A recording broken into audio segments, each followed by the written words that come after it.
Chapter 1. Tall, blonde, tatted, sexy, and a devoted father. I think I'll need some new panties now. Reese's secret thoughts. Reese.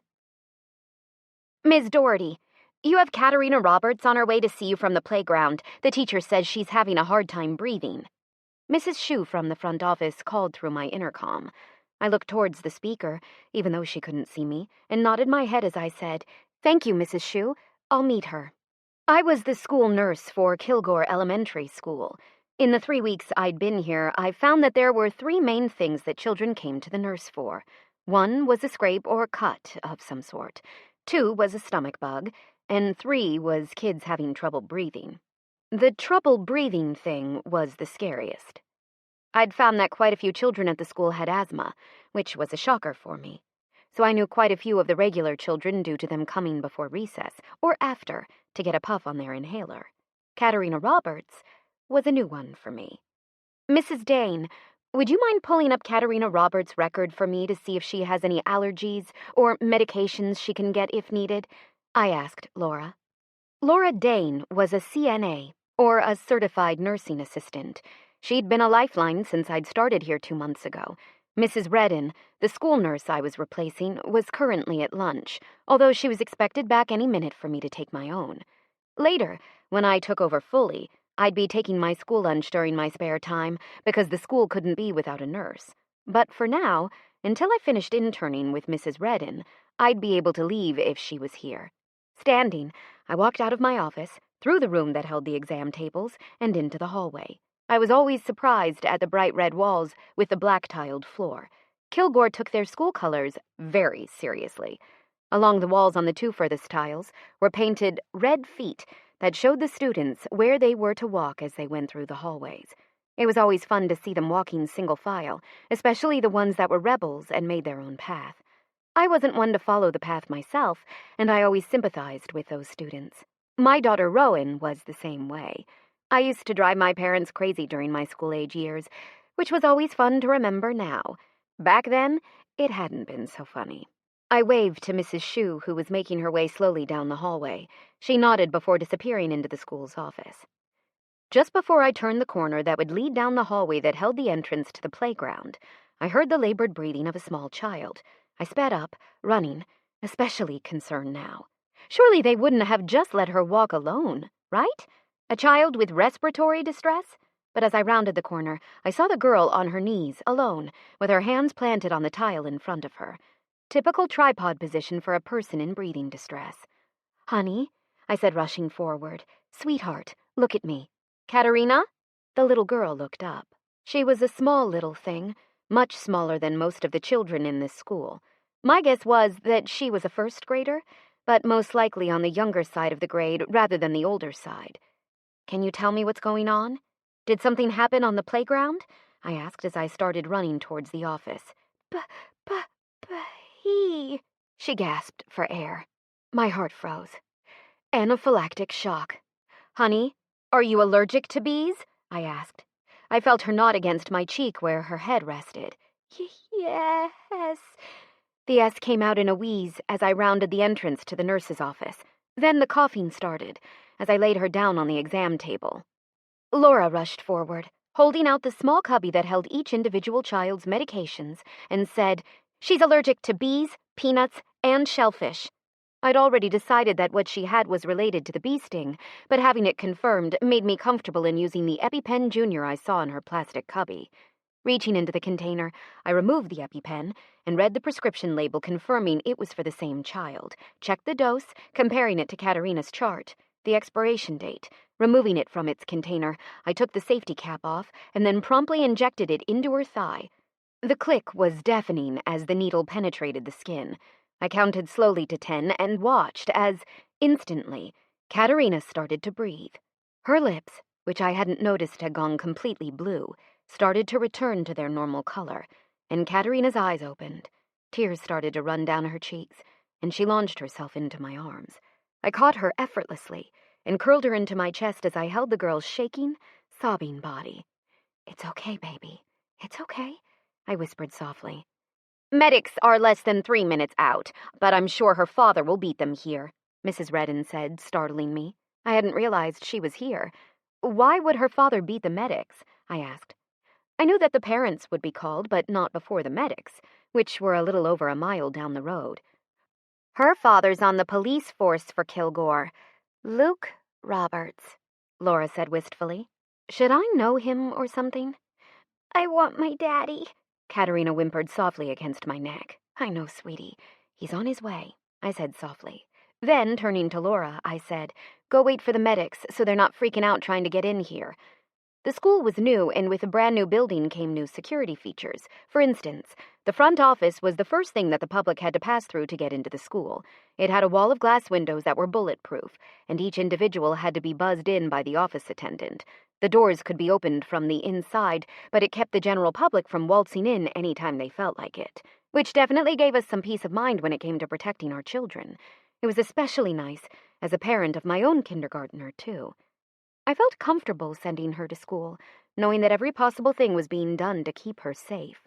A loud banging from the area of the office had me poking my head out of my room to find a large blond man in a KPD SWAT shirt, with a large gun on his hip, hammering on the glass doors, while Laura hurried to open it for him.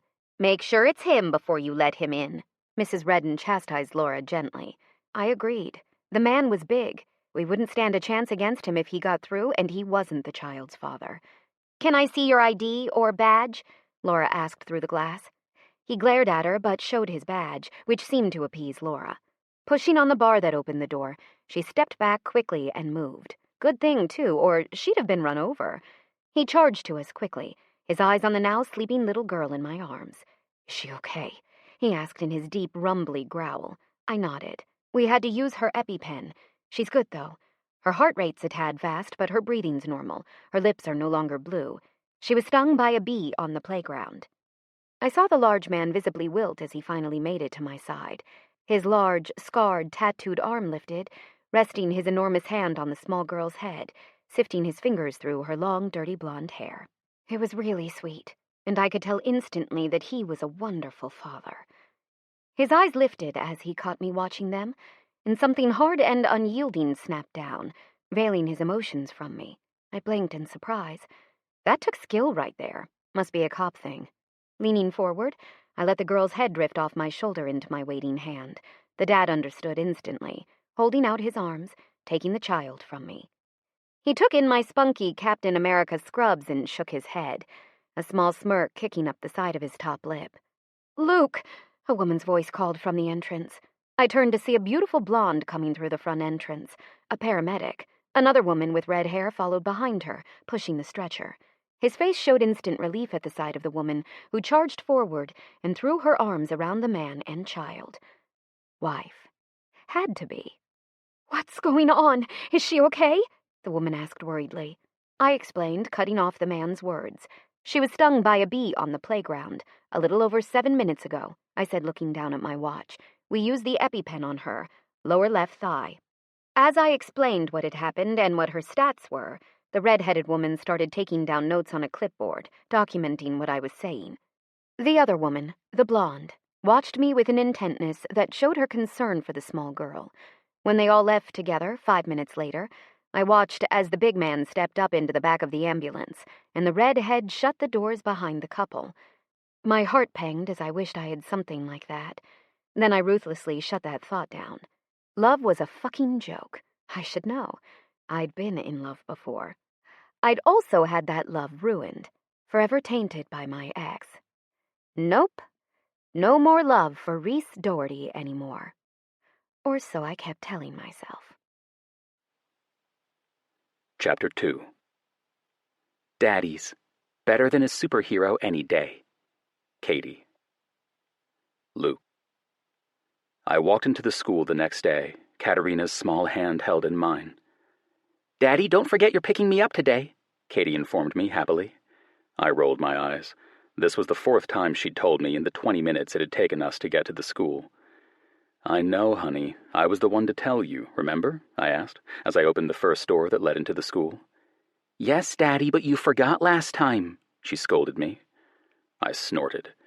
I forgot, it meant I was 5 minutes late picking her up, which was to be expected when I had to pull over a car that was going more than 30 miles an hour over the speed limit, in a school zone, weaving, and talking on a cell phone.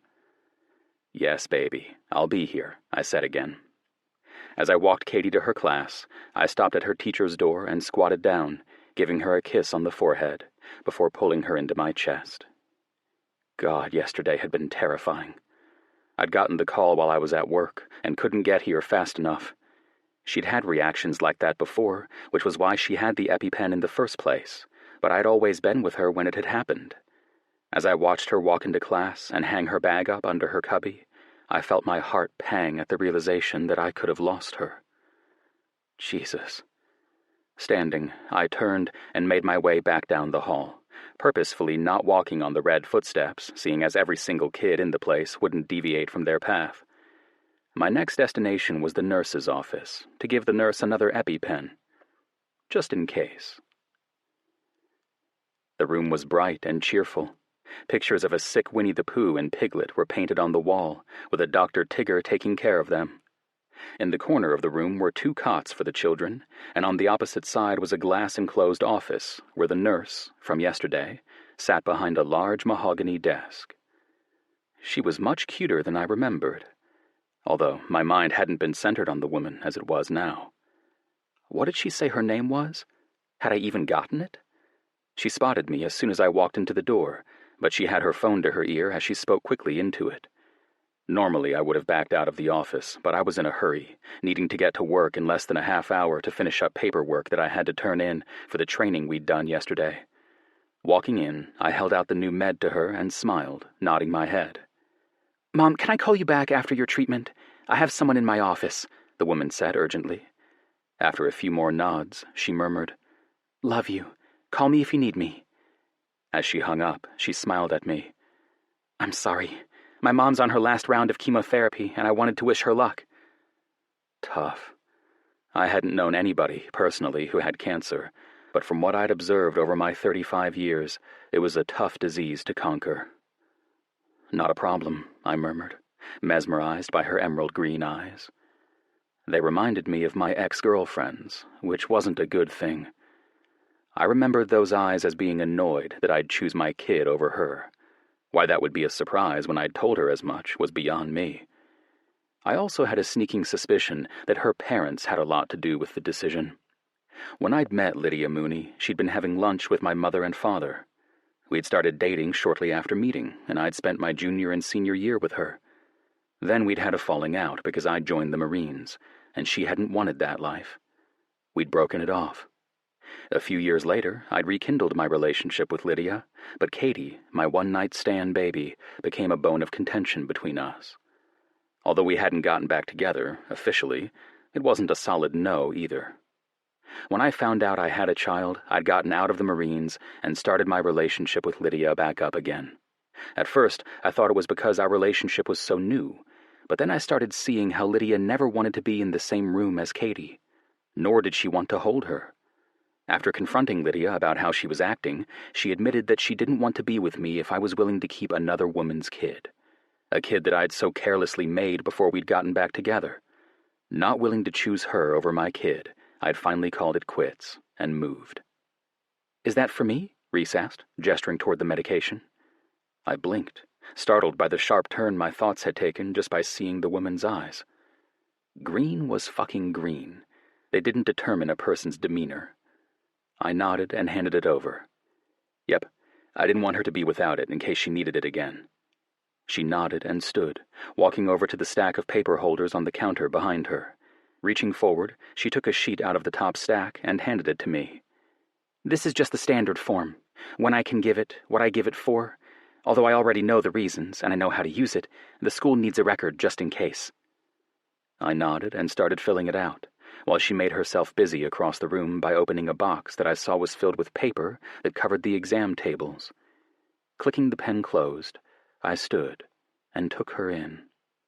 Today she was wearing her hair down. It was thick and glossy, reminding me of the women in the shampoo commercial that shook it out in slow, exaggerated movements. I hadn't been aware that people in real life actually had hair like that. It was beautiful, though. Long and brown with reddish highlights, it reminded me of the sun shining off the lake's surface right at sunset. Today, she was wearing Transformers scrubs, which made me want to laugh. What? Did this woman have a superhero obsession? Tired of having her back to me, I walked to her side and laid the paper down on the counter before saying, "Where's Mrs. Redden?" I hadn't meant it to come out sounding harsh or accusing, but it did. "She's actually retiring. She's been spending more time in the office with her sister as of late. If you need her, I can go find her for you," she offered, not sounding offended in the least by my harsh question. However, her previously open body posture was now closed off, and as a cop for the last 15 years, I knew when to back off. So I did. "No, honey, I'm not looking for her. I was just wondering where she was. I do have to go, though. I have a mountain of paperwork to tackle before this afternoon when school lets out," I said, heading towards the door, not understanding why she was affecting me like she was. "Have a good day," she said softly. I turned and nodded once at her, walking out shortly after. I'd made it nearly all the way to the front doors when I turned back around and walked back to her office. I found her standing beside the counter still, but her head was hung in what looked like defeat. "Ms. Doherty?" I asked. She looked up quickly, her hand going to her chest. "Yes?" "Thank you for saving my girl." With that, I left, going straight to the department. Papers slammed down on my desk, and I sighed, leaning back in my chair to study the asshole who'd been responsible. "What the fuck?" I asked. The blonde beauty, James if you wanted to be technical, smiled unrepentantly at me. "Got the papers in the mail today. It's all yours." I sighed and rubbed my forehead, sick and fucking tired of all the paperwork I'd been doing lately.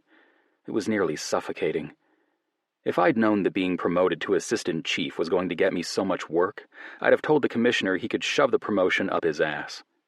It had originally been for a short time only, but had changed quickly when the old assistant chief, Briscoe Coolidge, had a setback with his multiple sclerosis. He'd been left with no other options but to retire. And with me being the most experienced, I was the best man for the job, so to speak. Not that I'd agree, but what the fuck ever. Now I spent my days doing fucking paperwork out the ass, patrolling when I wasn't chained to my desk, all the while I still did my duty as the SWAT team captain. Then trying to spend some time with my child. Trying being the operative word, because the demands of my job left very little free time since we were short nearly 8 full-time officers. "You could have just called in telling me the results of your physical," I said tiredly. He nodded and sat in the seat across from my desk. "I'm sure I could have, but then I couldn't witness the expression on your face when I told you that you're invited to a party that your sister requires your presence at, 3 weeks from Saturday." I grimaced. "Then why are you telling me and not my sister?" "I went by to give my wife a kiss and saw your sister there. When she told me she was going to come by here next, I offered to do that for her." He smiled jovially. Fucker. My sister, Bailey, was married to a man I was fairly sure was a murderer. Sebastian Mackenzie. I couldn't prove it, but deep down I knew it to be true. However, Sebastian had been doing it to protect his sister, Shiloh, and the very man standing in front of me, who also happened to be married to Shiloh. That didn't mean I was completely forgiving. I was a cop, through and through. I'd served 8 years in the Marines as an MP. When my daughter had been born, I'd gotten out and immediately found a job in my hometown as a sheriff's deputy. Once I left Lydia, I moved to Texas to be near my sister, and joined the Kilgore Police Department. It had been 6 years since I'd moved here, and I couldn't contemplate doing anything else. Well, maybe less paperwork, but other than that, I love my job. "How nice of you," I said dryly. He grinned unrepentantly. "No problem, boss." I flipped him off and shoved his papers back to the pile that was designated fucking later. It wasn't labeled or anything, but everybody knew it as that. Something about me saying, "Put it there, I'll get to it sometime fucking later." That sounded exactly like something I wanted to do. "What's on the agenda for this week?" James asked, stretching his legs out in front of him, knocking my desk in a rhythmic pattern with his foot. Sighing, I finally put the pen down that had been in my hands for over 4 hours and looked at him. "We have to go to the schools tomorrow," I said, not that he didn't already know this, "and have a talk about school safety at all of the Kilgore campuses. The superintendent says he wants to be prepared after the incident last week." The incident I was speaking of was of an old man with dementia trying to go to lunch. He'd thought he was 11 again, and he'd tried valiantly to get into the school, but a teacher had called the police, and the campus had been locked down. When we'd gotten there, I understood completely what had alarmed the teacher. Let's just say that the man hadn't aged well, and it was true what they said about your balls sagging with age. "Who all signed up to go?" James asked. "Nico refused. Downey has to be in court tomorrow, but the rest of us are a go," I said. It wasn't that much of a surprise to me either that Nico had refused to go. Nico was definitely the loner of the group. A very quiet, laid-back man. He had a heart of steel and a will of iron. Nothing shook the man. Nico was the exact opposite of Downey, my best friend. Downey was talkative, friendly, and open most of the time. He could talk with anybody, anywhere. He had a gift, and he didn't waste it.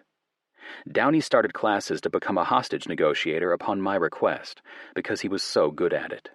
He had the perfect ability to get nearly anyone to talk. "Nico would have scared everyone away with his devilish looks and glare that could make even a woman's balls shrivel up," James quipped as he stood, cracking his knuckles and making me wince. "Leaving already?" I asked. I'd tried to sound saddened by the idea, but it came out sounding more hopeful, causing James to laugh. "Yeah, man, I've got to go get some work done in the garage today. I bought a new bike. You should try it out," James offered. James always offered. I just wasn't a motorcycle person. I was a hot rod type of person.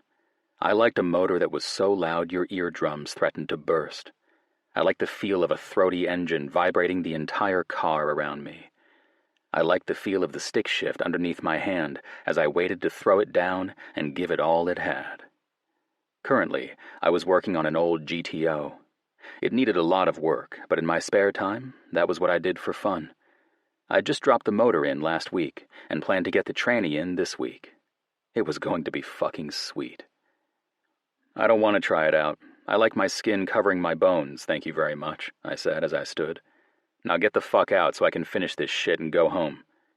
He saluted me, using his middle finger, before turning to leave. "Take it easy," he said as he exited. "Will do," I nodded, then closed the door behind him. Turning back to my papers, I sighed long and loud before getting back to work. One thing stayed on my mind the entire afternoon, though.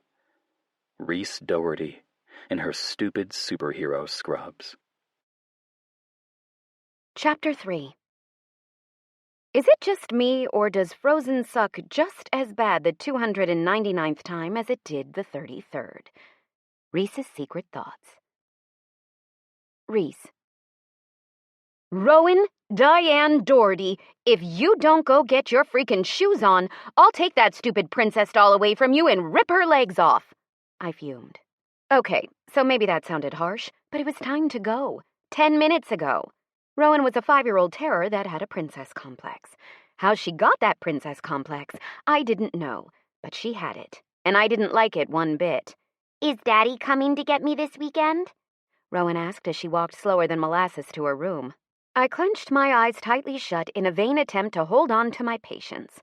I'd been doing fairly well holding on, too. Then she had to go and mention the sperm donor, and all nice, peaceful thoughts I'd been trying to keep in my head left in a fucking rush. Rowan's father was an asshole. He didn't give a shit about his kid, unless I was trying to collect child support. Then he'd show up in her life, buy her things, and act like he liked her. Just enough to show the judge that he helped where he could.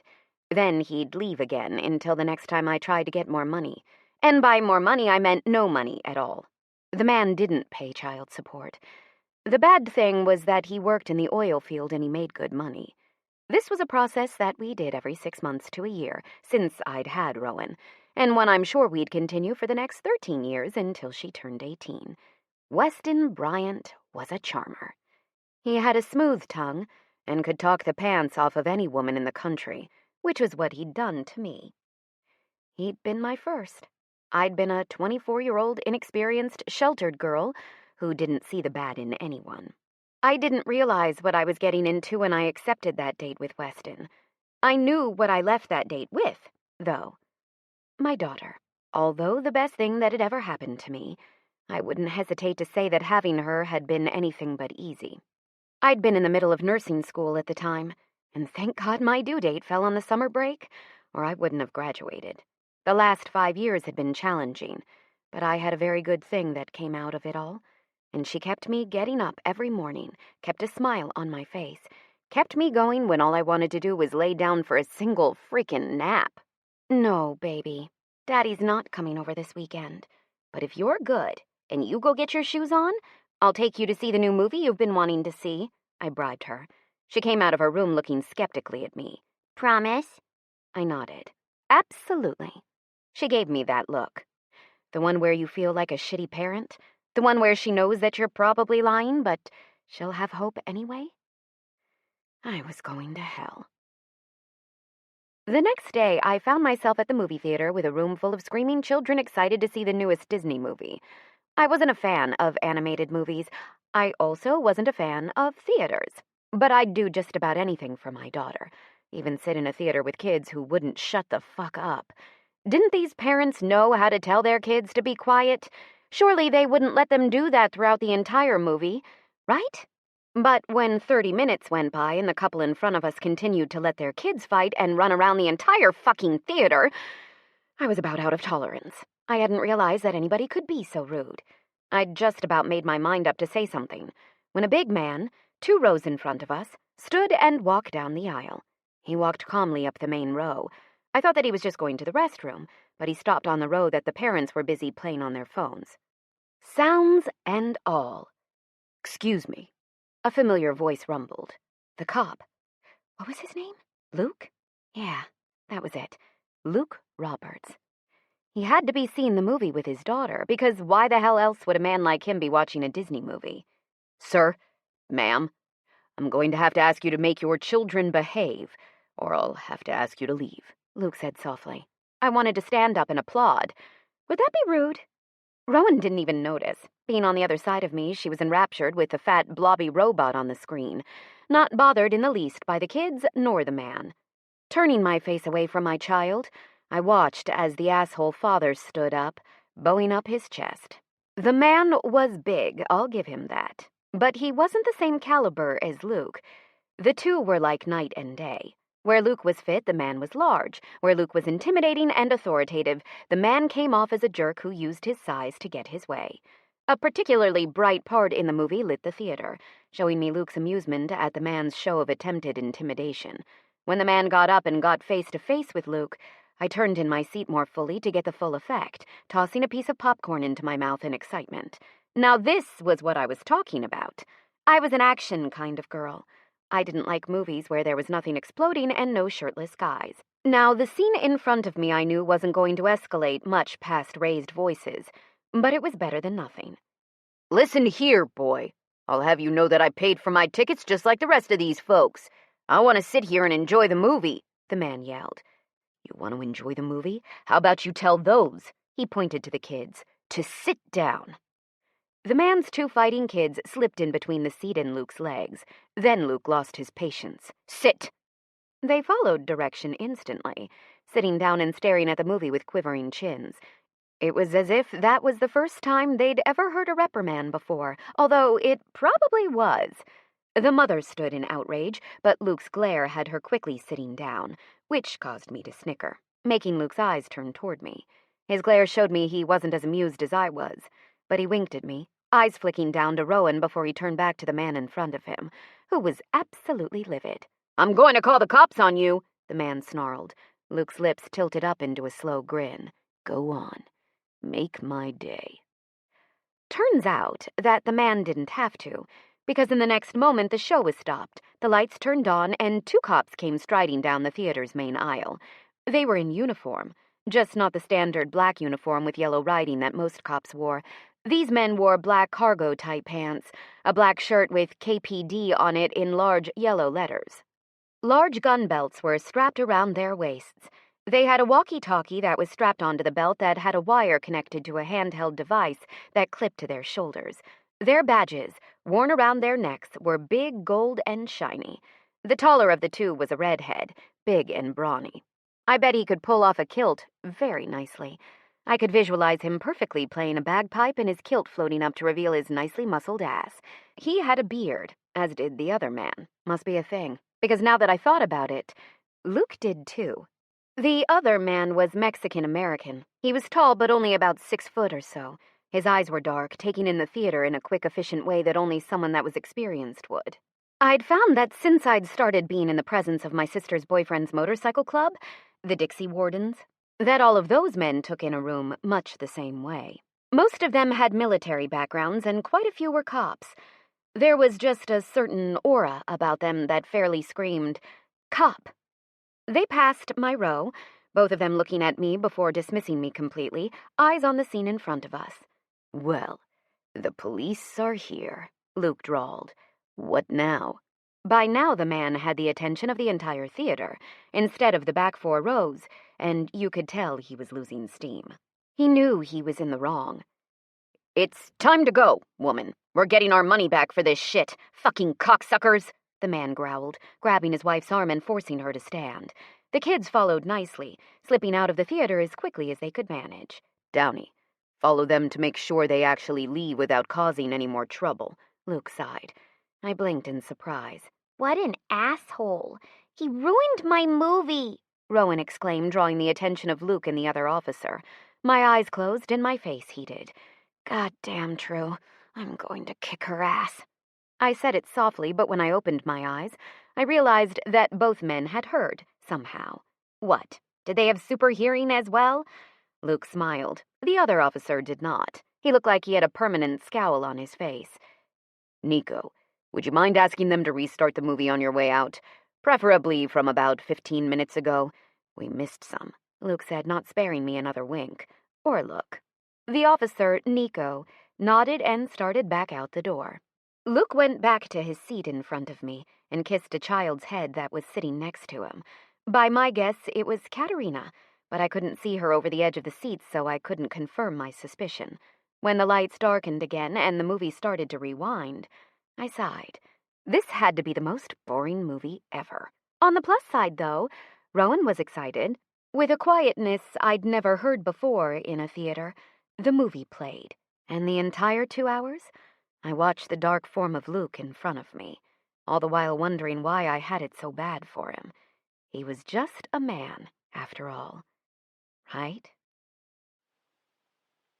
Chapter 4. You have the right to remain silent. Anything you say or do will probably be put on YouTube by the time you make bail. Fact of life. Luke. I need for you to place your hands on the hood of the car, slowly, I ordered the man I'd just pulled over for speeding. "Fuck you, you fucking pig! You can go fuck yourself!" the old man hissed. However, he didn't resist, which was good. I didn't want to have to hurt him. I'd originally pulled him over because he was naked. Now I was taking him in because he fit the bolo, or be on the lookout, for an old man out of Oakland Heights nursing home who'd gone missing last night. I'd been at the stoplight in my SUV Cruiser at Stone Road and 259 when I'd looked down at the car next to me. What I'd gotten was an eyeful of ball sack. Pinching the bridge of my nose, I waited for the light to turn green, then immediately pulled him over. The man had been pleasant at first, but I figured the man had to have some sort of short-term memory loss, because the next thing I knew, he was running down the street naked, which had caught the attention of Downey in a police cruiser of his own. Now, I knew exactly what was going to happen the moment I realized who it was that was pulling up. Did he help? No. Did he watch and laugh? Yes, his ass off. Did he stop traffic? Fuck no. Instead, he laughed with passing motorists as I was lead on a turtle's pace chase down the main fucking road in Kilgore. I was fairly sure I was going to be the butt of every joke in the near future, too. But it was all in good fun. If this had been anyone else in my position, I'd have done the same. Cops were nice like that. We had a sick, twisted sense of humor. In all honesty, laughing was used as a stress reliever, so if the PD could get a laugh out of my pain, then oorah. "You know, if you were a vegetable, you'd be a cabbage," the old man yelled. I cracked a smile as I led him to the car, one of my hands around his scrawny arm. "That's the problem with you jarheads. So goddamn stupid. I could have outrun you, you know. Hey, why am I naked? Did you steal my pants?" He eyed me speculatively. That was about the time that Downey burst out laughing, covering it by turning away from me as I put my hand on the man's head and lowered him into Roscoe's car. Roscoe was still a rookie, so it was fun to give him the bad stuff because we all knew he wouldn't complain about it. He would eventually, but right now, he was still trying his hardest not to offend people, and doing a damn fine job of it. Thankfully, another officer had placed a towel down so he wasn't rubbing his balls on the seat. Most cops didn't sit back there, but it was the principle of the matter. "Take him to the hospital. They'll be able to get to the family from there," I instructed Roscoe. Roscoe nodded. Closing the door, I turned back to the 3 other officers who had turned around the moment I had, acting as if they'd been busy as I apprehended the old man. "All right, boys, show's over," I drawled, eliciting chuckles from the crowd that had formed. There were plenty of smiles as they all got in their cars and left, except for Downey. "You want to go to breakfast?" he asked, looking at his watch. All that excitement, and it was only 7 in the morning. "Sure, I promised Katie I'd pick up some cookies at the bakery on the corner," I said, indicating the new store that had just opened.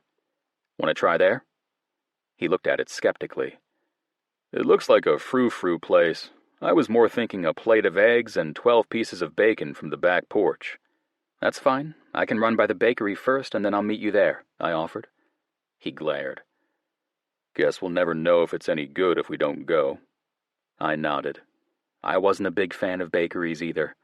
However, I'd do just about anything for my girl. Kind of like going to see a frickin' movie about princesses, then staying for a double feature just because she wanted to. Although, I guess it didn't go all bad. I'd gotten to see a certain school nurse. What would she be wearing today? Were all of her clothes superhero-themed? Was her hair up or down? "Meet you there," Downey said, breaking into my thoughts. I nodded and got into my car before calling into dispatch. "Dispatch, this is Unit 6, going 1019. 10-4, dispatch confirmed. I found a front-row parking spot, pulling my cruiser through to allow Downey to park behind me. As I stepped out of the SUV, I looked at the cherry-red 1970 Dodge Charger in mint condition parked at the back of the lot. I'd seen it as soon as I'd turned the corner, spotting it from several blocks away. My feet carried me unwillingly to the car, and I walked around it, checking out the paint, the sharp lines, the magnificent body, the interior. To most, it'd look like I was inspecting a suspicious vehicle, but I wasn't. I was admiring it. The thing was sweet, and my curiosity was piqued as Downey and I made our way inside 20 minutes later. "You know you just wasted 10 of our precious breakfast minutes looking at a car, right?" Downey asked dryly. I nodded, not replying. Downey was a truck man. He liked his vehicles big, so if push came to shove, he could get out of any situation, mainly by running them the fuck over. Me? I like to be able to outrun my problems. "Yes, my boy," I replied. My curiosity, which had been at a fever pitch, died the moment I walked through the door behind Downey and saw her. It had been years since I'd seen Lydia, but she still looked exactly the same. Long black hair, emerald green eyes, fantastic hips, lush lips, long eyelashes, a killer smile.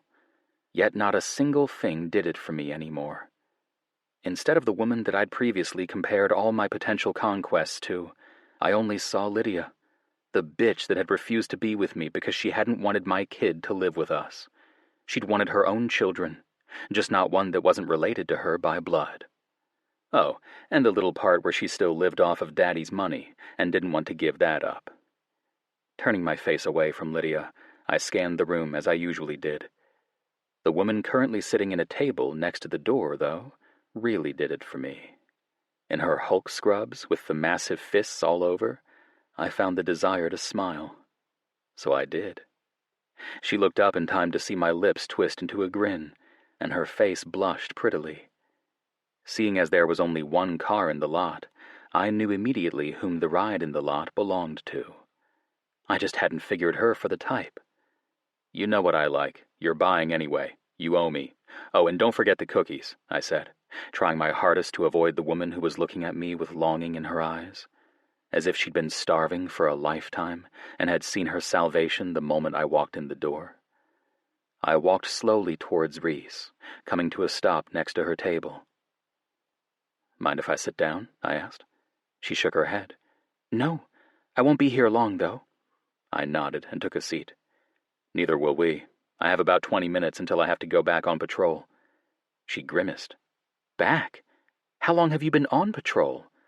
I looked at my watch. 0720 hours.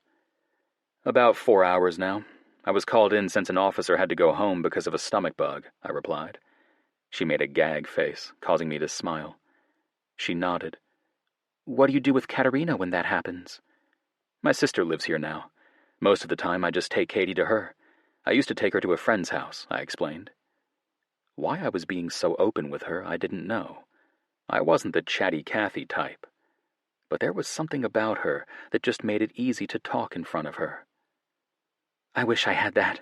My sister's an hour away now. Although that's why I moved here, so my hours would be better, she said, opening up to me. How's your mom doing? I asked.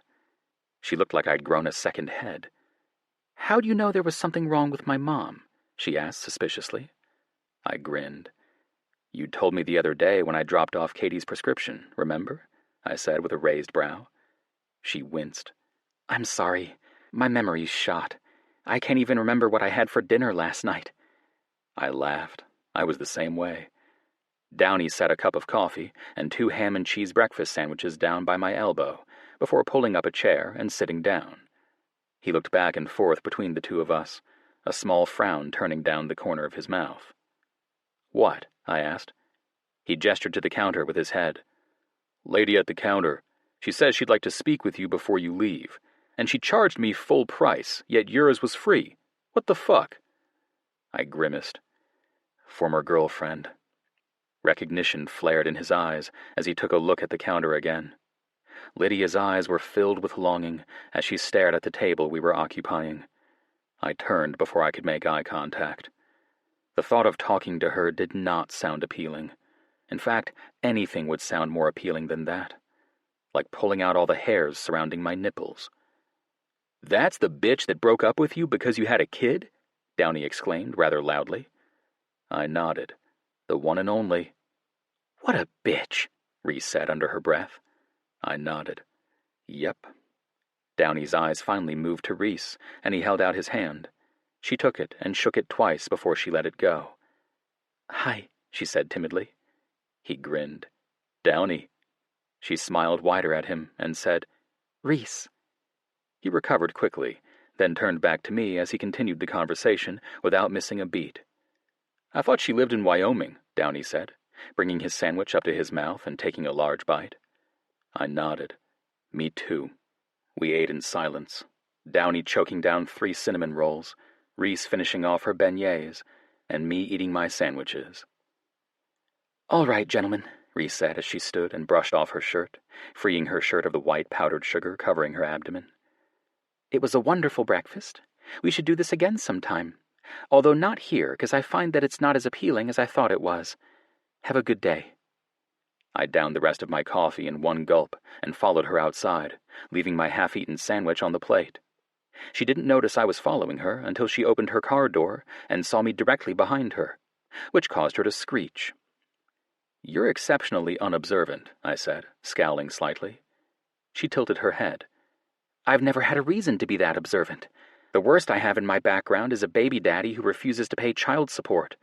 Why would I need to worry about anything like paying attention to what's behind me in broad daylight? She had me there, but it never hurt to be cautious. True, but most people don't know that danger's out there. All it takes is a pretty female swaying her hips to entice some men. That's not why I came out here, though. I wanted to know who did the paint job on your car, I explained. Well, she blinked. My dad, I guess. I got this car for my 16th birthday. I shook my head, wondering what the hell was going through the father's mind to give his daughter a ride like this one. If that had been me, I'd have killed myself racing the fucker. Can you have him call me? I'm looking for someone to paint mine, but I don't want to take it to just anyone. I'd appreciate his insight," I continued. She blinked and shrugged. "Sure." Then she dropped into the car. Once she closed the door, I sat there waiting for her to realize that I was holding my card out for her, but she never did. Instead, she started the car up with a growl, and my skin started to tingle. Holy shit, but it was hot seeing a woman get into a car like that. And when she rolled the window down and roared out of the parking lot, pulling in front of a large diesel truck, I didn't even contemplate my next decision. It was a done deal. She was going to be mine. I'd just have to convince her of that. "Your ex is crying," Downey said as he walked up to my side, both of us watching Reese as she zoomed in and out of traffic. "She's breaking about 18 laws right now," I said to Downey, tucking the card back into my pocket. "Yeah, but she's fucking hot doing it. I'd let her off with a warning." Downey grinned before walking to his cruiser and pulling out of the parking lot. "Me too," I murmured to no one. My eyes caught the movement at the front entrance, but I refused to acknowledge her. I didn't have anything to say to her, and really didn't want to listen to anything she had to say. Nothing she could do could ever repair the damage she'd caused, so what was the point? Besides, I had a new desire now, and she was currently on the top of my to-do list. Chapter 5. Sisters are like fat thighs. They stick together. T-shirt. Reese. Reese's Pieces. "Will you do me a favor?" my sister asked over the phone. I sighed. "Sure. What do you want?" I asked, idly flipping through my magazine as I waited for my nails to dry. It was 2 days later and I was relaxing after a long week. It had been eventful, that was for sure, and I couldn't seem to get my mind off the large blonde man. Him and his eyes, the ones that changed colors. In the darker light they resembled more of a light honey brown, with the inner edges taking on a greenish tint. In the light, they lightened, going from a light brown to a pale green. They were mesmerizing. Then there was his beard. It was sexy as hell, and I wanted to sink my hands into it while I rode his face. "Reese!" my sister yelled. I blinked, jerking out of my daydream about Officer Hot Stuff. "What?" I asked, inspecting my nails for any flaws. "Can you get the cake and decorations in the next couple of weeks?" she asked. I nodded. "Sure, but you know you'll have to remind me. I can't write it down right now because my fingers are wet. I just painted my nails hot pink with black dots." "I need to do that. You should have just gone to get a pedicure with me," she sighed. "Now I'll have to go alone." I rolled my eyes. "You know, pity doesn't sound good on you. It makes you sound fat." She giggled. "Fat has a sound?" "I'm sure it does," I explained. "I just don't know how to put it into words." She snorted. "Whatever, I'll send you a text tomorrow. I'm going to bed. There's a certain firefighter that's making me horny." "La la la la," I said as I hung up. Gross. She knew I hated talking about her sex life, yet she did it anyway. She was such a shithead. True liked to call me a prude. But really, what the hell was wrong with not wanting to discuss your sex life in front of your little sister? That's right. Nothing. Yet, she always got bent out of shape when I refused to tell her about my sex life. Not that there was much of a sex life. I'd only had sex with one man. Not that I hadn't tried to have it more. Last year, I'd tried to have a one-night stand. Needless to say, it hadn't gone very well, and now I refused to even contemplate having any type of sex that didn't have me at least knowing the man's last name and some of his likes and dislikes. Mainly, for instance, whether he only liked to have anal sex. Sure, I'd contemplated the act before, but I sure as fuck wouldn't be doing it with someone I didn't love and trust. I ended that night all worked up with nothing to show for it. However, I'd learned a valuable lesson. Don't be a slut. It was that simple. And I'd broken that rule when I'd chosen to try to get back in the saddle, so to speak. Bright flashing lights outside my front window had me placing the magazine on the coffee table and peeking out through the living room blinds. My eyes widened at the sight of 3 police cars outside my house. I breathed a sigh of relief when I realized they were working on arresting someone in a large red pickup and not going to a house. I'd chosen this neighborhood carefully. I wanted what was best for my little girl. Somewhere where she could play outside and I wouldn't have to worry about her getting run over by someone.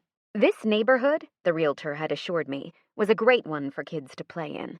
There was a community playground the next street over and a large duck pond one street beyond that. What had sold me, though, was the fact that the driveways were all flat, as were the streets. Before, I hadn't had a place where Rowan could go ride her bike. Now, I did.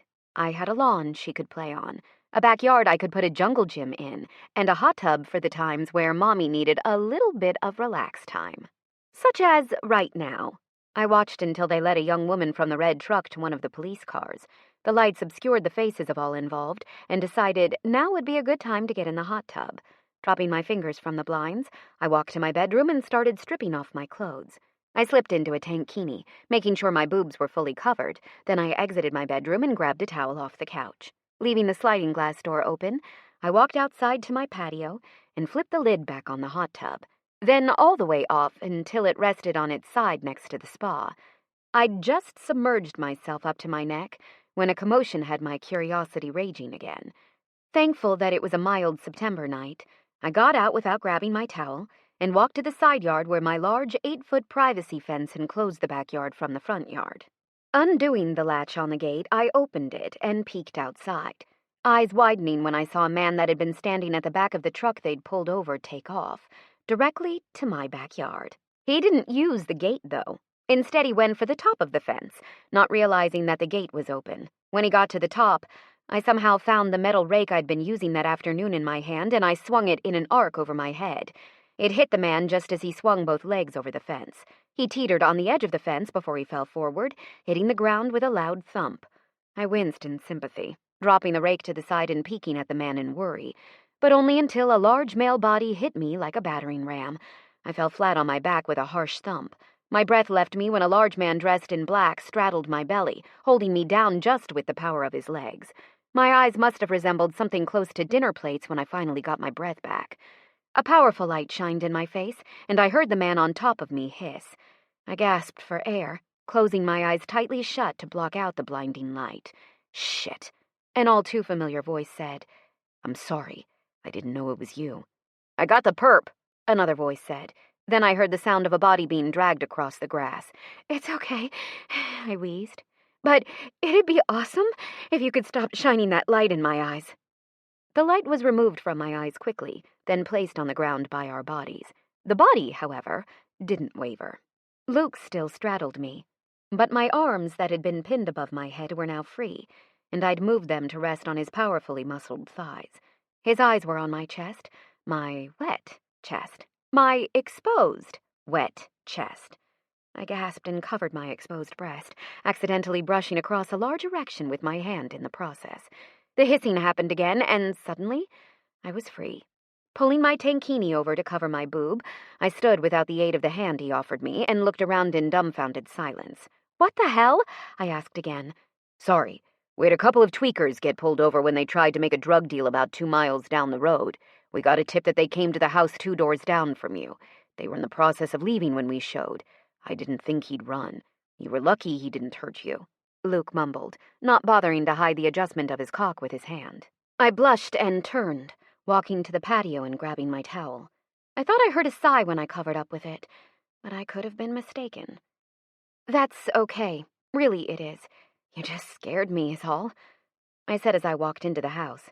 I needed to check on Rowan after all the commotion that had just happened. Luke followed me, not asking if he could come in, just taking the initiative and walking in without the invitation. "Nice place," he said, looking around. I nodded. I thought so. Although I didn't buy it, I'm renting it for the time being to see if I like the place. He nodded, stopping in the kitchen when I continued down the hallway. "I'll be back in a few." Rowan was sound asleep when I went to check on her.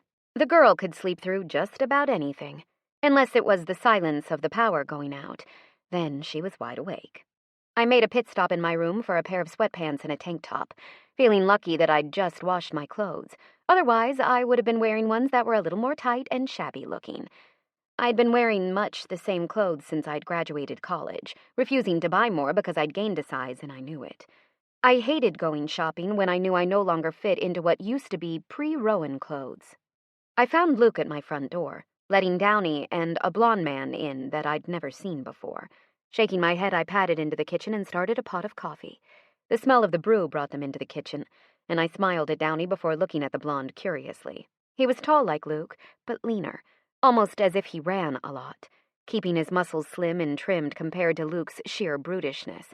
This new guy was more the type I seemed to lean toward in my dating history, but the man had nothing on Luke.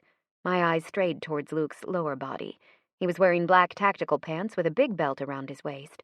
The belt held his gun, a pair of shiny silver handcuffs, a baton, flashlight, radio, pepper spray, and a few other things that I was insanely curious about.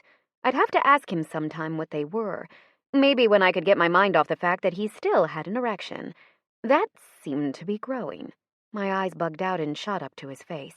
He was staring at me intently, watching me check him out. Face flaming, I busied myself taking out coffee cups, wondering how my Friday night had turned from relaxing to entertaining 3 police officers.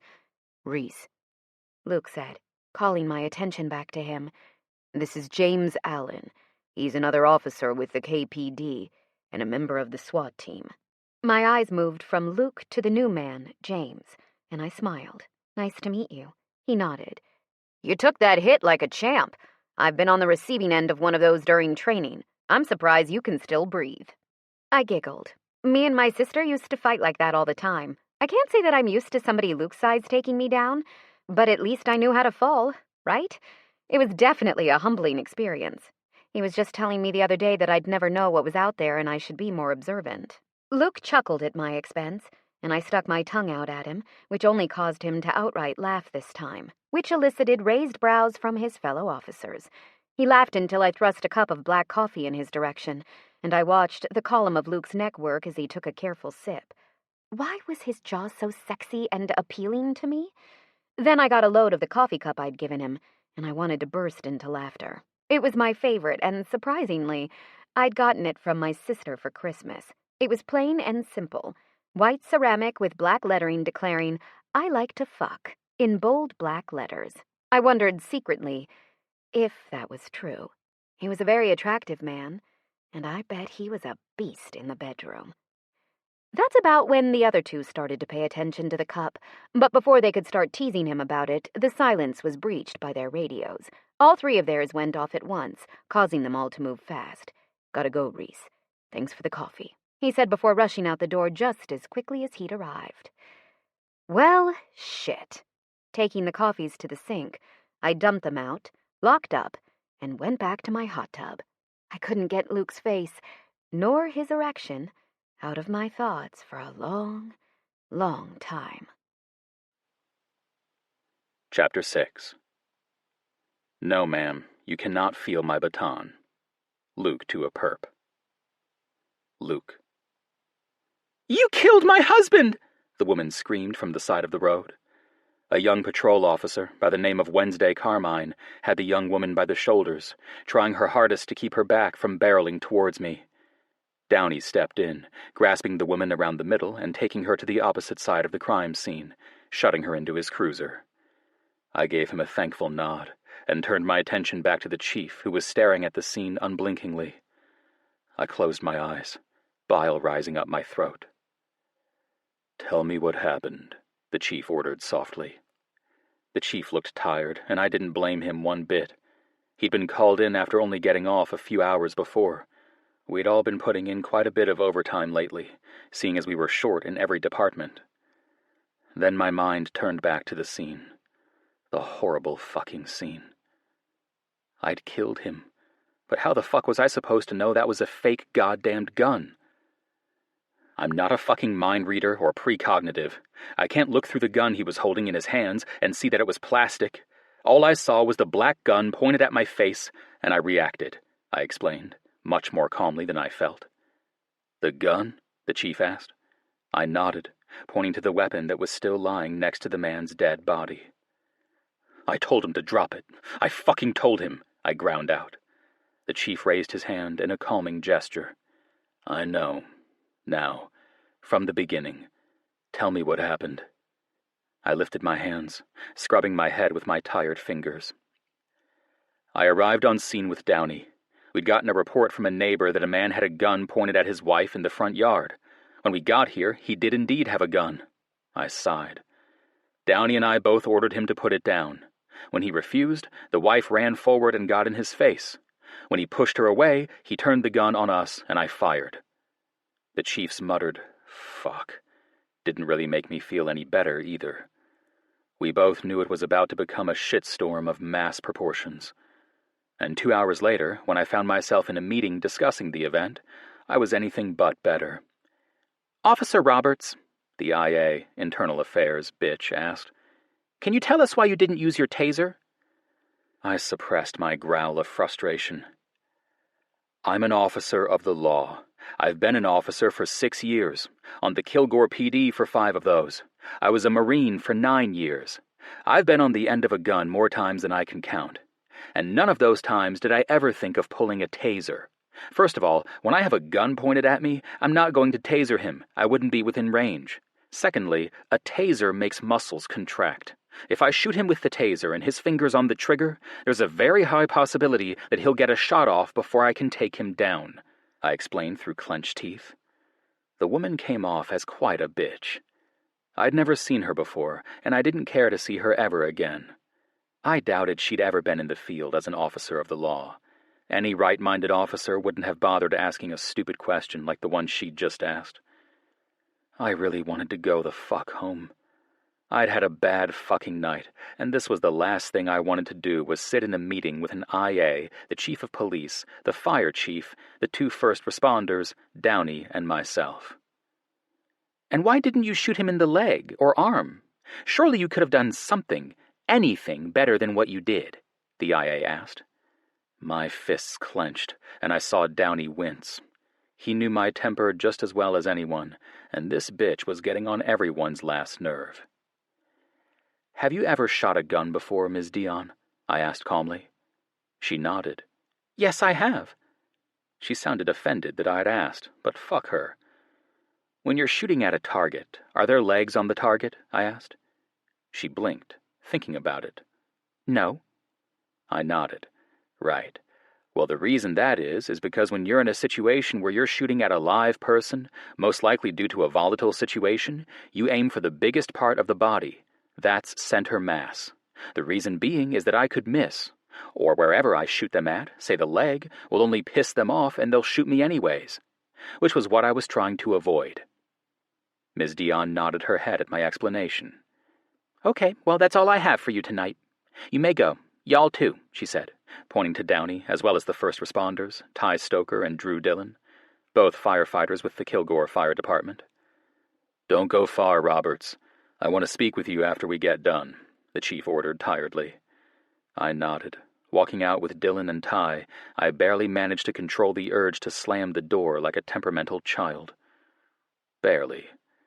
I only just managed to make it into the hallway before the metal trash can in the middle of the hallway, kicking it with such force that trash spewed like confetti. The bullpen turned to witness the act, surprise evident on all of their faces. It was a sight to behold, me getting mad.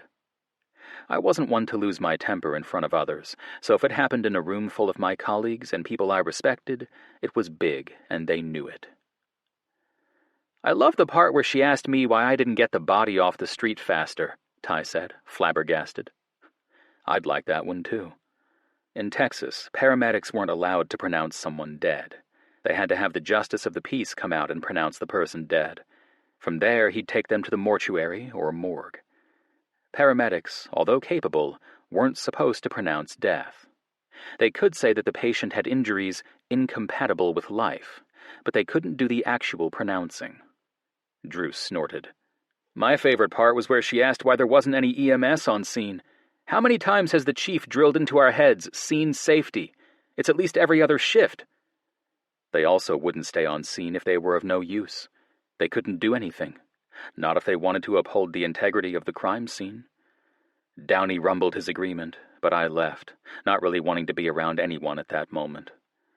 I knew I was about to be put on administrative leave pending investigation. I also knew an appointment with the force's psychiatrist was on the agenda, too. It'd at least be paid leave, if nothing else. When Drew and Dillon hung a left out the front doors of the station, Downey followed me to my office and sat in the chair across from my desk. He didn't say anything, and I was grateful. An hour later, I was dotting my last I on the report when I realized that it was nearly 30 minutes after school let out. "Fuck!" I said, standing up and rounding the desk. "I forgot Katerina." Downey stood at my uttered oath, and he nodded. "I'll tell the chief what you're doing." "Thank you," I said hastily, practically running out the door. Why hadn't they called? My question was answered minutes later when I pulled up in front of the school, parking in the fire lane, and found my girl playing hopscotch with a smaller, brown-haired girl that looked exactly like her mother in the fenced-off playground. Reese was sitting on the bench in the playground, watching her 2 charges with a small smile on her face. A little bit of my anxiety over the day seemed to release at the sight of the 2 innocent girls. Their outlook on life, how a simple game of hopscotch made them so happy. I walked slowly up to the chain-link fence, stopping slightly to the side of the bench Reese was on, and leaned my elbows against the metal bar, grasping the chain-link with both hands. "Thank you," I said. I sounded tired, even to myself. She smiled over her shoulder at me, her pretty, wavy hair falling over her shoulder and brushing the back of the bench. "She's good with Rowan. Rowan's a little hellion, but Katerina handles her perfectly," Reese said. I nodded. Katie plays well with everyone. She's got a vast range of kids she plays with. My friends all have kids varying in ages. "How old is Rowan?" 5. She started kindergarten this year," she said, laughing at Rowan when she missed 2 boxes, skipping over them completely in her quest to get through the game as fast as Katie could. I found myself smiling too. "My sister's got a 6-year-old boy and a 3-year-old little girl. A couple of my friends have 5-year-olds. She's a social girl," I said, shaking my head. "I have no idea where she gets it, because I'm not." She grinned at me. "I can tell. But you've done well raising her. She's got impeccable manners." I raised my brows. Damn straight. I'd not tolerate anything less from her. She stood and came to stand by the fence. Today she was in Spider-Man scrubs. "Do you have a thing for superheroes?" I asked. She placed her hands in her pockets and looked down at her shirt. "Yeah, kind of. I used to work in cardiology at Christus Health in Shreveport. They allowed us to wear what we wanted, and I generally gravitated to these because they were uplifting. That floor was a killer." I'm sure it was. It didn't sound like a fun floor to me. Then she did something unexpected. Moving fully into my vision, she stared into my eyes as she wrapped her hands around mine, as much as the chain link allowed. "Are you okay?" she whispered. I blinked, surprised at the emotion that was welling in my chest. Her hands warmed mine.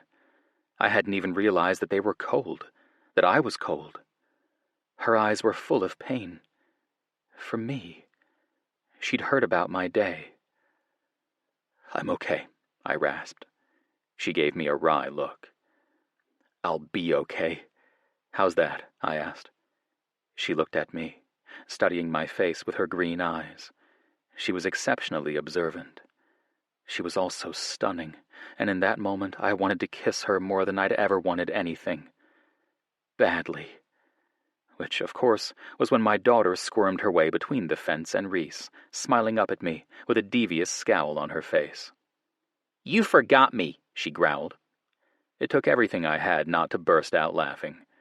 "No, baby, I'd never forget about you," I told her, even if it was a tiny white lie. She raised one eyebrow at me, exactly like my own mother still did on occasion, and sniffed. "You're so full of it." It would be Reese's peal of laughter, the pure joy on her face that got me through the night. Through the nightmare of replaying that one event of the day over and over again through my mind. Seeing the man's body jerk as the bullet tore through his chest. Seeing him fall lifelessly to the ground in a heap. It would be her laughter that pulled me out of the nightmare that kept repeating through my head, tearing through my thoughts like an unwelcome parasite. That's when I truly knew that I wouldn't be able to stay away from her. She'd be mine. Soon. Chapter 7. Having a sister is like having a best friend you can't get rid of. You know, whatever you do, they'll still be there. Truth. Reese. Yes, ho, I got the frickin' cake. And the decorations. What did you get again? I asked suspiciously. I heard True's dark chuckle. Wouldn't you like to know? I wouldn't have asked if I didn't want to know, bitch, I quipped as I pulled into the driveway. Then my eyes widened when I looked in the back seat at Rowan, who, luckily, was sleeping. I tried really hard not to curse in front of my daughter, but my sister brought out the worst in me. Instead of answering her, I opened my parents' garage with my opener and pulled into my mom's spot inside, shutting it off and closing the garage door before getting out. Leaving Rowan to sleep, I walked inside and found my sister talking to my dad in the kitchen. My dad clocked me as soon as I walked into the door. True, however, didn't. My dad was used to our antics. 30 and 28, we still acted the exact same as we did 20 years ago when we were 10 and 8. I held my finger up to my lips and my father's lips twitched, knowing exactly what I was going to do. He turned his face away to conceal his smile, and I made it all the way up to my sister before grabbing her waist and yelling as loud as I could. True screamed, whirled, and threw a punch, but I'd anticipated her move, stepping back just in time for her fist to fly past my face with more than a foot to spare. You bitch! True screamed, taking off after me. I put the island in between us to keep her from hurting me. Prepare to die, my sister exclaimed. I smirked at her. Keep dreaming, True. She flipped me off, and my dad finally broke in. Girls! That's all it took. We both stopped circling the counter, knowing when my dad finally spoke, he meant business. Frank Doherty wasn't one to take shit from anybody, even his daughters. Dad was a fire marshal for the Shreveport Fire Department, and had been for the last 35 years. He and our mother met while Father was investigating a fire.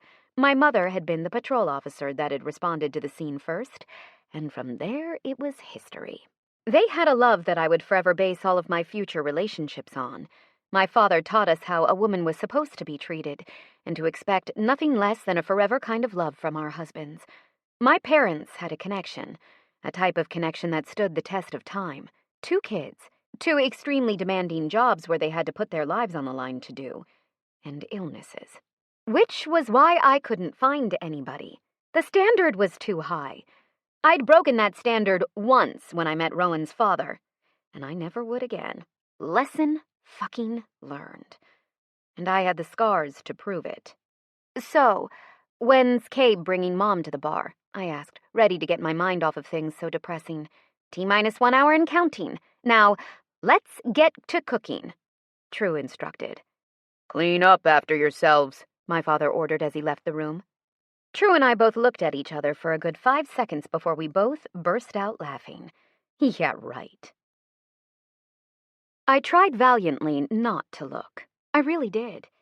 But Jesus Christ, I'd never seen him in regular clothes before, and holy shit, could the man fill out a pair of jeans. He even had an ass. He had on a black Pittsburgh Steelers hat pulled low over his head, and a red t-shirt that looked incredibly soft. I just wanted to walk up to him and rub my cheeks along his chest. Apparently, though, that'd be creepy. What surprised me the most was that he was wearing tennis shoes. I guess I just thought he'd be a boot man, but he worked those black and gray Under Armour shoes. I wanted some just like them. He was leaning back against the bar with his feet crossed in front of him. His beer was hanging from 2 fingers, and he was talking to somebody I'd never seen before. Most likely another Dixie warden if the vest thingy was any indication. This one was someone new. He'd apparently come home on leave from the Navy and brought a few friends with him home. I'd heard through various people that he was only here for a week or so, and his name was Sterling. He was pretty badass looking, though. My sister hadn't met him either. In her time, she'd been with her boyfriend, Grayson. A boyfriend who'd been giving her such hot looks throughout the night that I was squirming in my seat. Jesus Christ, I said, fanning myself when I caught Grayson stare at my sister. What's going on with him? My sister smiled. I told him I loved him on the way over here. I looked at my sister in surprise. Really? Isn't it kind of early for that? She shook her head. No, it's true. I believed her. She'd changed a lot in the time she'd known him, and I could tell that it was the real thing. It was only a matter of time before he asked her to marry him. Looking around for Rowan, I found her at a table sitting with my mom in the restaurant portion of Halligan's in handcuffs. Who's the hottie at the bar? I heard one of the female cops that worked with my mother ask. Which one? My mom asked, running her nose along Rowan's head. It made my heart happy to see my mom having enough strength to hold Rowan. A lot of times in the past year that she'd been battling cancer, she'd been unable to hold Rowan, too weak to even lift her head on some days. It'd about killed me to leave her to move to Kilgore a few months ago, but I'd had no other choice if I wanted to be able to live. My mother had been my primary caregiver for Rowan on the days that I worked. When she'd gotten sick, I'd had to rely on my sister a lot, and it had gotten to the point where I was worrying myself sick and missing too much work because no one could watch her. After the 4th day of missed work, I decided to start looking for a job that was daytime hours only, and found the job in Kilgore.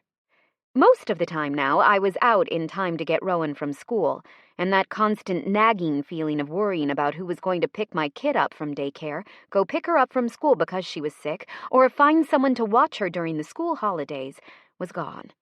Luke Roberts, that's Bailey's brother, my mother said. My mother knew everybody. Sebastian's wife? The woman asked. I scanned my memory for the name, finally remembering that Sebastian was the VP of the MC. Sebastian's father was the president of the club, and a scary man. My sister didn't think he was all that scary, but I sure as hell did.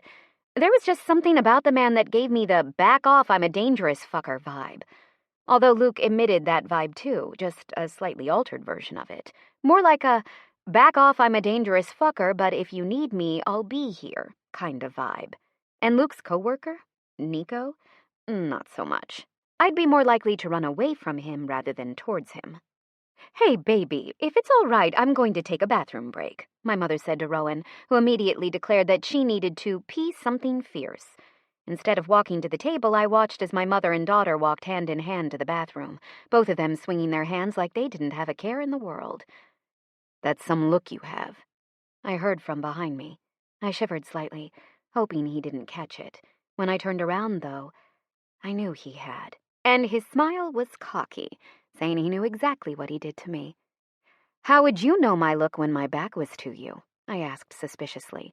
He lifted his finger and pointed at the mirror above me, causing me to sigh. I bet you're one of those people that knows everything, aren't you? My sister says I play the devil's advocate just for shits and giggles. He laughed. I scrunched up my nose at him. That doesn't shock me at all, to be truthful. He winked at me. I didn't realize the connection until I saw you, but the last name makes sense now. And you coming from Shreveport. I didn't know you were Frank Doherty's daughter, though. He gives a lot of conferences that I attend for my continuing education for my fire certification, he explained. I rolled my eyes. My daddy's pretty well known in the Arc Law Techs. He used to be the fire marshal for the area way back before I was born. He's kept the contacts, though. Do you mind telling me what you do? I've been told you were SWAT, but I saw you arresting that man and woman the other day and then, 2 days ago. Neither one of those were SWAT situations from what I heard, I said. He didn't comment on the reminder of shooting someone 2 days prior, and I felt like shit immediately after bringing it up. He didn't flinch at answering my question, though, which was good. Maybe it wasn't bothering him like it was the other day. One could hope, anyway. He sat down on the bar stool nearest us and took a swig of his beer before answering. Regular duties as a patrol officer. On a day-to-day basis, I do what any other officer you see in the cop car does. I write tickets. I respond to anything that fire responds to. However, on the rare occasion that the SWAT team's needed, we get pulled in. Some of us are off. Some of us are working. We all respond to the situation and get dressed in our SWAT gear. From there, we respond to the call, he explained. I never would have known, I murmured, sitting down on the chair directly beside him. He shrugged, his shoulder brushing mine, and tiny sparks started to shoot down my arm. Then his thigh moved, running up the length, and his arm moved to the back of my chair. That's about when my libido started to run rampant, and my thoughts stopped being interested, and they started to move towards need. Pure, raw need. Oh, man. I needed to get out of here before I did something stupid like fuck the man. Well, I said, standing abruptly, my sister's calling my name. He caught the lie for what it was, and I caught his grin when I looked over my shoulder. His expression told me he was allowing me to run, and that eventually, when he felt like it, he'd catch me. Then we'd both be screwed. Literally. An hour later. What the fuck is going on? I yelled as soon as I came out of the bathroom. Where is my sister? I tried to follow the crowd, but two large arms threaded around my waist and pulled me back, holding me captive. I was confused. I'd been going to the bathroom with my sister, but she'd stopped and I'd continued. When I'd gone back out to the bar looking for True, I couldn't find her. After dropping Rowan off with my father, who'd volunteered to take her home with him, I asked Grayson if he'd seen her. Things started to happen. Everyone started to move all at once. The place practically exploded in activity, and I was left wondering what in the hell was going on. I'd tried to follow my mother and Grayson outside, wondering just what in the hell was going on, but those arms had stopped me. I knew who they belonged to. That didn't help my anxiety right now, though. Let me go. What's going on? I asked, wiggling to no avail. Luke had an iron-tight grip on my waist, and he wasn't letting me go. Which was good, because when I heard the shots going off, my legs went weak, and Luke cursed, pulling me back until I was behind him. His large body held dual purpose. He kept me shielded from whatever threat there was, and also held me up. I wasn't sure if he knew he was holding me up, but he was. "What's going on?" I whispered fiercely. My hands found their way under his shirt, and somehow I found myself clutching his belt, hand resting next to a gun he had at the small of his back. He didn't stiffen, only leaned into me further as we watched the panicked crowd. One overly frantic customer ran towards the bar, trying to go out through the kitchen when Silas stepped in front of her, grabbed her by the face, and spoke to her in low tones. The woman instantly froze, and then went limp with relief. When Silas let her go, she slowly walked over to the tables where I'd seen her at some point in the night, and sat. However, my mind was quickly recaptured by my mother, who came in looking supremely pissed. When I tried to go to her, Luke pushed back, effectively pinning me in place. "Give her some time, honey. Something is going on and she needs to worry about whatever happened, not her kid." Luke soothed me. I let my head drop against his back. His arm dropped down and he patted the outside of my thigh, like he would a spooked horse. But it did reassure me, and I closed my eyes, trying to straighten out my thoughts. 20 grueling minutes later, after seeing that my sister was fine, I wanted nothing more than to go home and forget everything that had happened in the last half hour. The psycho cop that had been obsessed with her had tried to kill her. In front of everybody, not giving a shit that the entire bar she'd come out of had been filled with cops. Luckily, her best friend had come to help and had distracted him long enough for Grayson to get out there and help her. Thank freaking God I'd sent my daughter home with my father. That would have been a nightmare. In reality, it was one of my biggest fears, not being able to protect my daughter, which should be any parent's first concern. "This isn't really how I saw my first night off in months going," Luke rumbled. I snorted. Wasn't how I expected mine to go either. At least I don't have to work in the morning. I can see this as being a really long night.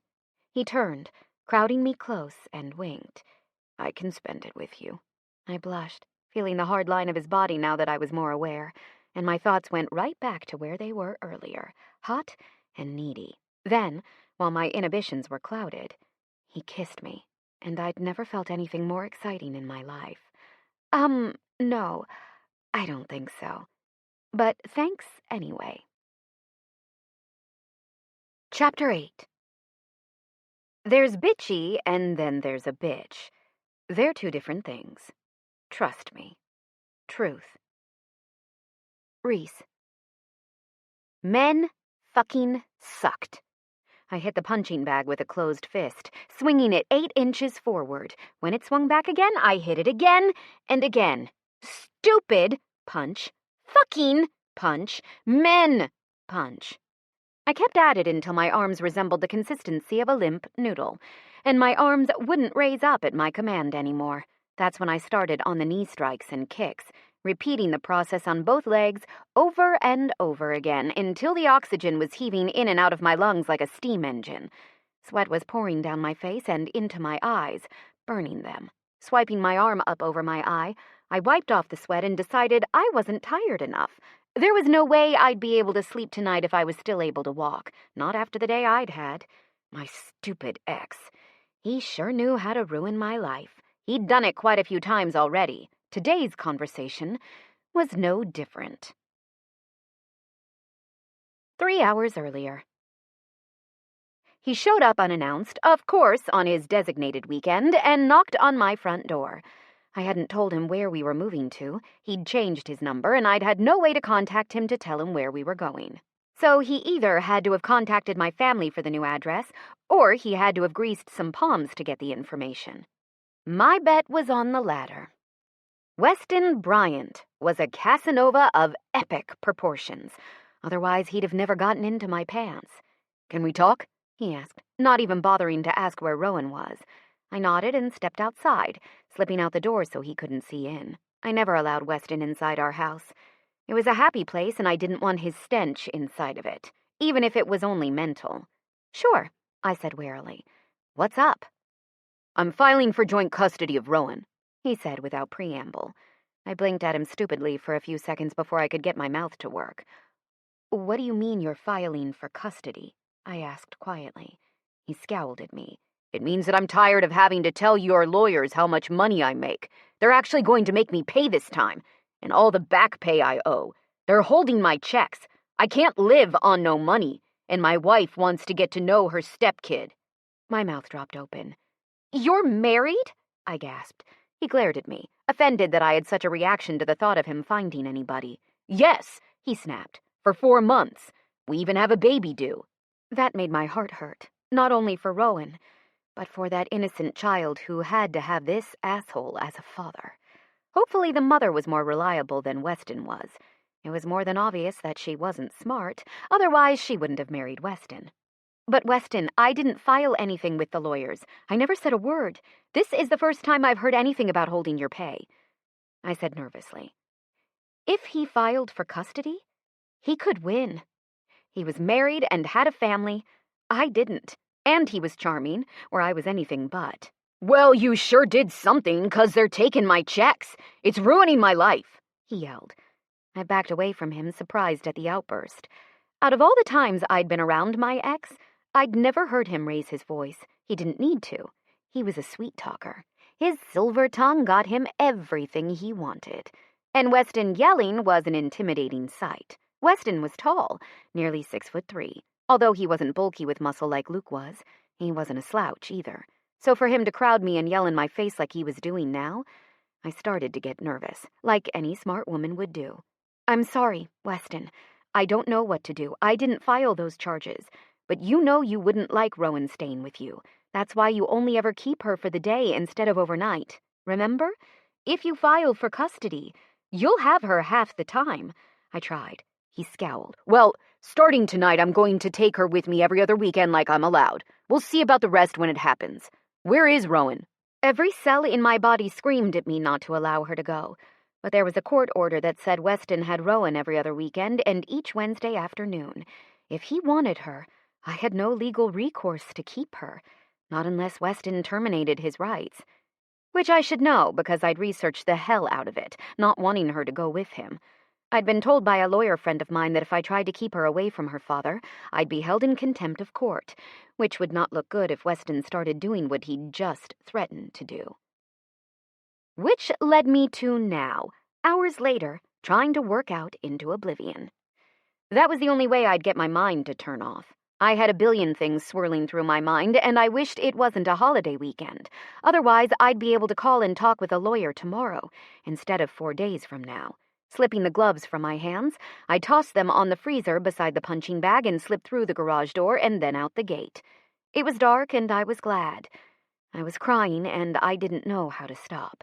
Once my feet hit the pavement of the road beside my house, I started to run, no real designation in mind. I just knew this was about to turn into a disaster, a huge clusterfuck of epic proportions. There was no way I could let Weston have her half the time. I wouldn't survive, not to mention she'd have to go to 2 different schools in 2 different states. Would they make me move back to Shreveport if he was able to get half custody? Would he have to move here? Would the judge make it to where half the year she was with me and half the year she was with him? That sounded god-awful. I'd never been away from her for more than a day at a time since she was born 5 years ago. I kept my pace, running hard, full out, feeling the burn stretch my muscles. Somehow I wound up in town, nearly 2.5 miles from my house. I kept my pace, running along the sidewalk until I wound up at a dead end in front of the playground that I took Rowan to on the weekends. That's when I stopped, or more like collapsed. My knees hurt, letting me know I wasn't 18 anymore, and doing this to my body wasn't a good thing. I sat on the park bench, bending forward until my elbows rested on my knees, gasping for breath. I couldn't tell if it was because I was tired or because I was crying. Either way, though, I was being really loud. I hadn't been aware that anyone was there with me until I heard the crunch of the pea gravel under the soles of someone's feet. I whirled, coming face to face with the man I'd seen respond during the movie theater fiasco a few weeks ago. Nico is what Luke had called him. He looked no less fierce tonight than he had then. In fact, in the twilight sun, he looked even more intimidating, and I decided that the name Nico suited him perfectly well. "Hey," I said, wiping my tears. He never took his eyes off of me. "Yo, you okay?" I nodded, embarrassed that I'd had the police called on me. "Yeah, been a rough day." I stood to leave and walked past him, or tried to. His arm shot out and stopped me once I made it to the chain-link fence. "Where are you going?" he asked. His hand felt warm against my skin, and I realized that it had gotten chilly in the last half hour since the sun started to set. "Home?" I asked questioningly. He scowled at me. "I'll take you." I don't know why I went with him so easily. All I could say is that I'd had a long-ass day and I was tired of fighting it. To be truthful, it was nice to have someone to talk to that didn't care if I cried or not. My family would have asked questions, and I just didn't want to talk about it. Not yet, anyway. He tilted his head towards the cruiser that was parked at the street behind me, and I shrugged. My legs did feel noodle-ish. Except when I got in the car with him, he didn't take me home. He took me to the station. "This isn't my house," I observed as he pulled up to a back door I'd never seen before. He gave me a level look, but didn't say anything, instead hopping out and punching a few keys into a keypad at the back door. When he gave me a look, I ascertained that he wanted me to follow him. I looked down at the black capri pants and sleeveless white t-shirt that declared me a Beta Kappa, and shrugged. I was curious, though, where he was taking me. And I had my answer short moments later when he led me through a maze of hallways, stopping at a door that I couldn't quite catch the name on before I was unceremoniously shoved into a room. The door slammed behind me, and I stared in shock at Luke, whose eyebrows were raised high above his eyes in surprise. "Hey," I said. Chapter 9. Scream, yell, pinch, kick. All of that is fine. Just don't cry. If you cry, then I start feeling punchy, and nobody likes it when I start feeling punchy. Luke to Reese. Luke. The scanner at my desk squawked, and I listened as a call went out about a woman sounding distressed in a park. That one should be fun. Not. However, anything would be better than sitting on my ass like I was doing now. I'm beyond fucking tired of listening to this. Either let me get back out there or not, but make something happen. I'm tired of being in limbo. I spat through clenched teeth. The IA officer looked at me sternly for a few long moments before she started to leave. She stopped once she had the door open, looking over her shoulder at me. "I'm not your enemy, Officer Roberts. I'm here to make sure all is well. You'd do well to remember that. You've been reinstated effective immediately," she said primly, then left the room. I gaped at the closed door, surprised that she'd reinstated me so quickly. I'd spent the last week working at a fucking desk, and my nerves were frayed. I hated being behind a desk. I was an action person. Although getting off in time to get my daughter from school had been nice, I wasn't the type of person to sit idle and do nothing all day. I was the get out and experience something different every day type of person. If I'd learned anything this last week, it was that I did not want to have the chief's job. Not now, not ever. I was seriously tempted to tell him I didn't want to be acting assistant chief anymore either. But I knew if it wasn't me, it'd be nobody, and I wouldn't leave the chief in a bind like that. My desk phone rang, and I was just about to answer it when my door was opened, and a very freaked-out-looking Reese was pushed through my door. I saw the look of satisfaction on Nico's face as he shoved her in, and I made a mental note to beat his ass later. "What the fuck?" Reese said, looking at me, to my phone, and then back to me. "You gonna get that?" My eyes didn't leave her lower half for a bit, mesmerized by the tightness of her pants and what they did for her legs. The top wasn't much to look at, but it showed off every inch of her sexy, curvy body. She looked good. Sweaty, but good. Then the tear-stained face and the redness I'd mistaken for a blush finally penetrated my brain, and I stood. "What's wrong?" I asked, standing quickly. She shrugged. Was her daughter okay? Was it her mom? Her sister? Why the hell was I so worried? It felt like a punch to the gut to see her face so haunted. I walked to her slowly, rounding the desk as she crowded back against the door. Her hair was in a low ponytail at the base of her neck, hanging over one shoulder. When I reached forward and grabbed her hand, she hissed in pain. Looking down, I saw that her knuckles were scraped and bleeding. "What happened?" I asked again, much more calmly than I felt. Her head hung, and for an instant, I thought she wasn't going to answer me. Then the next words made my blood boil. "My ex wants custody of Rowan," she whispered quietly. Her head still hung, and I instantly understood her tears. She loved her little girl like crazy. I didn't have to spend but 30 seconds in the presence of her and her child to know that. Hell, I'd even done some asking around at her mother's recovery party. A party that I'd been forced to attend because my sister had deemed it necessary. Reese had changed her whole life so Rowan could have a better life, so she could be home in time for her to get off of school. Not once had I heard any mention of the ex. I'd only assumed that he wasn't in the picture, but apparently he was. "Look at me," I said. She lifted her face to my gaze, and my heart started to hurt. "You want me to arrest him?" She burst out laughing, which was exactly what I'd wanted to happen. "Yes," she answered. I shook my head and took her hand, pulling her to the seat in front of my desk. "I have a few more things I need to take care of, then I'll take you out to eat," I said as she sat. "Tell me everything." "You want to come to my place for a few seconds?" I asked, as we walked out to my SUV. "I need to go change. It gets uncomfortable when people recognize me because I arrested them. At least out of the uniform, I'm not as recognizable."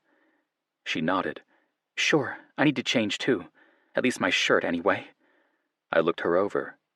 "You're about my sister's size. I have some of her old shirts at my place if you're interested. Or we can stop by your house, whatever you want to do." She stopped at the passenger side door, and I unlocked it for her. I was already about halfway through with helping her in the car when I realized I had my hand on her head.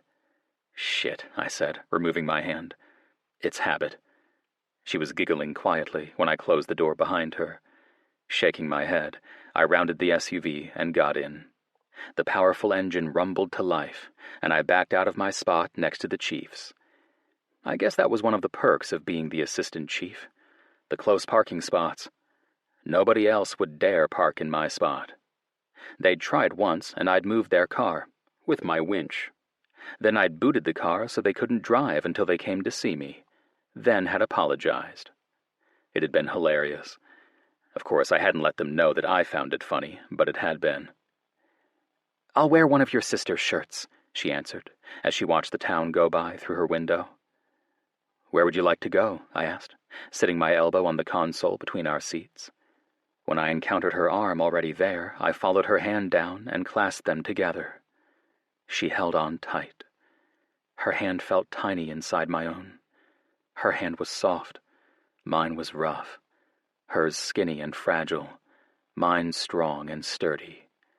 Her hand fit perfectly into mine, as if it was made for me to hold. She rubbed her thumb back and forth on my own as she spoke. "I'm not really familiar with Kilgore yet. I've gone to that bakery I saw your friend and you at, and a place called the Back Porch.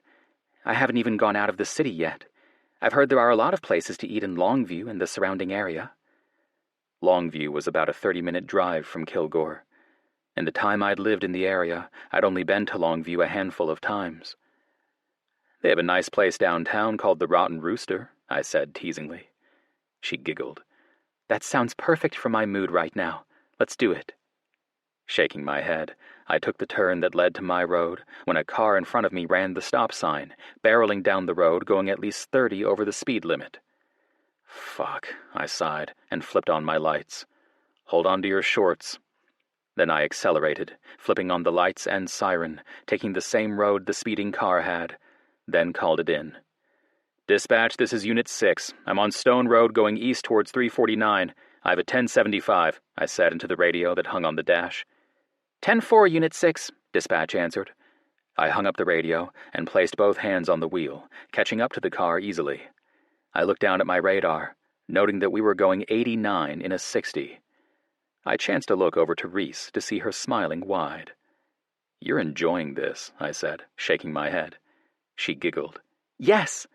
She was practically bouncing in her seat with excitement. It was another 2 minutes of following the car before whomever was behind the wheel realized he was being pulled over.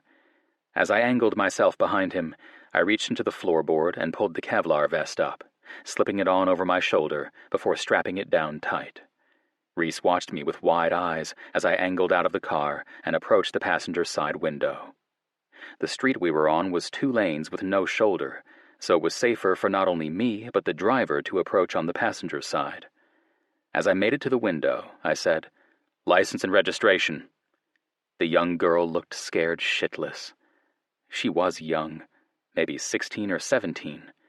As she reached into the glove compartment, my eyes stayed on her hands, watching for weapons. A police officer's job was tough. A traffic stop could turn fatal for the officer in a matter of milliseconds. That's why cops always got a bad rap for shooting too quickly. We're out there putting our lives on the line. I've had a gun pointed at me so many times I can't count them all on my fingers, which had made me jaded.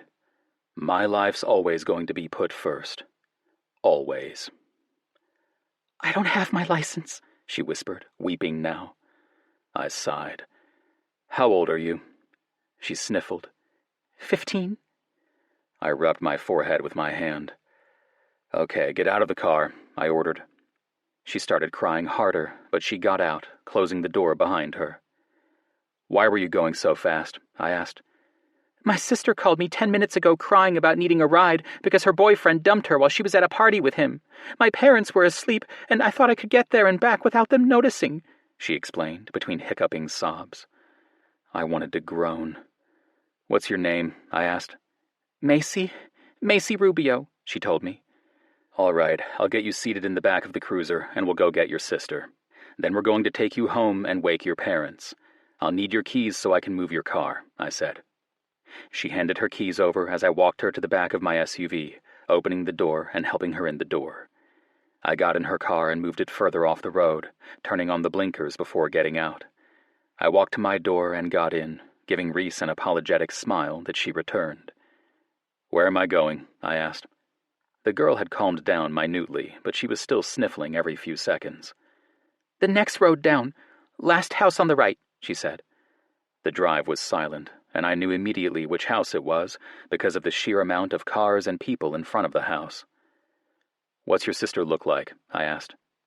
Then I saw the booze and smoke billowing up from the numerous people on the front lawn, and sighed, picking up my radio. "Dispatch, I have a 1015 in progress. I'm going to need backup. Multiple units," I said, reading them off the address. They'd run if I tried to go by myself, but at least if I had more than just me, it'd be slightly more contained. Most would still get away, but quite a few would be caught. Then those caught would turn over more. Nobody wanted to go down alone. "They all look underage," Reese murmured, scanning the area. My fingers tapped impatiently on the steering wheel. "Yep, that's why I called it in. This isn't good. A lot of these kids will drive home and possibly kill someone in the process." I didn't want to be stuck out here by myself when all those kids started running. And they would. She nodded. "There was a wreck not too long ago back home. A kid killed a high school senior who'd been set to graduate the next Friday. It was horrible." I heard about it. It was a sophomore who hit him, right? I asked, keeping my eye on the lawn. "That's my sister," Macy whispered, pointing toward a young blonde who came out of the house on the arm of a jock. I recognized him as a football player. I'd been working the game at the college last Friday when he'd thrown the game-winning pass. "That her boyfriend?" I asked her. Macy nodded. "Trent Dawes. He's the quarterback for Kilgore College." She confirmed my suspicion. Starting my SUV, I moved it to where it was taking up as much of the road as I could, then got out. "Trent Dawes?" I called. The young football player looked up as he opened the door to his truck. Then, like I knew he would, yelled, "Cops!" It wasn't loud, per se, but only one person needed to hear it to repeat it. And repeat it they did. Kids started running in all directions, some for their cars, others for the woods on the other side of the road.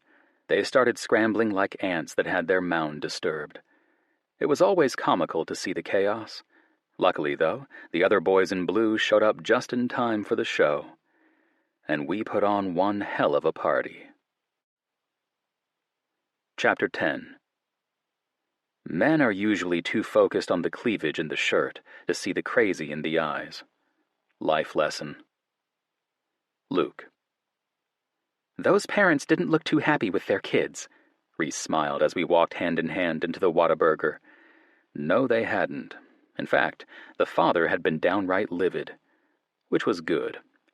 Parents needed to instill the fear of God into their children. If more people did that, there wouldn't be as many overindulged shitheads running around this earth. The quarterback, for instance. He'd been adamant that he wouldn't be going to jail.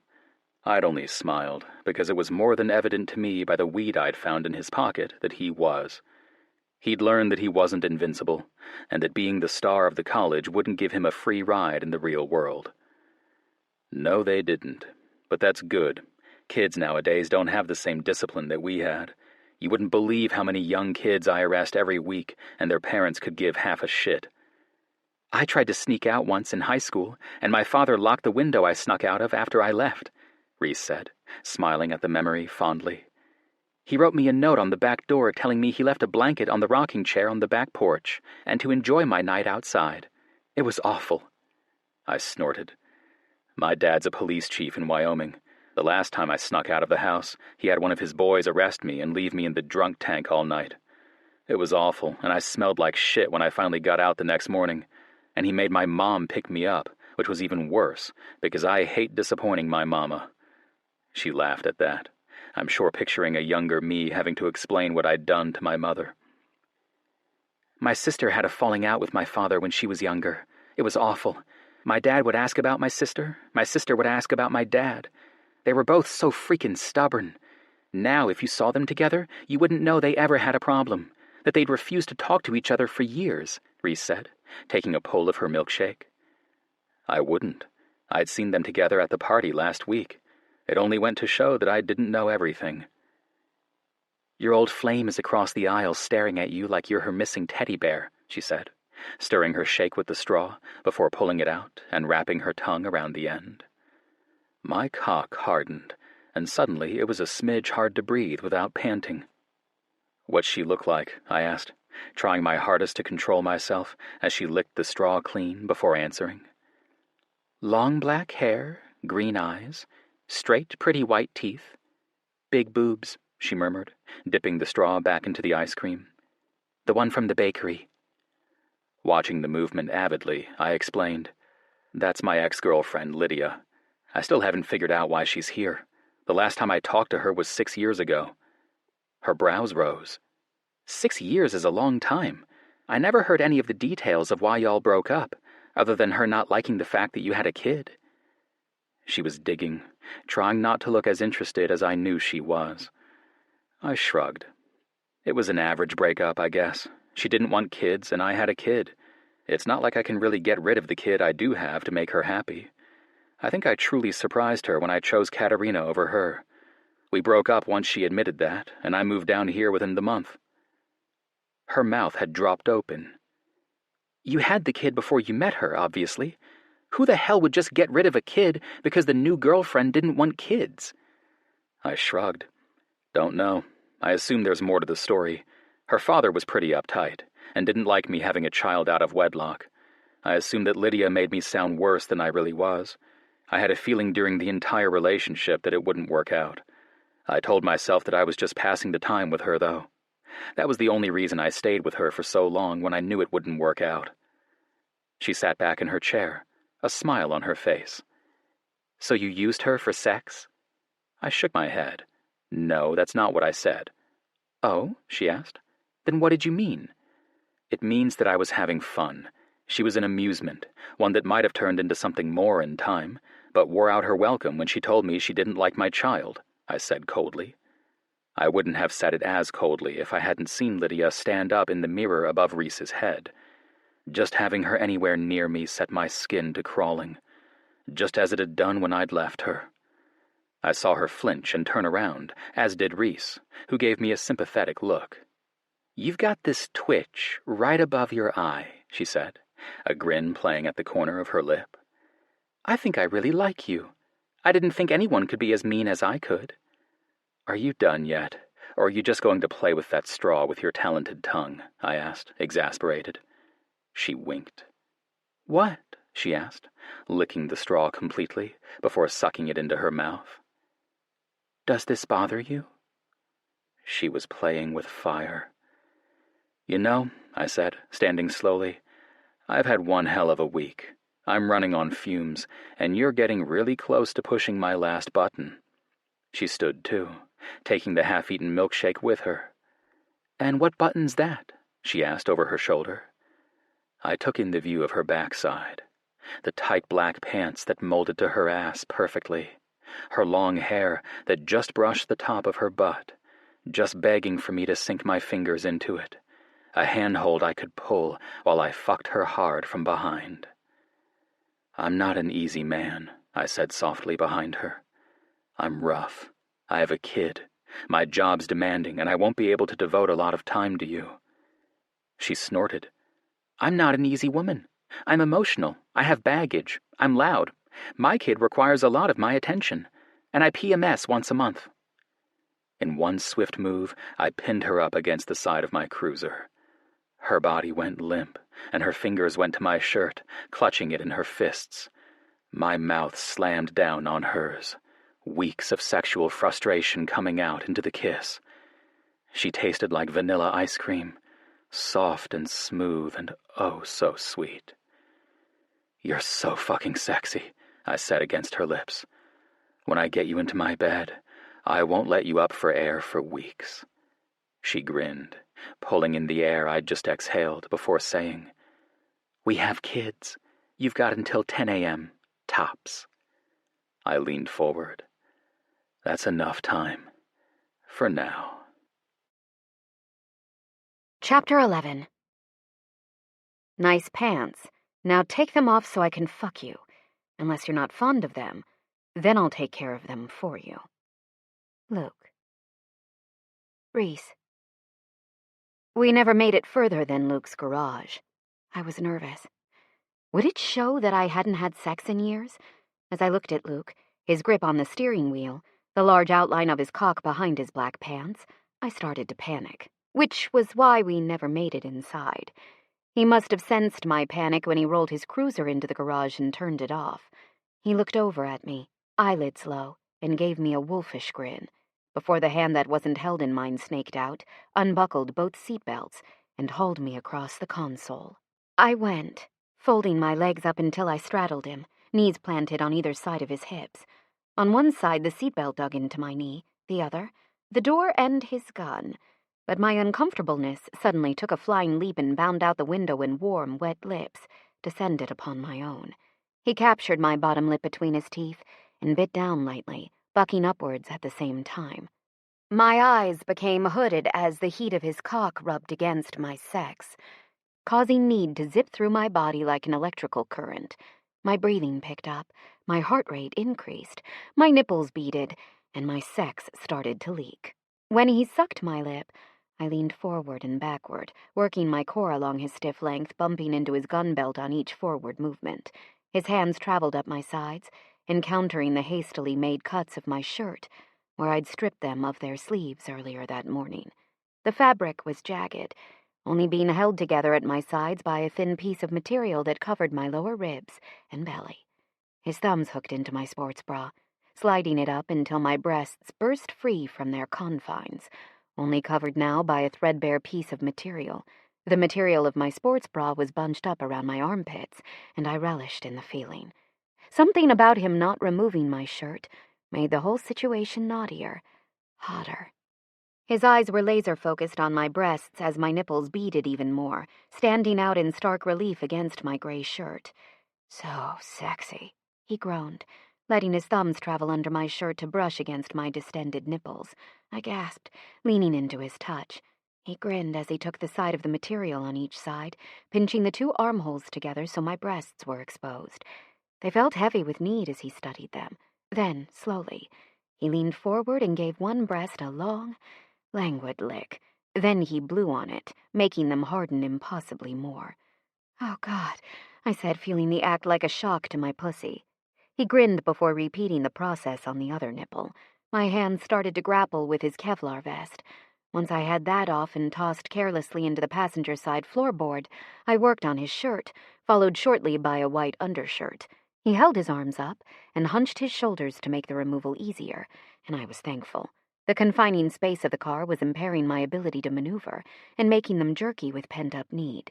He left my shirt where it was, pinned in place between my breasts, as he leaned forward and sucked one rosy nipple into his mouth, suckling on it like a starving man.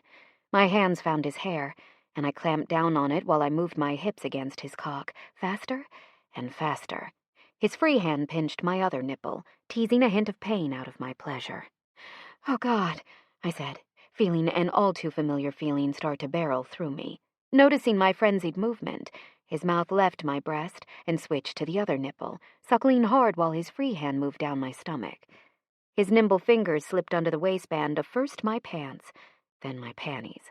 His fingers felt utterly right as they worked their way through my slippery folds, past my clit, and straight into my pussy. His two large rough fingers working my empty channel was exactly what I needed to tip over the edge of that cliff. I crashed. Hard. Moaning loudly, I threw my head back and rode his fingers through my orgasm.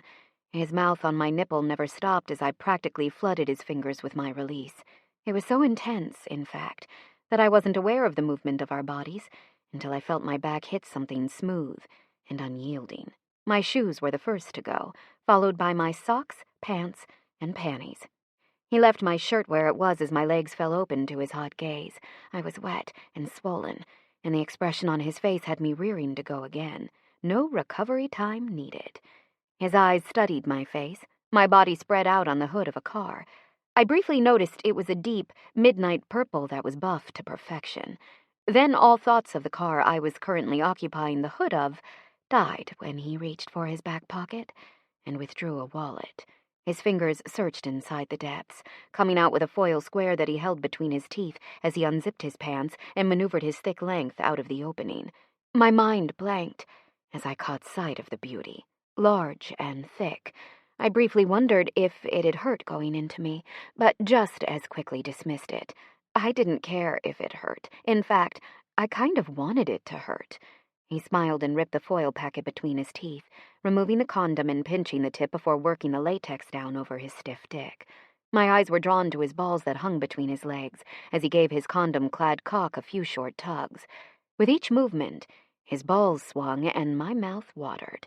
Then his expression, one of hunger, changed, going quickly to need as he took a hold of my hips and rolled me until I was on my stomach. My hands went to the gap between the windshield and the hood, clasping on tightly as he positioned me down lower on the car before lining his hard cock up with my weeping core. With one swift movement, he buried himself balls deep inside of me. The accessories lining his utility belt dug into my ass, but I was beyond caring as the feeling of being filled beyond capacity overwhelmed me. "Jesus, you're fucking tight," he groaned, pulling his cock out and sinking back inside me. The only thing I could manage was a grunt of admission as his hip slammed into mine. Not happy with the angle, he moved me until my feet were planted firmly on the ground.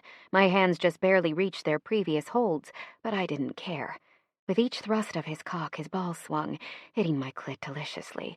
My hips were pressed into the side of his car, and I vaguely remembered thinking about leaving body imprints against the paint. My forehead fell forward as his hands landed on my hips for traction. Then he switched up his movements, going from harsh, fast movements to a slow, circular movement that had him hitting some forbidden place inside of me.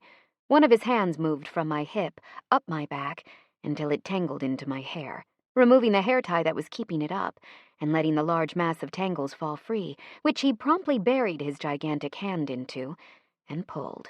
My head arched from the hood as he placed pressure on my hair, pulling me back until I was standing plastered against his body, the car holding my hips steady as he ground his cock inside of me. "Feel good?" he asked, withdrawing slightly before pressing back inside. I whimpered as I hissed out, "Yes." His lips descended on my exposed throat, sucking my skin in between his lips slightly, and suckling as he pulled free of my body. Then I was moving again, on my back as his mouth descended between my legs. I grasped his hair, pulling back as I simultaneously thrust my hips forward, grinding my clit into his face. He chuckled at my movements as I cried out in surprise, as 2 fingers abruptly slammed inside me, surprising me with the sudden fullness. "Oh, Luke," I moaned, heels going into the hood of the car as I canted my hips, moving them as best I could to reach the plateau that I could feel just barely beyond my reach. He chuckled against my clit, then curled his fingers into my pussy, making my eyes squeeze tightly shut as he massaged my G-spot. He slurped loudly, sucking my clit between his teeth before biting down gently. I screamed, coming hard as he worked me. My own hands found my breasts, squeezing and massaging as my orgasm tore through me. He worked me throughout my release, only stopping when I started to pull away from the touch. Then, like a madman, he pulled up quickly, yanking me down until my ass was once again on the edge of the hood and slammed inside of me. He thrust forward hard and rough. His balls slapped against me with each thrust of his hips, and I gasped in renewed desire as his thrusting had me on a collision course with another orgasm. His thumb found my clit as his eyes focused on mine. He watched the emotions pour through me as he worked my clit with his calloused fingers, flicking it expertly with the side of his thumb. Then he leaned forward. "Let me have your breast," he ordered. I cupped one breast in my hand and pointed the nipple straight at his mouth, which he immediately sucked in, feeding ravenously. "Oh, God," I said as I passed the point of no return. Once again, for the 3rd time in less than 20 minutes. I was coming. This time, though, he went with me. As my pussy contracted around his cock, I could feel him jerk inside of me, shooting his cum into the tip of the condom. I cried out loudly, losing the ability to hold my breast up for him as I buried my hands into his hair. After a few long moments, my orgasm subsided, and my limbs fell limply to the car. We both panted as he lifted up, staring into my eyes for long moments before he grinned. "That was a lifelong fantasy you just fulfilled," he admitted slyly. I blinked. "What?" He lifted up fully and withdrew from my sheath, the feeling of emptiness leaving me momentarily stunned. "Having you on my car." He indicated the car I was on with the tilt of my head. "As soon as I saw your ride at the bakery, I knew this was going to happen. I even polished it up for you so I could see your body imprint on the hood. The actual act was way more than I ever thought it'd be. These memories are going to be fucking awesome." His grin made me want to smack him. Jesus, the man was incorrigible. His hands worked nimbly as he pulled the condom off his cock and disposed of it in a large trash can across the room. I sat up and hopped down, turning to survey the damage. The car's hood was covered with sweat and other things. Things that needed to be wiped off. Spying the buffing rag in the corner, I walked over to it and started to wipe off the hood, working the streak marks out of it with quick, efficient movements. "I think I was wrong," Luke drawled from behind me. I blinked. "Wrong about what?" He tilted his head forward. "That's my new fantasy, seeing you wash my car in the nude. Soap bubbles all over your breasts and legs." I shook my head. "You're nuts," I teased. He nodded solemnly. "Probably, but it'd be a fun way to fuck." I laughed. "Fucking nuts," I confirmed with a nod of my head. He chuckled and tucked his cock, which I noticed hadn't descended from its original erect, back into his pants, and zipped back up. Then he walked forward, grabbed my hand and pulled me to follow him through the garage and into the door that led into his house. I didn't expect the cleanliness when I walked into his kitchen. I guess I thought, for some reason, that a single parent would be messy. However, the kitchen was pristine. "Your kitchen is really clean," I noted.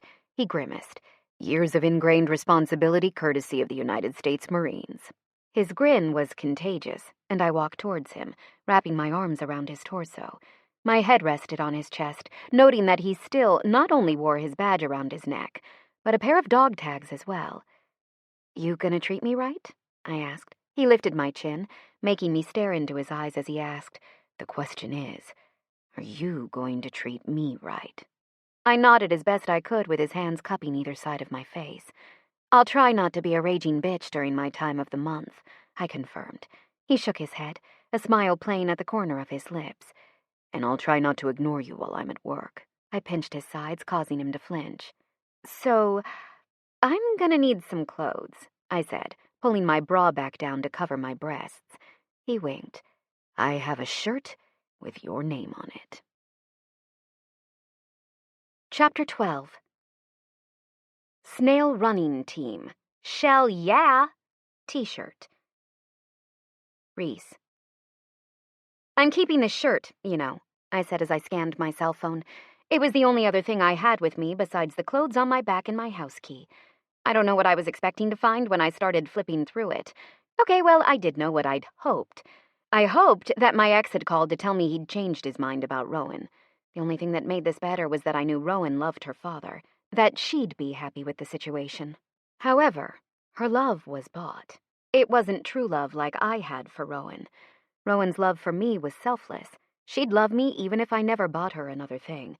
She loved me because our love was forged over endless nights of no sleep, of me rocking her when she was a baby, of cuddling and watching limitless amounts of princess movies, staying up at night with her when she was running a high fever. The love of a mother for her child was unconditional. "We'll see," Luke said as he followed me into the kitchen. I looked down at the Reese's peanut butter cup shirt he'd handed me that morning and smiled. It was perfect. I grinned over my shoulder at him. "There's no question. It's mine." "You know," Luke mused, sidling up behind me, kissing me on the neck where his shirt fell from one shoulder, he said, "A man's shirt on a woman's naked body is like raising a flag on a conquered fortress." Oh, I'd say he conquered it all right. Thoroughly. After our first time on the car, he went on to repeat it 3 more times throughout the night.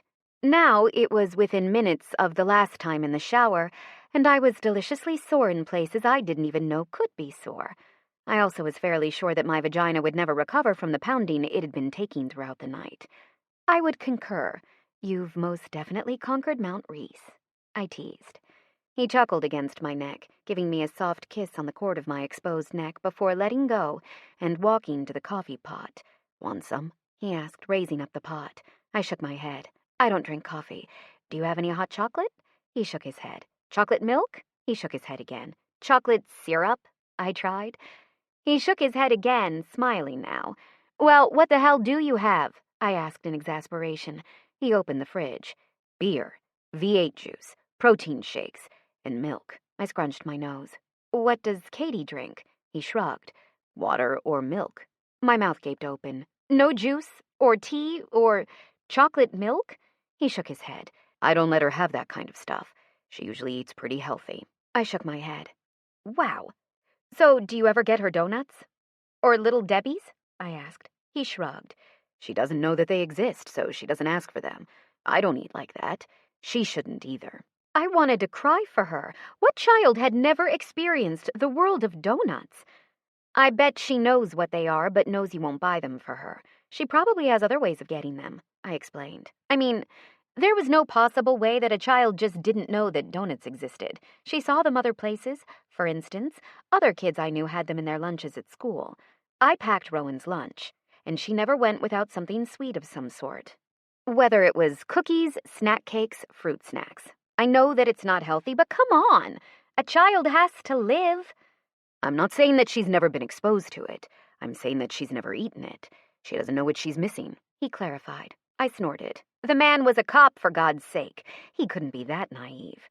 "Where is Katerina now?" He looked at me, wondering what trap I was trying to lead him to.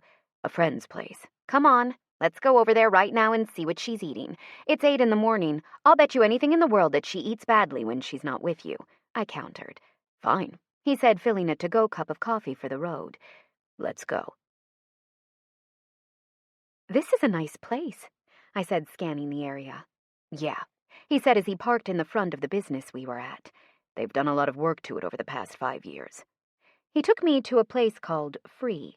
Apparently, there were houses in the back, ones I would have never thought to even look for if I hadn't known they were there. It was fairly nondescript from the front, if you didn't count the large 10-foot fence surrounding the property with razor wire on top. I took a sip of my hot chocolate from McDonald's and looked around. I need to get my oil changed. Is this a good place to go? He gave me a level look. Bring it by my place anytime you want. I'll do it for you. I would, but you wouldn't let me pay you, I drawled. He gave me a leer. Oh, you'd pay me, just not in money. I snorted and got out. He told me that normally they'd just drive up to Max's house, but he didn't want to tip him off that we were there. He was very serious about the bet, and he was out to prove me wrong. Let's go, he said, taking my hand and leading me around the building. I was surprised to see a long line of what looked like duplexes about 100 yards out from the back of the garage. They were all plain brown brick. However, in the distance, I could see 2 houses behind those, and another one in the process of being built. Why do they all live so close together? I mused. One of Luke's strides was around 5 of mine, so I was having to hurry to keep up with him. When he caught sight of my near sprint, okay, more like fast walk, he slowed, then answered.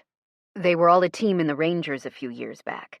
Then a lot of shit happened, and they decided to stay where they were. James lives here again, too.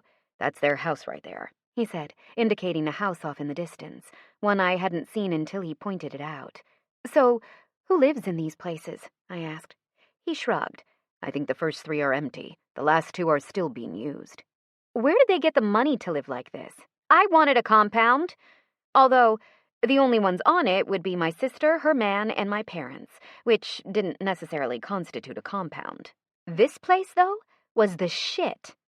Are they like hardcore badasses like you? I asked cheekily. He looked down at me and winked. Nobody's as badass as me, he quipped. Oh, a voice drawled from in front of us. I'd beg to differ. I jumped and squeaked, turning in time to see a large man walking towards us from the woods. Luke didn't jump, though. Only me. Luke was obviously paying attention when I wasn't. Sam, Luke rumbled, acknowledging the other man. The other man walked up, 2 little girls following closely behind him. They were dressed in camo, as was the man, and the man had a large hunting rifle slung over his shoulder. Hunting season. Imagine that. Did he hunt for trespassers on his land, and let his children tag along to help torture the trespassers? Then I smiled to myself. I really did crack myself up sometimes. The girls were too cute, though. I'd guess they were around Rowan's age, give or take a few months. They were the spitting image of their father, only with long blonde hair and hazel eyes. They watched me with an intensity that had the possibility of making me uncomfortable. I just knew that later on in life, some man was going to have his balls handed to him with that stare.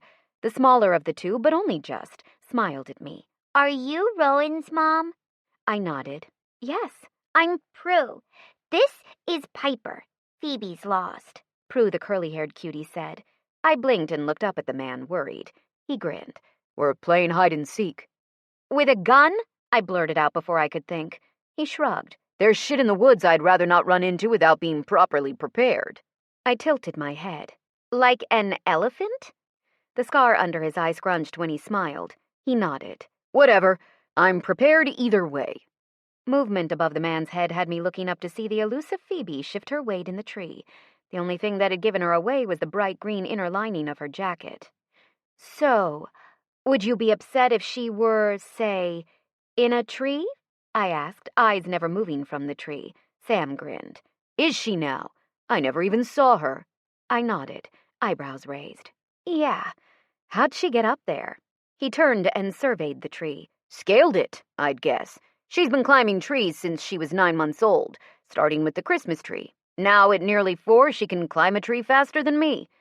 I watched as he walked to the tree, the 2 little girls following dutifully behind, as he spoke to Phoebe in her position high above him. Check you later, Luke called to the man. Luke? Reese. It was nice to meet you, he said, raising his hand up high above his head. My mouth dropped open. How did he know my name? His laugh slid across my skin like a sensual caress. Sam's a tad on the paranoid side when it comes to his children and his wife. I've got a hell of a story to tell you later of how we met. It's bound to put you on the edge of your seat, he teased, finally coming to a stop at the second-to-last duplex. Knocking on the door, He cast a wide-eyed look at me when it sounded like a herd of elephants barreling towards where we were standing.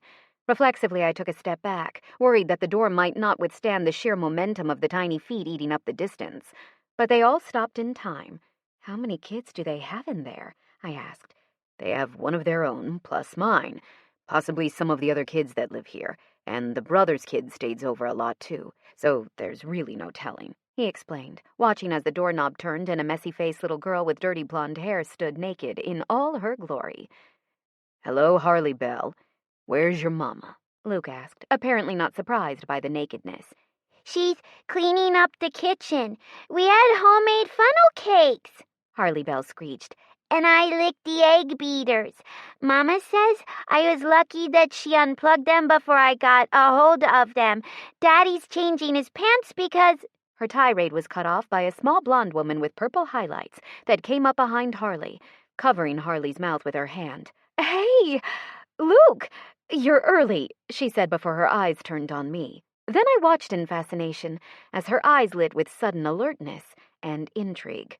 "Hi, I'm Peyton. Who are you?" Luke shook his head, but before he could answer, Katerina launched herself from around Peyton and hurtled into her father. "Daddy!" she exclaimed. Luke picked her up and wrapped his large arms around her, smiling softly as Katie wrapped her arms around her father's neck. Turning back to Peyton, I extended my hand and said, "I'm Reese. It's nice to meet you, Peyton." She shook my hand quickly and stepped back, allowing us inside. "Sorry, it's such a mess.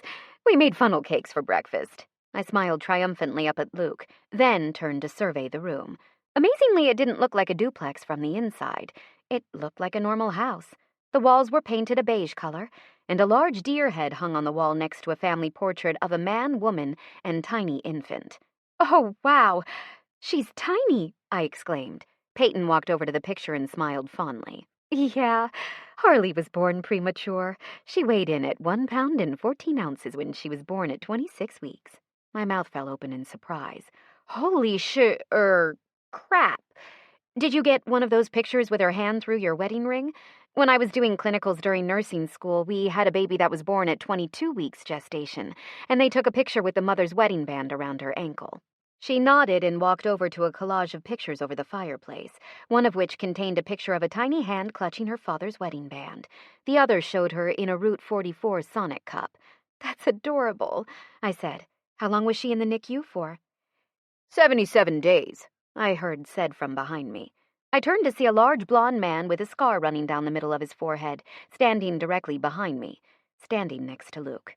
He had a large German shepherd leaning against one leg and a little girl hanging on the other. He was a big man, too, nearly Luke's size, but not quite, smaller and more compact, about 2 or 3 inches shorter than Luke's height of 6'3". I wonder if he ever gets called Harry Potter with that wicked-looking scar down his forehead. Would he bonk me on the head with his ham-hock fist if I said it? My mouth twitched and his eyes narrowed, almost as if he knew exactly what I was thinking. I pressed my lips together to keep the words from slipping out. I seriously had no control sometimes. "Max, this is Reese. Reese, Max," Luke introduced us. I walked forward and extended my hand to him. "It's nice to meet you, Harry." Peyton burst out laughing and Max narrowed his eyes at me again. My hand covered my mouth before he could return the handshake. "I'm so sorry," Luke chuckled softly. "Reese." "Nurse Doherty is a nurse at my school. She shot me in the leg at school 2 weeks ago," Katie said proudly. All eyes turned to me and I blushed. "I didn't shoot her in the leg, per se. I gave her the epinephrine out of her pen." Peyton nodded. "I've never had to do that in my years as a nurse, not once. That's pretty impressive." Peyton gestured to the couch that was covered in blankets and stuffed animals, and I sat. I wouldn't say I wasn't freaked out. I'd never done it either, and I've been a nurse for 6 years now, I expounded. She nodded. "When Harley was a baby, they thought she was allergic to cats, but we found out that she had a mild form of asthma after further testing. Scared the crap out of us when the talk of anaphylaxis and EpiPens was brought up. My daughter Rowan had an allergic reaction to some antibiotics when she was 2. I, being a nurse and all, knew what was going on as soon as it happened. That didn't make it any easier for me to handle, though. I just knew more about what could possibly go wrong if it got any worse than the large rash that spread all over her body. Luckily, it only gave her hives and stopped there. I said, leaning back until my head rested against the couch. I heard the front door close, seeing that the two men as well as the children were no longer in the room. When I looked back, I saw Peyton's eyes positively gleaming with excitement. So, tell me how y'all met. Is he good in bed? Thank you for the ride, I said softly, standing on the top step of my front porch. He shrugged. It's the least I could do since you enlightened me to the error of my ways. I giggled. Peyton and I had walked out nearly an hour after the two men had left and got an earful of Luke telling Max how funnel cake wasn't an adequate breakfast food. Peyton and I had had a good laugh about Luke's expectation of his child not eating junk food when he wasn't around. In fact, it was quite comical to see how surprised he'd been at hearing Katie tell him about how good the funnel cakes were and what type of donut was her favorite, as well as favoring Twinkies over Hostess cupcakes. Oh, the pleasure was all mine, I informed him. Luke leaned down for a kiss, brushing his lips across mine twice before we heard the sound of a diesel truck pulling into my driveway. Of course, that'd be when Weston came. Of fucking course. Chapter 13. If you open your heart to a man, he'll probably try to stick his dick in there too. Reese to True. Reese. November, the week before Thanksgiving. Hello? I snapped angrily into the phone. What's wrong? Luke asked as soon as I answered. I sighed. Nothing. Listen, I've got to go. Silence met my statement, and I knew that lie wasn't going to go over well with him, but I wasn't ready to talk about it yet. I was pissed. So pissed, in fact, that I was ready to punch something. Anything. I'd started my day out sick, as I had for the last 8 days. Luckily, I was at the end of my illness. Sadly, I still had no energy to deal with people's shit. I had the flu at the worst possible time. This was the week that I usually started planning my Thanksgiving, but I couldn't do a single plan when I could barely hold my eyes open. My mom was still on the road to recovery after her treatments, so I was the last person she needed to be around with her compromised immune system, which meant no help from anyone, mom, dad, or sister. I suffered alone, none of them even knowing I'd been sick, although that was the way of life for a single parent, and I was used to it by now. So, of course, what better time for me to get the flu? Saying that I was no longer sick wasn't really accurate. It just meant that I was no longer running a fever, but still having the tiredness and utter lack of desire to move. I was glad to finally be able to breathe again. That and sleep without my head pounding. And bonus, Rowan had one more day of school until she was out for break. Then someone had knocked on my door and I'd stupidly gotten up to answer it. My day had gotten even worse when I'd answered it and found Weston on the front porch. The man responsible for making my life a living hell for the past 4 months. At first, it had only been Weston being Weston. Then his wife had gotten into the picture, and that's when my life had gone from awesome to shit. I'd been high on life after the night I'd spent with Luke. Then, from the moment Luke had left, leaving me to deal with Weston on my own, I'd had nothing but trouble out of him since. I'd started getting anonymous reports about a week later from CPS about my daughter having bruises on her arms and legs from where I'd supposedly beaten her with a broomstick. The bruises had morphed into burns from where I'd held her hands over burners on the stove when she wouldn't listen, or stuck her feet into hot boiling water. The week after the second report to CPS, Weston and his wife Anita moved to Kilgore to be closer to their daughter. I'd hated Anita as soon as I'd met her. She was everything that I wasn't, and a bitch to boot. A catty bitch that I didn't want anywhere near my daughter. And, oh my God, could she play up the pregnancy card? The more I saw her, the meaner and meaner she got. I knew she was the one behind the false allegations to CPS. That was how I'd gotten to know Shiloh. Shiloh was married to one of Luke's fellow officers, James. She'd assured me that the false allegations were being investigated, but that still didn't stop the threats from coming. One good thing that had come from them moving closer was Weston not pursuing full custody. He'd been happy with having her on his weekends, and I'd been grateful. I didn't want my little girl to be in the middle of a tug-of-war match between us, especially not when she was finally getting to be around her father more, like she wanted. One good thing to come out of it all was Luke and I getting closer. He'd been my rock over these past 4 months. The shoulder I cried on each time a new false report on me came in, not to mention a great support system. And Rowan loved him. However, right now, I just wanted to lay here and wallow. Then, like the pain-in-the-ass cop that he was, he called back. "Hello?" I answered. "Reese," he said quietly, almost too quiet. "Just not over the phone. I'll tell you, I promise. I just don't want to talk about it over the phone," I said hesitantly. "Fine, I'll be there in 5 minutes," he said, and before I could tell him no, he was gone, and I had the sound of dead air in my ear to prove it. Fuck. My eyes closed in exhaustion, and the next thing I knew, I was being woken up by a large, warm body sliding into the bed behind me. Luke felt divine. I was freezing my ass off, and his body was like a large, not-so-compact space heater that fit the contours of my body perfectly. As always, any time his body was close to mine, especially skin to skin, my body started to respond. It didn't care that I was tired.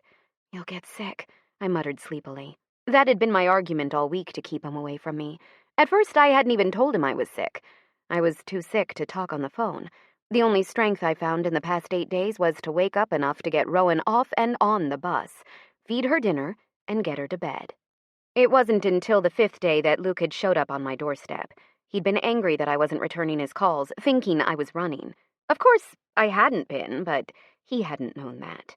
When he'd seen me, though, he understood. He'd left me alone reluctantly, seeing the merit of not getting sick himself. Now, though, my reprieve was over. He chuckled, pressing his hard cock up against my ass.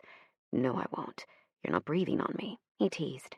"There doesn't have to be any kissing involved. I can't get sick from fucking you. I'll do you from behind. I won't be breathing in anything contagious." I wanted to laugh, but I was too tired. Not tired enough, though, to lay there and let him take me. It might be exquisitely nice. In fact, it was sounding better and better by the second. "Bodily fluid is bodily fluid," I mumbled. His hard cock was freed from the confines of his underwear with deft movements on his part, and he started sawing it between my legs, making me squirm. We hadn't had each other in nearly 2 weeks. At first it was because he was busy with work. Then I'd gotten the flu and refused to have him around me to keep him and his daughter healthy. Which led us to now. Both of us so horny that he was willing to have sex with a sickly woman, and I was willing to let him. His hand that had been at my waist pulled me back until I rested fully against his big body. With slow movements, he worked his hand down my belly until he found the edge of my panties. Dipping his fingers just barely underneath the band, he teased the tip of my slit while moving his hard cock between my legs. He was so close to touching me where I needed him to the most that I started to rock with his movements, wanting that touch more than I wanted my next breath. "Please," I said roughly. I felt him grin against my hair as he finally allowed his fingers to slip between the lips of my sex. My hand went down, slipping between my legs so I could massage the head of his cock each time he moved his hips forward. With the first touch of my fingers against his length, he hissed in surprised pleasure. "God," he groaned. "This has been the foulest week and a half I've had since I lost my virginity when I was 16. Knowing what I have, what I'm missing, has been the worst kind of torture." I smiled and rolled, trying to displace him, but he rolled with me, hovering over me with his hand still in my panties. I groaned in defeat. Just once, I could be on top. He bit the back of my neck, causing my sex to quiver in anticipation. Being on top was never good for Luke. He liked being in control, and I liked giving it to him. It was only on a rare occasion that I was on top, and even rarer if we finished that way. His fingers wiggled, finding their way to my entrance, and I squeezed my eyes shut tightly as one digit slowly penetrated my core. I clenched down tight on his finger, quivering in anticipation. "Please," I moaned. "I need it." His teeth skimmed the cord of my throat before biting down softly, giving me just the tiniest hint of pain as he slowly sank his finger inside of me to the webbing. "Jesus," he hissed. "You feel so good." I ground my clit into the heel of his hand, causing him to growl. With a few experimental thrusts, he started curling his finger towards my belly button, working that hidden bundle of nerves that he always found with little to no effort. I'd not been able to find it in 30 years, and there the man was, finding it every single time he wanted to find it. My core started to slowly leak with each movement of his finger. Then one finger turned to 2, then 3, then 4. I liked it when he pushed my boundaries like this. I was always so tight after we went more than a couple days, but he knew exactly what I needed. When he lifted up partially, I pushed my butt in the air and curled my knees up until my ass was nicely displayed for what I knew was yet to come. "You're ready, Reese?" he asked. His voice was like velvet against my spine as he worked his way down until he reached the band of my panties. Then, slowly, he started to remove them, bringing them down until they came to a rest at the bend of my knees. He growled incoherently as he dragged his tongue up the inside of one thigh and down the other. "Your pussy looks lonely," he mused, running his tongue back up my thigh again, until it just grazed the outside lips of my sex. Frustrated, I let my hand sneak down until I was massaging my clit, so turned on that I didn't care how I got it, as long as I did. He grabbed my hand and pinned it to the bed before I could even get one full rotation in. He chided, running his thumb from the top of my perineum down, sinking it fully into my core. I squeaked and pushed back, riding his thumb as he held my hand captive. I was working myself back against his thumb, burying him as far as I could make him go, like a woman possessed, searching for only one thing. However, just before I could teeter over the edge of the cliff he liked to keep me on, he withdrew, sensing my orgasm's nearness. Then I felt the head of his cock brush against my ass, pushing slightly on my asshole before he reined in his large dick by fisting it roughly. Brushing his rough knuckles against my clit, I gasped as he slowly lined the crown of his cock up with my entrance and sank inside. My breath squeaked out of my throat as he stretched me, his large hands gathering up my hair before leaning forward over my back and fucking in and out of me unhurriedly. The feel of his hot, hard cock moving out of me in slow, delicious movements had me on the verge within a few short thrusts. He worked himself in and out, pulling out completely before he sank back inside, stretching my opening each and every time. I bit down on my pillow, holding back a scream as his one hand stayed fisted in my hair, keeping my head in its position before running down my back and circling my hip. Then he found my clit, hot, pulsing, and distended. He circled the skin around my clit, knowing exactly what I liked best after the last 4 months of learning each other's bodies. He knew that if he kept it up, I'd top the crest in a matter of moments, milliseconds even, which I did, moments later, as the added movement of his fingers, paired with the delicious moment of his cock inside of me, hurtled me over the precipice. I screamed loudly into the pillow as my sex clenched down on his cock. My hand moved down on its own accord to cup his balls as he sped up his thrusts. They were low and swinging.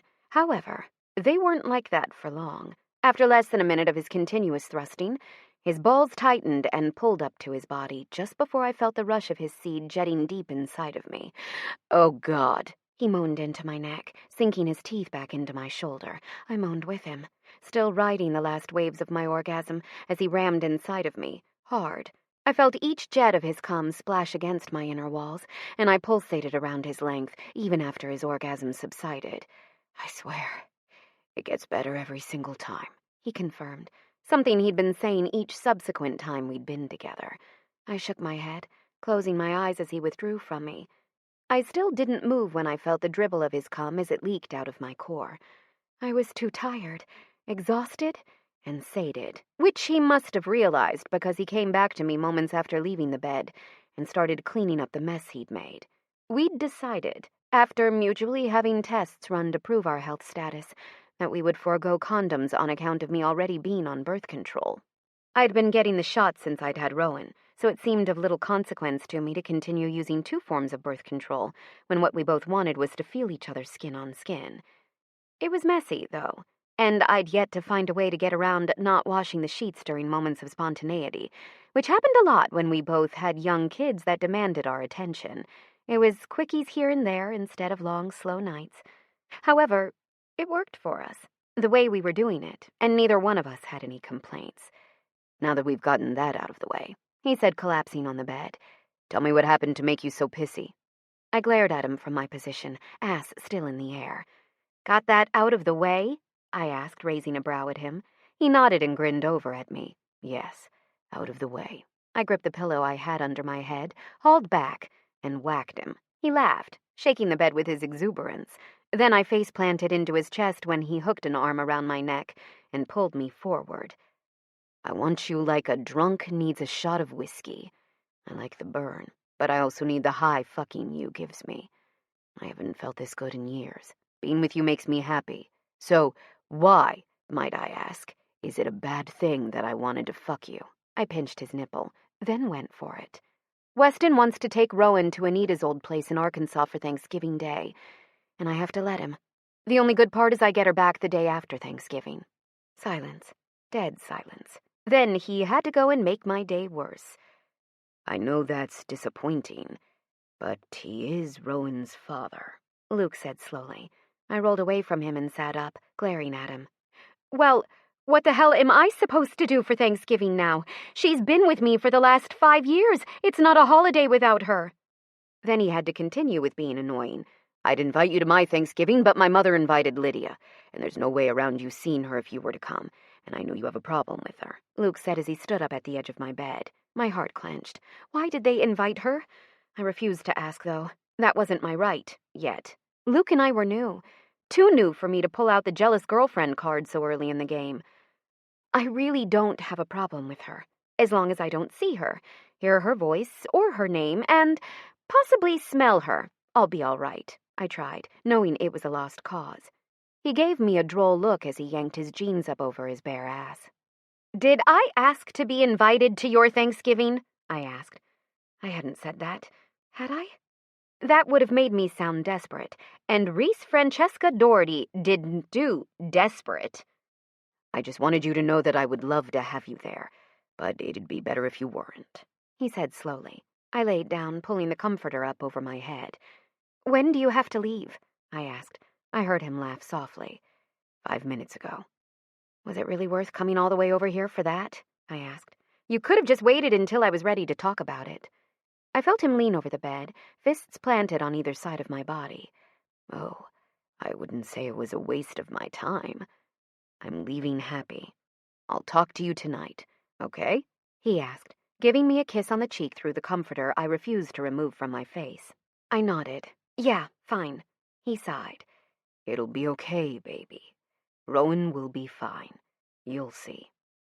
I sure as hell hoped so. Chapter 14. Your face. I like that shit. Coffee mug. Reese. Why don't you come over here? My sister asked. I looked at the clock next to my bed where I'd been laying for 4 hours and sighed. Okay. What do I need to bring? I asked. It was Thanksgiving Day and I was alone. My parents' flight had been delayed due to a storm, something that half the United States was having to deal with at this moment. Apparently planes couldn't fly in snowstorms, nor could they land on a runway covered in ice. Who knew? That equaled out to me not having anywhere to go for the first time ever, and my baby sister was having pity on me. Just yourself. Make sure you take a shower and brush your teeth, though. I don't want you to embarrass me, she quipped. She had no clue how true that statement really was. Okay, I said. What time do I need to be there? I'll come now to get you. I want a drink, she said. It's just going to be Grayson's dad and us, small and intimate, and you can all laugh at my cooking. That wasn't a joke, either. My sister had tried to do the turkey 3 years ago, and it had ended in a disaster. Thank you, sis, I said softly.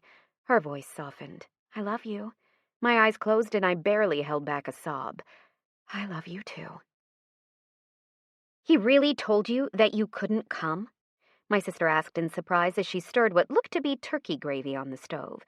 Yes, I confirmed. He said that Lydia was going to be there and that it was in my best interest not to come. He's fucking her, Grayson's father, Booney, said. That hadn't been far off from my own thoughts. The harder I tried to forget about what Luke had said, the easier it became for me to plant that little seed of doubt. After all, I only had experience with very few relationships, and with Weston it had been so beyond toxic that it was more than obvious to me that I didn't have the best judgment when it came to guys. Just get drunk, honey, and you'll forget, Booney said, offering me a glass of whiskey. I took the glass, remembering what Luke had said after we'd made love the last time, comparing me to a glass of whiskey. Then I shrugged the memory off. Bottoms up. The drink burned going down, boiling in my stomach for a few long seconds before it settled into a nice, delicious warmth. Wow, I said, shivering at the feeling. This is good. Grayson walked in and saw me with the empty glass in my hand. "You know," he murmured laughingly, "I managed to keep that bottled for 10 years now, and you two come over for a Thanksgiving dinner, and it's opened and half drank before I even realize you have it." I winked at him, looping my arm around Booney's shoulders. "You snooze, you lose," he mock-glared. "It was a nap. I'm allowed to take a nap. It's Thanksgiving, after all." "Yes," I said, pulling another cup down from the cabinet. "You're also allowed to drink." Luke. "What's wrong, honey?" my mother asked softly. I sat on my stool with my back to the counter and watched my daughter play with Bailey's kids. Lydia was on the chair across the room, smiling at the kids' antics. "I think I fucked up," I said. My stomach didn't feel right. I couldn't get a hold of Reese, and it was just making it worse knowing she was alone when she could have been with me. "Well, there's nothing new with that. But what is it this time?" she asked, pulling the rolls from the oven and placing them on the hot pad next to the stove. "Lydia, she shouldn't be here," I murmured softly. My mother's brows creased. "Why?" I'd never told my mom why Lydia and I had broken up. Only Bailey knew, and she understood my desire to keep it quiet. Lydia's parents were best friends with my parents. They didn't need to have that coming between them, not when they were so close. "I met someone about 4 months ago, and I feel like shit because I know she's spending Thanksgiving alone, and I told her not to come," I said softly. "I knew Lydia would be here, and I didn't want to make it awkward for everyone." "You're seeing Lydia and some other woman?" my mother gasped. My head snapped around, and I barked, "No! Why would you think that?" In fact, I was a little hurt. Why would my mom think that? When had I ever given her that impression that I was that kind of man? "You just told me you met someone. Don't you think that if you met someone, you wouldn't have a girlfriend?" my mom asked, gesturing towards Lydia. "Luke's not seeing that bitch. He's seeing some cute school nurse," my sister supplied helpfully, as she inserted herself into our conversation, as she always did. "And she has a badass car. Daddy would like it." My mother's mouth dropped open. "Then why did I invite Lydia if you have another girlfriend?" "I don't know, Mom. Why did you?" Bailey drawled. My father, with the one-track mind, chose that moment to butt in. "What kind of car is it?" I rolled my eyes. "It's a '69 Charger. It's candy apple red with a 454. Sounds fucking sweet." "But then why'd her parents tell me y'all were back together?" Mom asked. Turning back to her, I answered, "Fuck if I know. I haven't even spoken to her since she moved down here." My mother's mouth gaped like a fish. "Well, why on earth didn't you tell me you had a new girl? When do I get to meet her?" I shrugged. "As soon as you stop inviting my exes to dinner, I suppose." She scowled at me. "Is it stock?" my dad asked.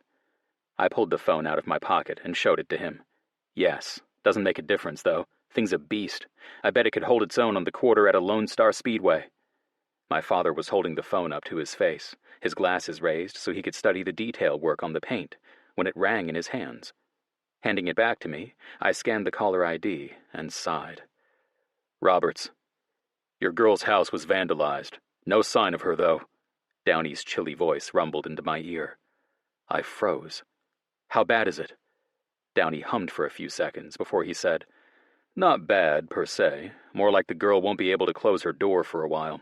It's been a while since it happened, though. There's all kinds of debris and leaves in her house from the wind. Colder than fuck, too. Door's been open for a while." "I'll be right there," I said, and hung up. "I gotta go," I said to my parents. "Reese's house was vandalized, and I haven't been able to get a hold of her all day." "Okay, honey, be careful. I'll take Katie back to Bailey's with me. Come get her whenever you're ready," my mother said. I nodded and shook my father's hand, gave Sebastian a nod at his position on the floor with the kids, and left. All the while I thought about how stupid I'd been to tell her not to come.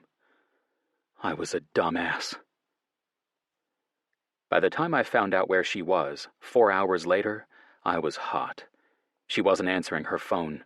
Her house was a fucking mess. Her car had been trashed, and I couldn't find her anywhere.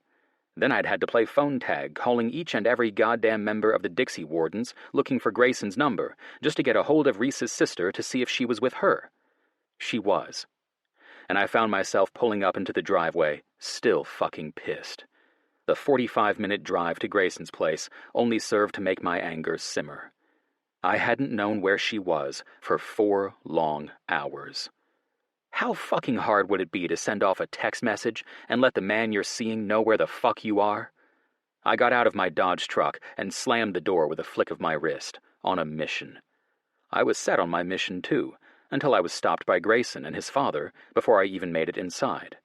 They both looked worried. "Thank fuck," Booney yelled. "I don't think I could handle one more goddamn second of that shit." "Her bawling her eyes out about how fucking sad she is that no one wants to spend Thanksgiving Day with her," Grayson sighed. "More crying about how she wants another baby and wants a man to love her like her daddy loves her mom. Jesus, the girl's probably cried more tears than you could fill a fucking kiddie pool with." The thought of Reese spending the night crying really tore me to shreds, especially since I was the reason it had happened. She wouldn't have spent any of it alone if I hadn't been thinking about myself. I put both hands on my head in frustration. "My fucking mom invited my ex. I didn't know what else to do." Grayson shook his head like I was a dumbass, and honestly, I probably was. "You choose her. If you're getting ass from her, you always choose her." He said it slowly, almost as if I would comprehend it better if he did. "Fuck," I said, taking the 3 steps that led up to the porch. "That's not even why I came, unfortunately. I wish it was," I said, glancing through the glass door inside. Reese and True were laying on the floor, a bottle of wine in between them with coffee cups as wine glasses. They were both facing each other, talking, I assumed. "And why's that?" Booney asked, as he leaned up against the wooden railing that surrounded the front porch. I turned my back on the glass door and looked out at my truck. Reese's place was trashed tonight. We're not sure on the timeline. One of the neighbors that was home said that it happened somewhere in between 3 and 5 in the afternoon. Her couches are slit, kitchen cabinets emptied, food dumped out, glasses smashed. Even Rowan's room was trashed. Clothes were all torn to shreds. Her car was scratched to hell and back with what resembled a screwdriver. It was bad. Grayson's mouth tightened, and his hands clenched into fists. "Goddamn bastards. I knew I shouldn't have allowed True to go get her.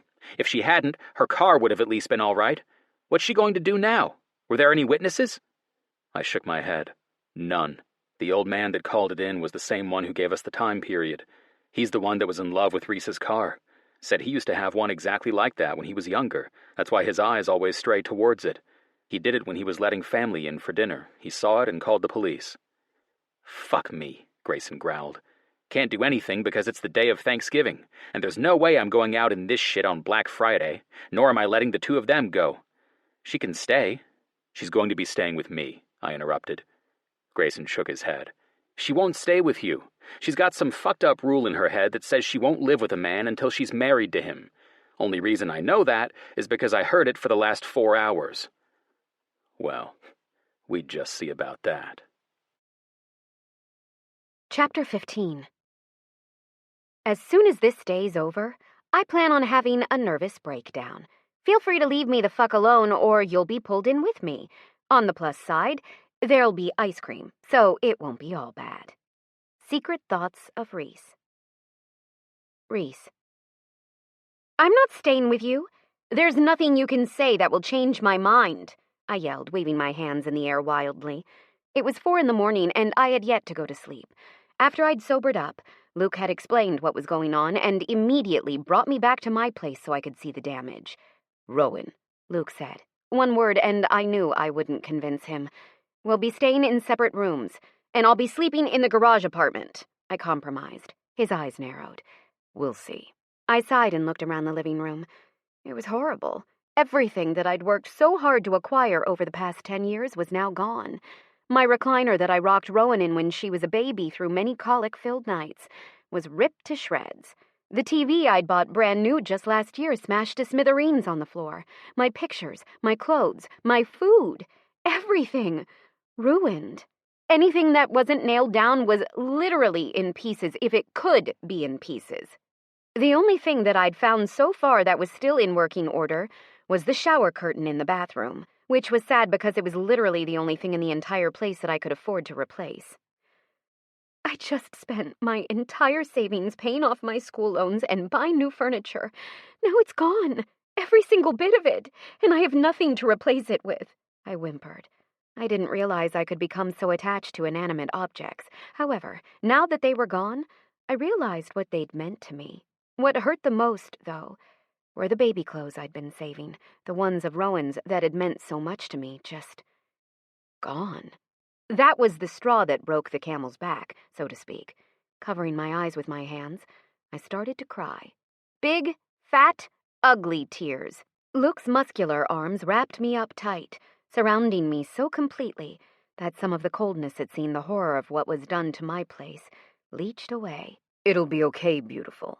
Now you can stay with me until your place is back up to par, and cook me breakfast in bed, iron my socks, and fish bullets out of the washing machine," he teased. A watery laugh escaped my lips, and I tipped my head up to stare into his impossibly blue eyes. "I'll fish bullets out of the washing machine and possibly cook you breakfast, but only if you're a good boy." He smiled devilishly. I can be a good boy.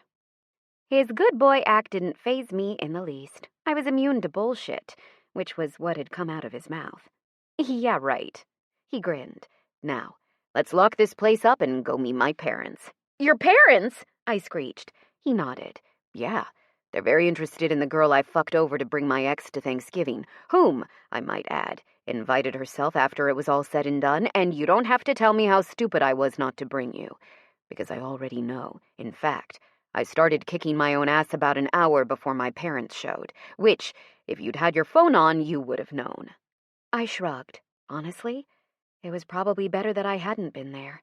I didn't want to be anybody's pity dinner date. I wanted to be first choice, and there was nothing wrong with that. "So, where are we meeting your parents?" "I cannot believe your mom's shopping in this shit," I said, looking in horror at the mall parking lot.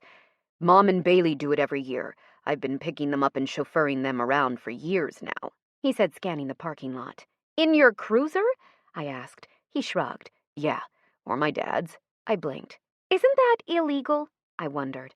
My eyes widened as I saw a fight break out in the middle of the parking lot. His muttered, "No," was drowned out by the yelling and screaming of the 6 women or so that were about to throw down right in front of our car. "Aren't you going to break that up?" I asked. His eyes flicked to the fight, then back to the doors. "No." "But you're a cop. Aren't you supposed to, serve and protect?" I asked dryly. His grin played at the corners of his mouth. He shook his head. "This mall has security. I'll let the rent-a-cops do their job. That's what they're paid to do, after all." Spying something, he started the truck and flashed his lights 4 times at who I assumed was his mother. However, I couldn't tell, because all it did was illuminate the fight in front of me. "That girl just tore out a chunk of the other girl's hair," I observed. He didn't look away, instead focusing on something beyond the fight that I couldn't see. "If they pull a gun, I'll intervene," he muttered. I shook my head. The man was unshakable. "I can't believe they're doing this in front of a police car." I shook my head in surprise. He gave me a sideways glance. "Some people don't give a shit about a black and white. All it means to them is help when they need it, nothing else." With that lovely parting comment, he got out and slammed the door, walking around to my side before opening the SUV's back door and ushering Bailey, and an older version of Bailey, into the back seat. "I hope you cleaned this seat before you made us get into it," Bailey muttered, sounding disgusted. "It looks pretty clean," Paige, Luke's mother, said. "Yeah, that's what you'd think if you saw it at first glance. I've been there when they start putting the naked bodies into the car. Then they vomit everywhere, or shit, or piss, or—" Bailey was interrupted by her mother's outraged cry. "This better not have any of what I think she was about to say on it," Paige declared. Luke grinned and closed the door. I stayed facing forward, awkwardly. Then their eyes turned to watch me as he made his way around the car. "So," Bailey said, "on a scale of 1 to 10, 1 being minutely and 10 being I'm gonna shove a boot up his ass, how angry are you with my brother?" I grinned and turned sideways into my seat, talking to her through the grate. "Probably about a 7, but he knows how to sweet-talk his way out of anything." Paige grinned. "The boy's just like his father that way. His daddy had a silver tongue when I met him, and not a thing has changed in the last 32 years. Then a commotion towards the front of our car brought our attention back to the hair-pulling match that had continued while we were speaking. That's where we found Luke talking to the ladies. Although I couldn't hear what he was saying, I knew it wasn't nice. "What do you think he's saying?" Paige asked. I turned to look at her, only to find her staring straight at me, startling me. "Probably that one girl's hair is fake and she needs to pull her shorts out of her vagina," Bailey quipped. Of course, my eyes couldn't help themselves. I had to look. And the girl did indeed need to pull her shorts out of her vagina. "I'm fairly positive that those words would never come out of your brother's mouth," I assured her. Bailey laughed. "Oh, my dear, what you have to learn." And for some reason, I believed her. "I'm not a fan of pumpkin pie," I said, eyeing the plate with disgust. Luke stared at me like I'd grown a fourth head. "What?" "It reminds me of snot and baby food." I made a gagging gesture. He looked at me for a few long moments before shaking his head and devouring the piece he brought to me. In 2 large gulps, he finished it off and washed it down with a gulp of beer. "Pumpkin's my Luke's favorite.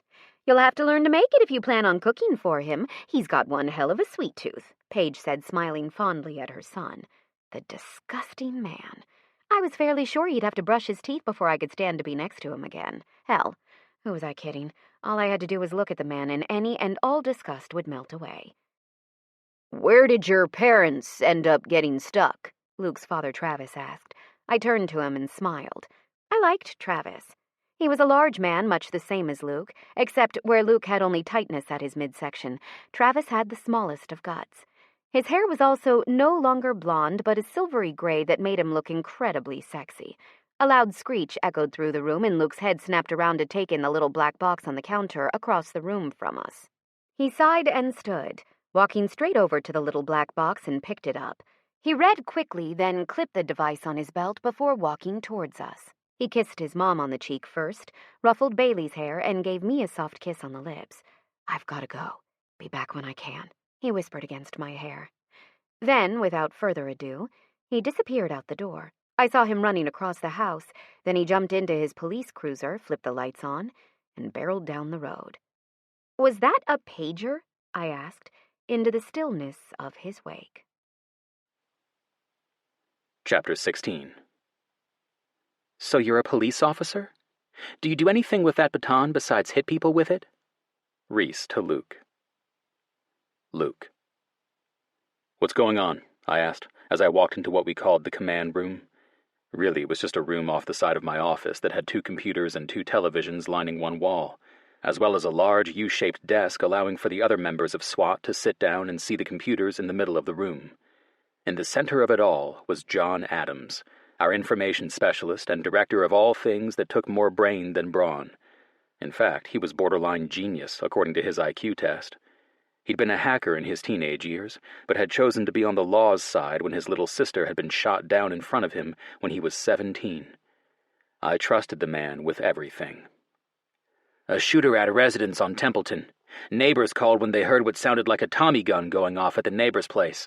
Said it sounded fake, and they'd thought at first it was their kids outside playing. When they realized it wasn't, they found the front door of the neighbor's place covered with bullet holes," John said, keeping his eyes on the computer. "They called the police when a few more shots came from inside the house. Only person there that they know of is an elderly man." My eyes went to the map up on the screen, and my gut twisted. That was the neighbor that had called in the burglary at Reese's place the night before. Knowing I wouldn't accomplish anything by letting the panic setting loose inside my chest out, I tamped it down viciously and stared impassively at the monitors. "There any cops on scene?" I asked, going into business mode. "Yes," John hesitated. "They're the ones that said that SWAT would be needed. Whoever's in the house started shooting the moment Atlas Stoddard pulled up in his cruiser." Atlas Stoddard was one of the oldest and most respected beat cops on the force. He was 51 and could pass for 35 easily. I'd trust his opinions and instincts over nearly everyone on the force. While John had been speaking, the other members of the team started piling in. First James, then Downey, followed by Nico and Michael. Finally, bringing up the rear was Bennett Alvarez, the newest member of the team. "All right, boys, here's what we got," I started, outlining what we were going to do. "Any questions?" They all shook their heads. "Good. Let's get moving," I instructed. "Let's move in," I said. "Guru, you're on standby." John, or Guru, had remained in our operations center back at the station. The boys called him Guru one night after an 8-hour-long bust, and the name had stuck, although it was only ever used while we were performing a raid or a bust. John didn't like to be called anything but John, although he tolerated it. Although he was a fully trained part of the team, he served us better there. The man was too good at what he did not to utilize those talents, like tapping into their home security system or webcams with little to no effort. Which was what he'd done a few moments after we'd left, hacking into the old man's security system, using the feeds that surrounded the house and inside living room as a guide. He relayed the information to us over the last half hour, and with what he'd told us, we decided it was time to go in. Now or never. 10-4, John said. Let me know when you're in position, I said to Downey, Michael, and James. With a nod, they circled around the house, while Nico, Bennett, and I went to the front. The door was feeble at best, and stood no chance as soon as I heard the quiet, "In place. Go." The door gave with laughable ease when Nico placed his boot to it. A similar sound could be heard from the other end of the house, but our main focus was what was in front of us. Nico crouched, going down on one knee. My shotgun was raised, pointed straight inside over Nico's shoulder. Bennett's was mirroring mine from the other shoulder. Nothing stirred. With a hand sign to proceed, Nico started walking, crouched down low. We'd done this a lot, so much so that we could almost anticipate the others' movements before they ever even happened. The first room we came to was a dining room. The room, one that had been so recently used for a family dinner, was now trashed. China was smashed. Bullets riddled the walls. The cabinet that held alcohol in the center of the room was broken, the door hanging off the hinges. The table was cracked down the middle, the beautiful glass I'd seen yesterday now shattered. "Side room clear," James's voice called over the line. Barely a hint of a whisper, but the sound reassuring nonetheless. "Dining room clear," I confirmed. "Kitchen clear," Downey's voice rumbled. My heart was pounding, as it always did.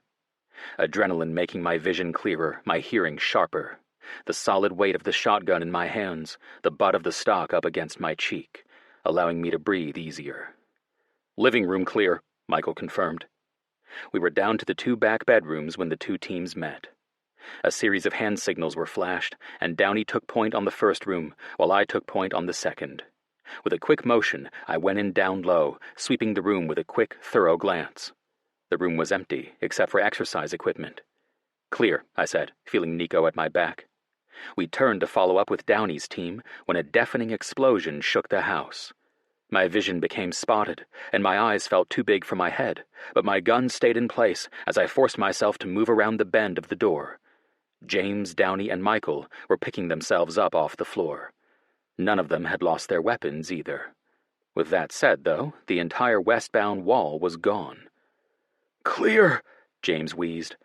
I heard the choking laugh of someone behind me, but for some reason, my sense of humor just didn't find it funny.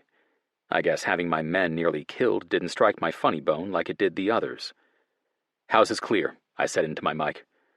The rest of the master bedroom was a complete loss, and the only thing that would help now was a crime scene crew. Who do you think it was?" Detective Howell asked. I fucking hated Detective Pearson Howell. So much so that I would rather let rats eat my eyeballs while I was alive than speak with the man. He was condescending, judgmental, and held a grudge because I got the assistant chief job when he'd been on the force for longer. He made sure I knew it, too. If we didn't wind up being blamed for this, it'd be a fucking miracle. The place was empty. The master bedroom blew from what we think was a tripwire of some sort. Our entering that room was what set it off. However, after the sweep, we didn't find anyone in there, I said slowly, trying to rein in my temper. "I realize that you think there wasn't anyone in there, but there was. The responding officer said there was," Pearson said snidely. I crossed my arms over my chest, not having anything else to say on the matter. We'd done our jobs. There wasn't anyone to save. That was the crux of it, and there wasn't anything else we could have done aside from predicting the future. Pearson was a man on a mission, that mission being to have my spot. "Officer Downey, how about you tell us your interpretation of the events?" Pearson commanded. I stood, tired of this shit. Listen, Pearson, it's the day after the holiday. We're all tired, and I'm ready to fucking go. You will see us first thing Monday morning.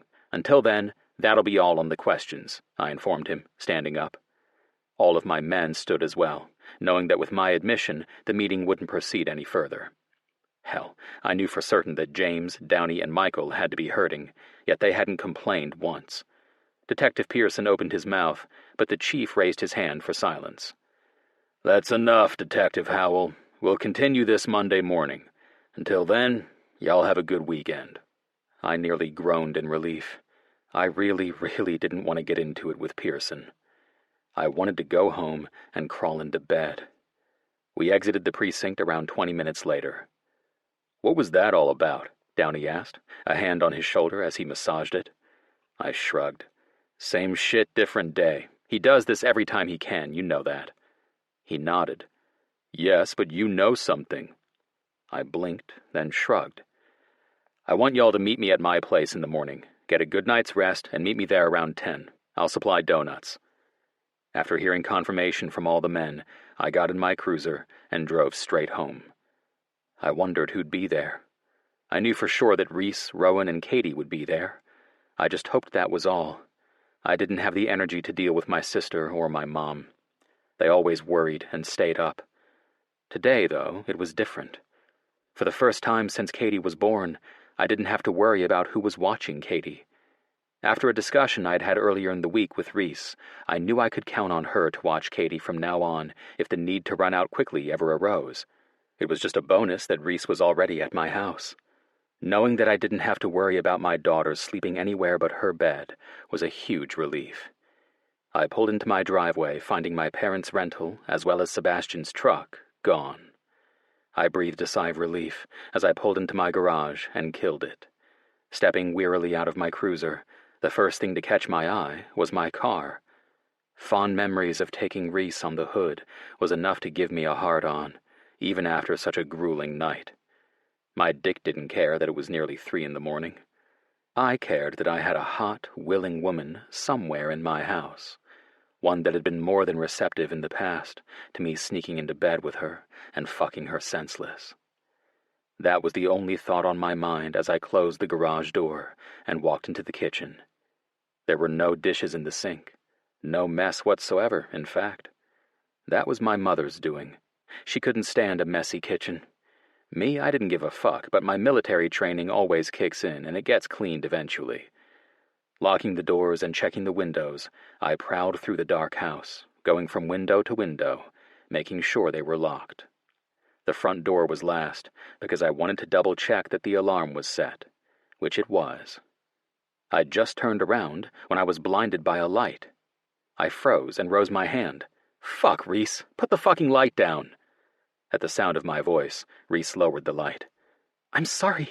I thought you said you'd call. When you didn't, and I heard someone moving around, I came out to see. So you thought you'd blind me if I was a robber? I asked, moving closer to her. She was wearing the t-shirt I'd let her borrow the first time she'd stayed at my place. The one that had a large Reese's peanut butter cup on it. It swallowed her, but I enjoyed the shit out of seeing her in it. I couldn't tell if she was wearing any pants or not, but I fixed that moments later when I pulled her into my arms. My hand trailed down over her hip to the top of her thigh, where the t-shirt ended, then up, where I quickly discovered that she was wearing panties, but no shorts. She shifted into me, looping her arms around my chest and hugging me tight. I was scared for you tonight, she said, running her nose along the middle of my chest. I squeezed her a little tighter. I'm okay, I said. She looked up at me. The only thing I could see in the darkened entryway was the lights from outside shining in her eyes. The rest of her was a silhouette, but my imagination was going wild. Chapter 17. I know how to load more than a dishwasher. Coffee cup. Reese. 3 hours earlier.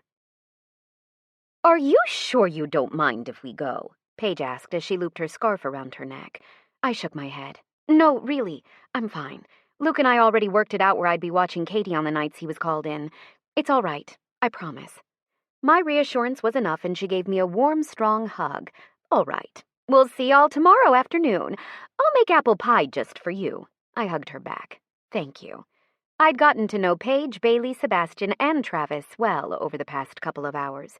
I'd been worried when Luke left, concerned for him, but they'd done well keeping me distracted. They'd only said that they would leave when we'd gotten a text from Luke, saying that everything was fine and that he'd be tied up for paperwork for a little bit longer. "Let her go, woman," Travis said in exasperation. "I'm tired, and we still have to drive an hour back to our hotel." You wouldn't have to stay in a hotel if you'd stay with one of us, Bailey muttered as she shrugged her jacket on. "Yeah, but then I can't have sex with your mother for a week," Travis said dismissively. Bailey made a gagging sound, and Sebastian hooked an arm around her shoulder with his free hand. Let's go. I held Blaze in my arms as I walked out with them to Sebastian's huge truck. I didn't attempt to put her in. I waited until he got Johnny in, then handed Blaze over. Sebastian's truck was big, much like Luke's. I wouldn't have been able to transfer her over as smoothly as Sebastian was able to. When Rowan was little, there wasn't a single time that I was able to get her out or into the car without waking her. I shook my head in amazement. "You just have to have the right touch," he quipped as he closed the door quietly. Then he ruffled my hair, smacked his wife's ass as she crawled into the truck, and rounded the hood. His ease at getting into the truck was humbling. Why men had to be so much more adept at things like that than women were, I would never know. I waved at them as they backed out of the driveway, followed shortly by Travis and Paige. The silence of Luke's house was eerie. I didn't know what to do. Rowan and Katie had been put to bed over an hour ago. Paige had cleaned the kitchen, then the living room. Then she'd started doing all of Luke's laundry. There was literally nothing left for me to do, and I couldn't figure out how to operate the volume on the TV in the living room, nor Luke's room, so I did what I did best. I snooped. I started in Luke's bedroom, then moved to his study, followed by his garage. There, I got a particularly bad idea when I saw the car, and chose to come back inside before I started to replay the naughty things we'd done on Luke's car our first night together.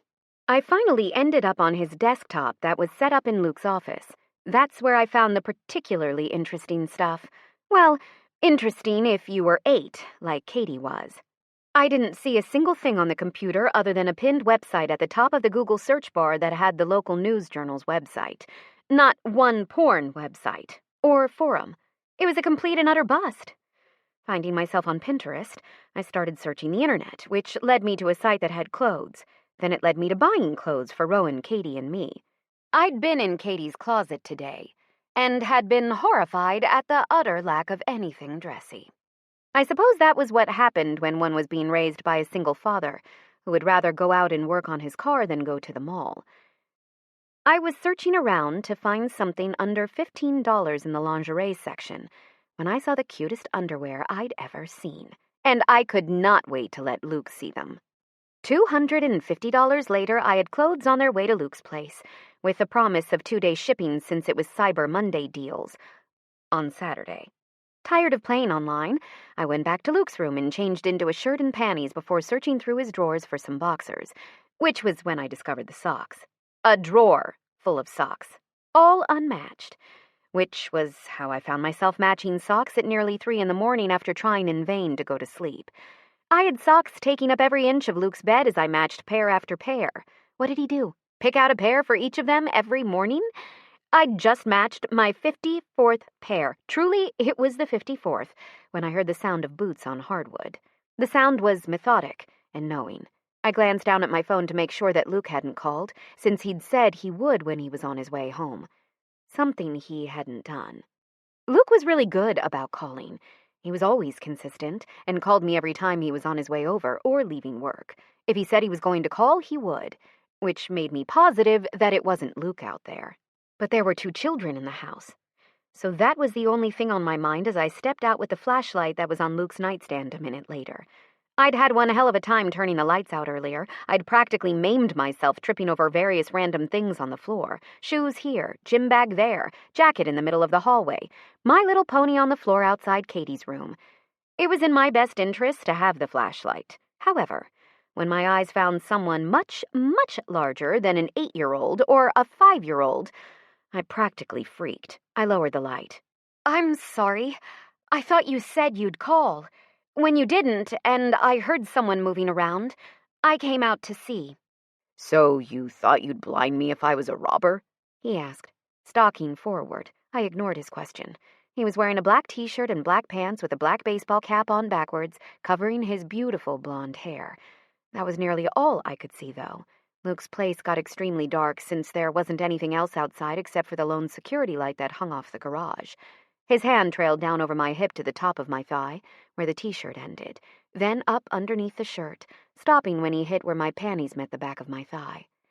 I shifted more fully into him and hugged him tightly, my arms going around his thick chest. I hadn't wanted to admit how scared I'd been for him. The past 3 hours had been torture. I'd looked at the clock countless times over the past 3 hours, wondering when he'd be home. Was that normal to be gone so long? I was scared for you tonight, I said, running my nose along his breastbone. He squeezed me a little tighter. I'm okay, he reassured me. I let out a relieved breath and turned into his arms. Now, I said, heading towards the hallway, tell me why you have so many freaking socks. His chuckle warmed my heart as he tagged along behind me dutifully. He stepped on my little pony on the way, and his quiet curse had me smothering a laugh as I led him into his room.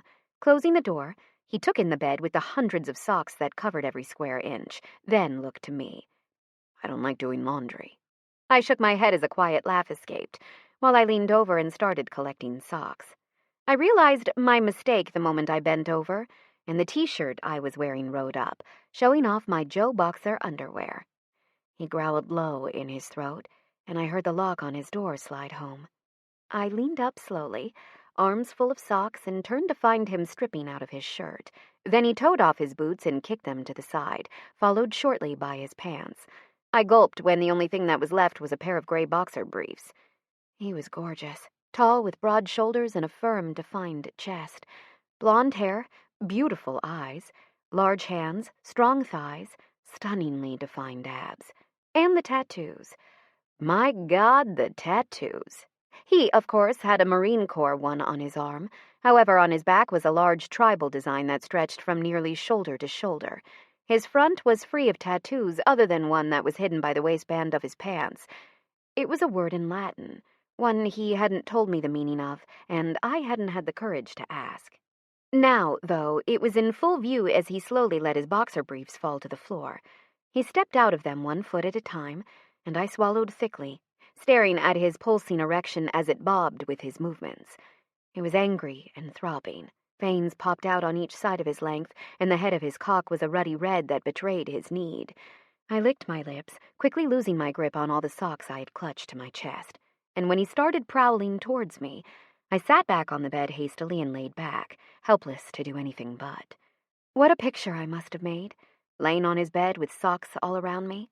My hair was sprawled out on the mattress, and my shirt had ridden up to my belly button, exposing my belly button ring to his gaze. He growled and bent down, kissing my bare belly, nipping gently at the piercing. Then his chin dug into my mound, and I started squirming. We can't, I tried. I didn't know why I was fighting it. I didn't want to fight it. It was just a reaction when it came to him. Something made me want to fight him, for him to force me to submit, which he did, gloriously. Stop, I tried again, shoving the socks away and trying to push at his face, when he edged the bottom of the shirt up until my breasts fell free. I hissed in a breath when he nipped the edge of one of my nipples with his teeth, crying out in surprise. Luke, I said, it'll be too loud. We can't. We can, he confirmed. Then he showed me how. Grabbing the top sheet, he pulled it, and me, down, until my legs hung over the edge of the bed. Socks fell to the floor all around us, but he paid it no mind as he lifted the t-shirt up.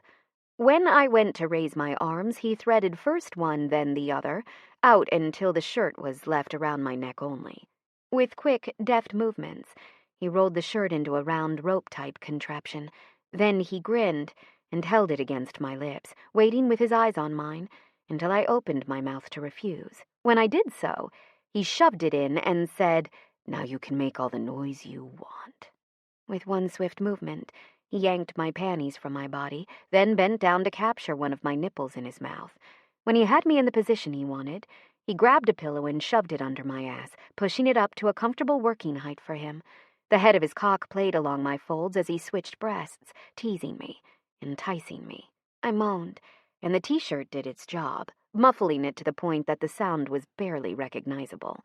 He leaned up and grinned, moving his hand down to run along the folds of my sex. When he felt my wetness, the grin slid away and was replaced by pure need. Grabbing his cock in a fist, he ran the tip up and down my sex, coating the head with my wetness.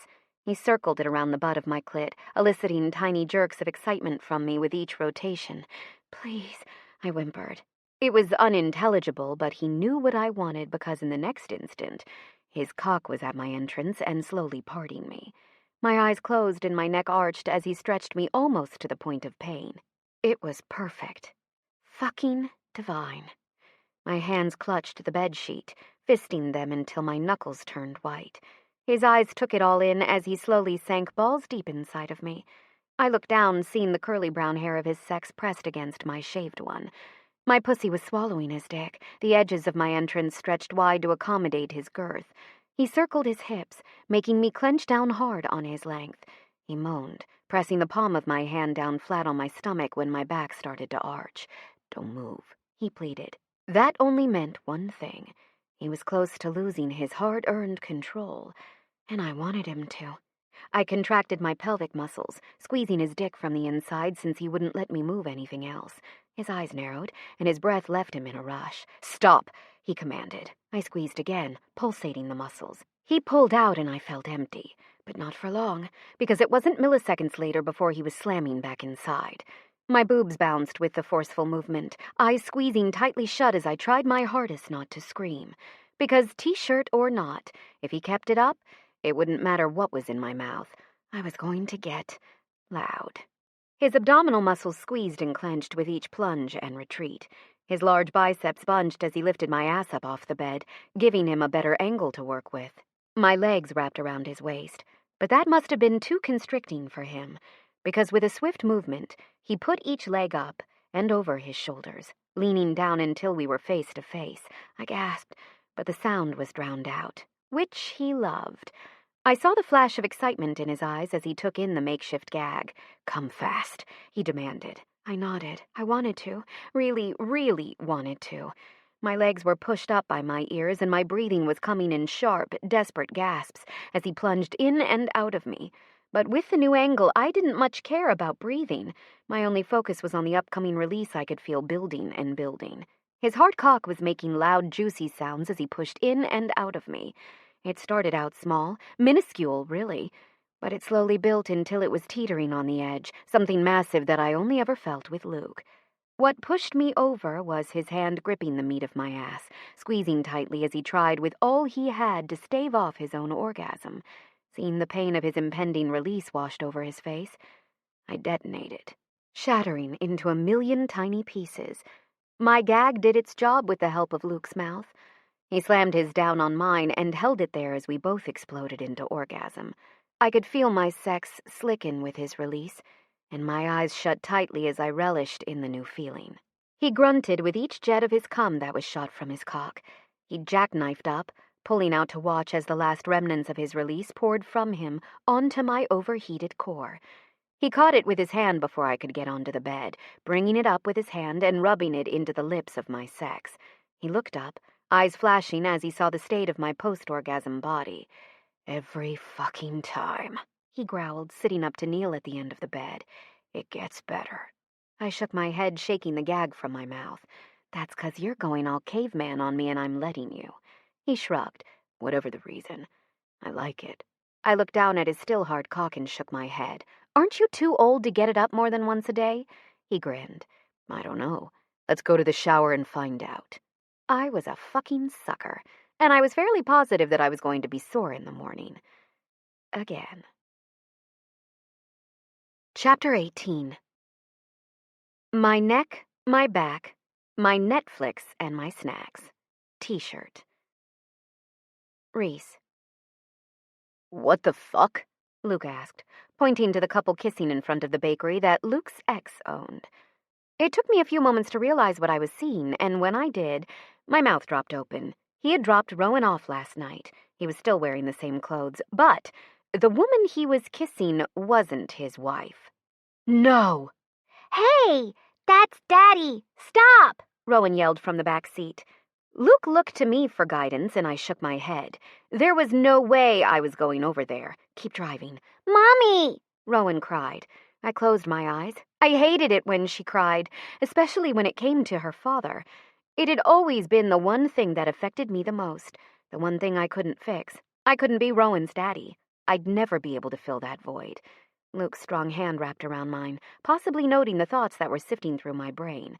I looked up at him, and he smiled at me. Taking a deep breath, I tried my best to ignore the screaming of my 5-year-old in the back seat. However, by the time we got home, it hadn't abated, and I was on the verge of screaming myself. The moment we pulled into Luke's house, she unbelted her seatbelt and took off to Katie's fort in the backyard. When I went to follow her, Luke refused to let go of my hand. You're only condoning that behavior if you coddle her. Let her work it out on her own, Luke rumbled. I wouldn't have listened to him if we'd been at my place, but Luke's house was in the middle of nowhere, and there was literally nowhere for her to go. Pulling me into his side, he walked with me, one arm around my shoulders and the other holding the bag of half the city's donuts in the other. I didn't realize that cops actually ate donuts, I teased, trying to get my mind off of my daughter. He gave me a look, humor mixed with a hint of annoyance. Do you realize how many donut jokes I get told a day? I held my smile in check. No. How many? No less than 4 a day. I don't even go into a donut shop with my uniform on anymore. It's beyond ridiculous, he said, holding the door open for me. Loud men's voices assaulted my ears as I stepped over the threshold. I was surprised to find the living room filled to the brim with large, beefy men in all states of dress. I froze with Luke at my back, surprised to see his house filled. How'd they get in? I whispered in alarm. His large hand squeezed my hip. They've got a key. I blinked, stunned. I'd have to ask him why when they left.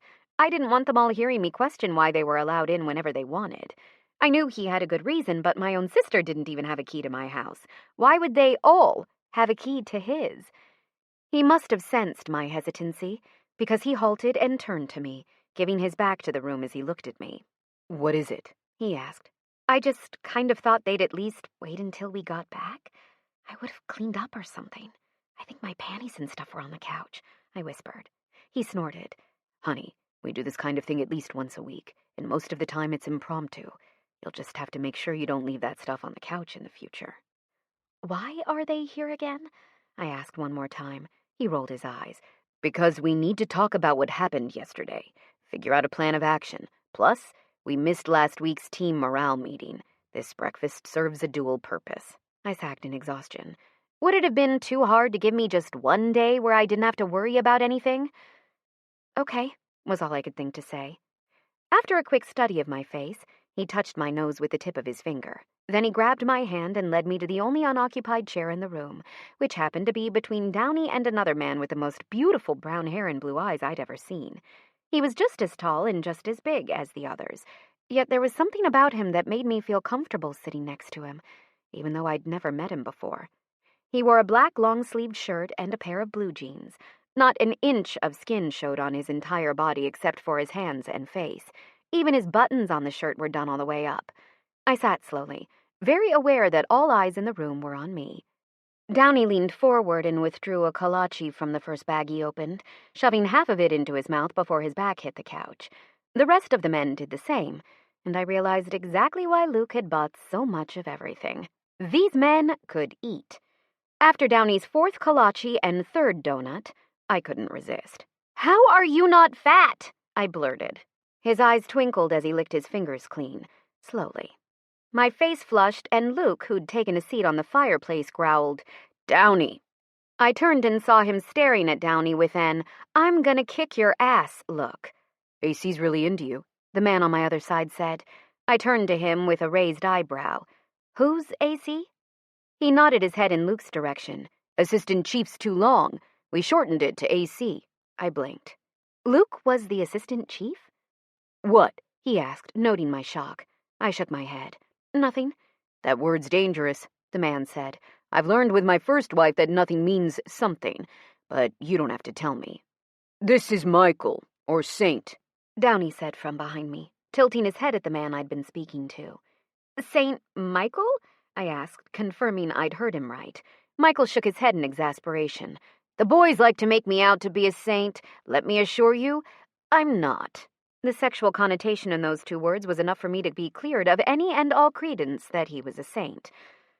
That and the look he gave me. The man wasn't a saint. Far fucking from it. Mommy?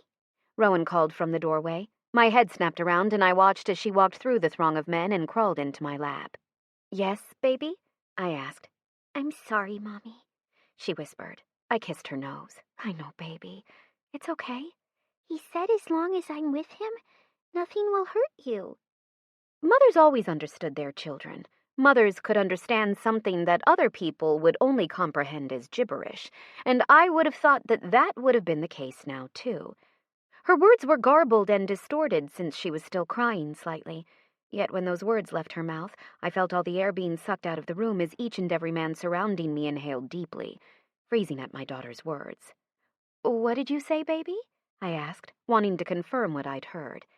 Daddy and Nita fight. Nita doesn't like you, Rowan said, looking up at me now. And did Anita say those mean things? I asked, smoothing her hair out of her eyes. She shook her head. Yes. Luke moved, coming to kneel behind Rowan, his large palm laid against her back, touching her from shoulder to shoulder, where he then proceeded to question her like a suspect. A 5-year-old suspect, but a suspect nonetheless. I would have objected if she'd acted hurt or scared, but she was nothing but happy to answer every single one of Luke's questions, as well as a few from the others as well. In that half hour Luke spoke with her. I learned everything I ever needed to know about Anita and more. For one, she liked sleeping with other men. TMI. 2, she was only with Daddy because she got pregnant. Way too much TMI. 3, she had a mouth like a trucker, something that Weston had sworn to me that he wouldn't do in front of Rowan. Obviously, that same promise hadn't extended to his wife. 4, Anita and her father were loud at night. I hadn't needed any more explanation than that. 57, Weston was in love with someone that wasn't his wife. That one hadn't needed any explanation today either.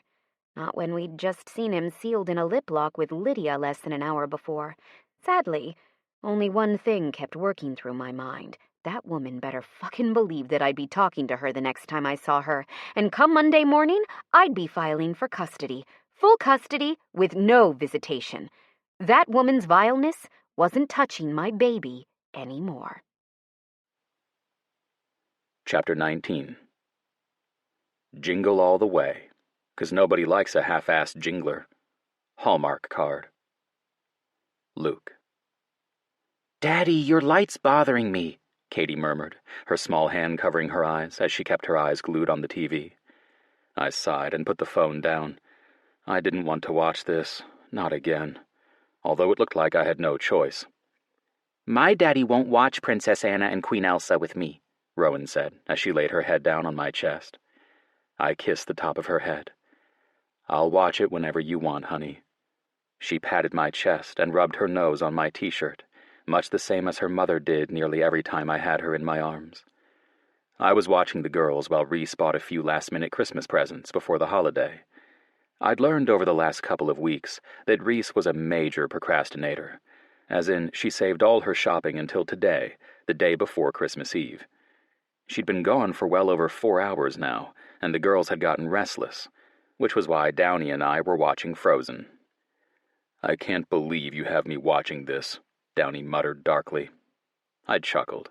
It was the least I could do. He lifted his hand holding his beer and tilted it at the screen. "That bitch is gonna die." I turned my attention to the screen and frowned. "Why do you say that?" He nodded his head at Princess Anna again. "In real life, it's the creeps that go after the girl and propose that fast. He wants something from her." I shook my head. "You're so cynical." He leveled a glare at me. "I've earned the right to be." I didn't dispute that. We were all cynical in our own ways, some more than most. My phone rang from the coffee table beside me, and I answered with the sounds of Let It Go in the background. "Hello? Roberts, I need you down at the station, now. Bring Downey with you," the chief growled into my ear. "No hello or fuck you, only business." "Why and for how long? I've got 2 kids with me," I said, standing up and dislodging the 2 girls that were at my sides. They murmured their discontent, but their eyes stayed glued to the TV, enraptured. "Just get down here. Bring them with you. You can set them up in your office. It won't take long," the chief said, then hung up, not allowing me to question him any further. "Fuck," I sighed, eyes lifting to Downey. "The chief wants us to come in." He grimaced and finished his beer. "Sounds like I'm not going to like what he has to say." I had a feeling I wasn't going to either. "You're shitting me," I said, my head all of a sudden pounding. The chief shook his head. "No, unfortunately not. They found him this morning after the man's kids asked if they could get into the room to remove the valuables from the house." Fuck. Jesus, this was just what we needed right now. And I'd known that operation stunk. I should have known it was going to happen. Every fucking thing that Pearson Howell worked on went sour. And after weeks, I still hadn't found the connection that I knew was there. Instinct was telling me that there was something about that operation that connected to Reese. I hadn't figured out how yet, but I would.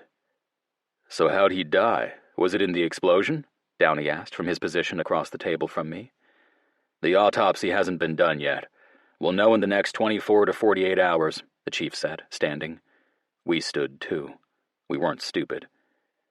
"Try to be accommodating to Pearson. I know he's hard to work with, but he's good at his job," the chief chided. We both nodded and walked out of the chief's office, knowing damn well and good that Pearson fucking Howell was about to become a pain in our asses. When the door shut behind us, Downey looked back to make sure the chief hadn't followed us out before he started. "They're going to blame us for that fucking op-up, and then we'll have to hear about how Pearson was the better man to run SWAT. Then he'll get his cronies to start in. It'll be like a fucking soap opera." I agreed. Yep. We just rounded the corner to my office when I heard Katie's favorite part start to blare through the station's conference room. I found the two girls in the midst of nearly 3/4 of the police station, all of them watching Frozen as if they'd never seen it before. Men and women alike, with Rowan and Katie in the middle of it all, stretched out on the conference table with their blankets and pillows. "That's not something you see every day," Downey muttered, a small smile kicking up the corner of his mouth.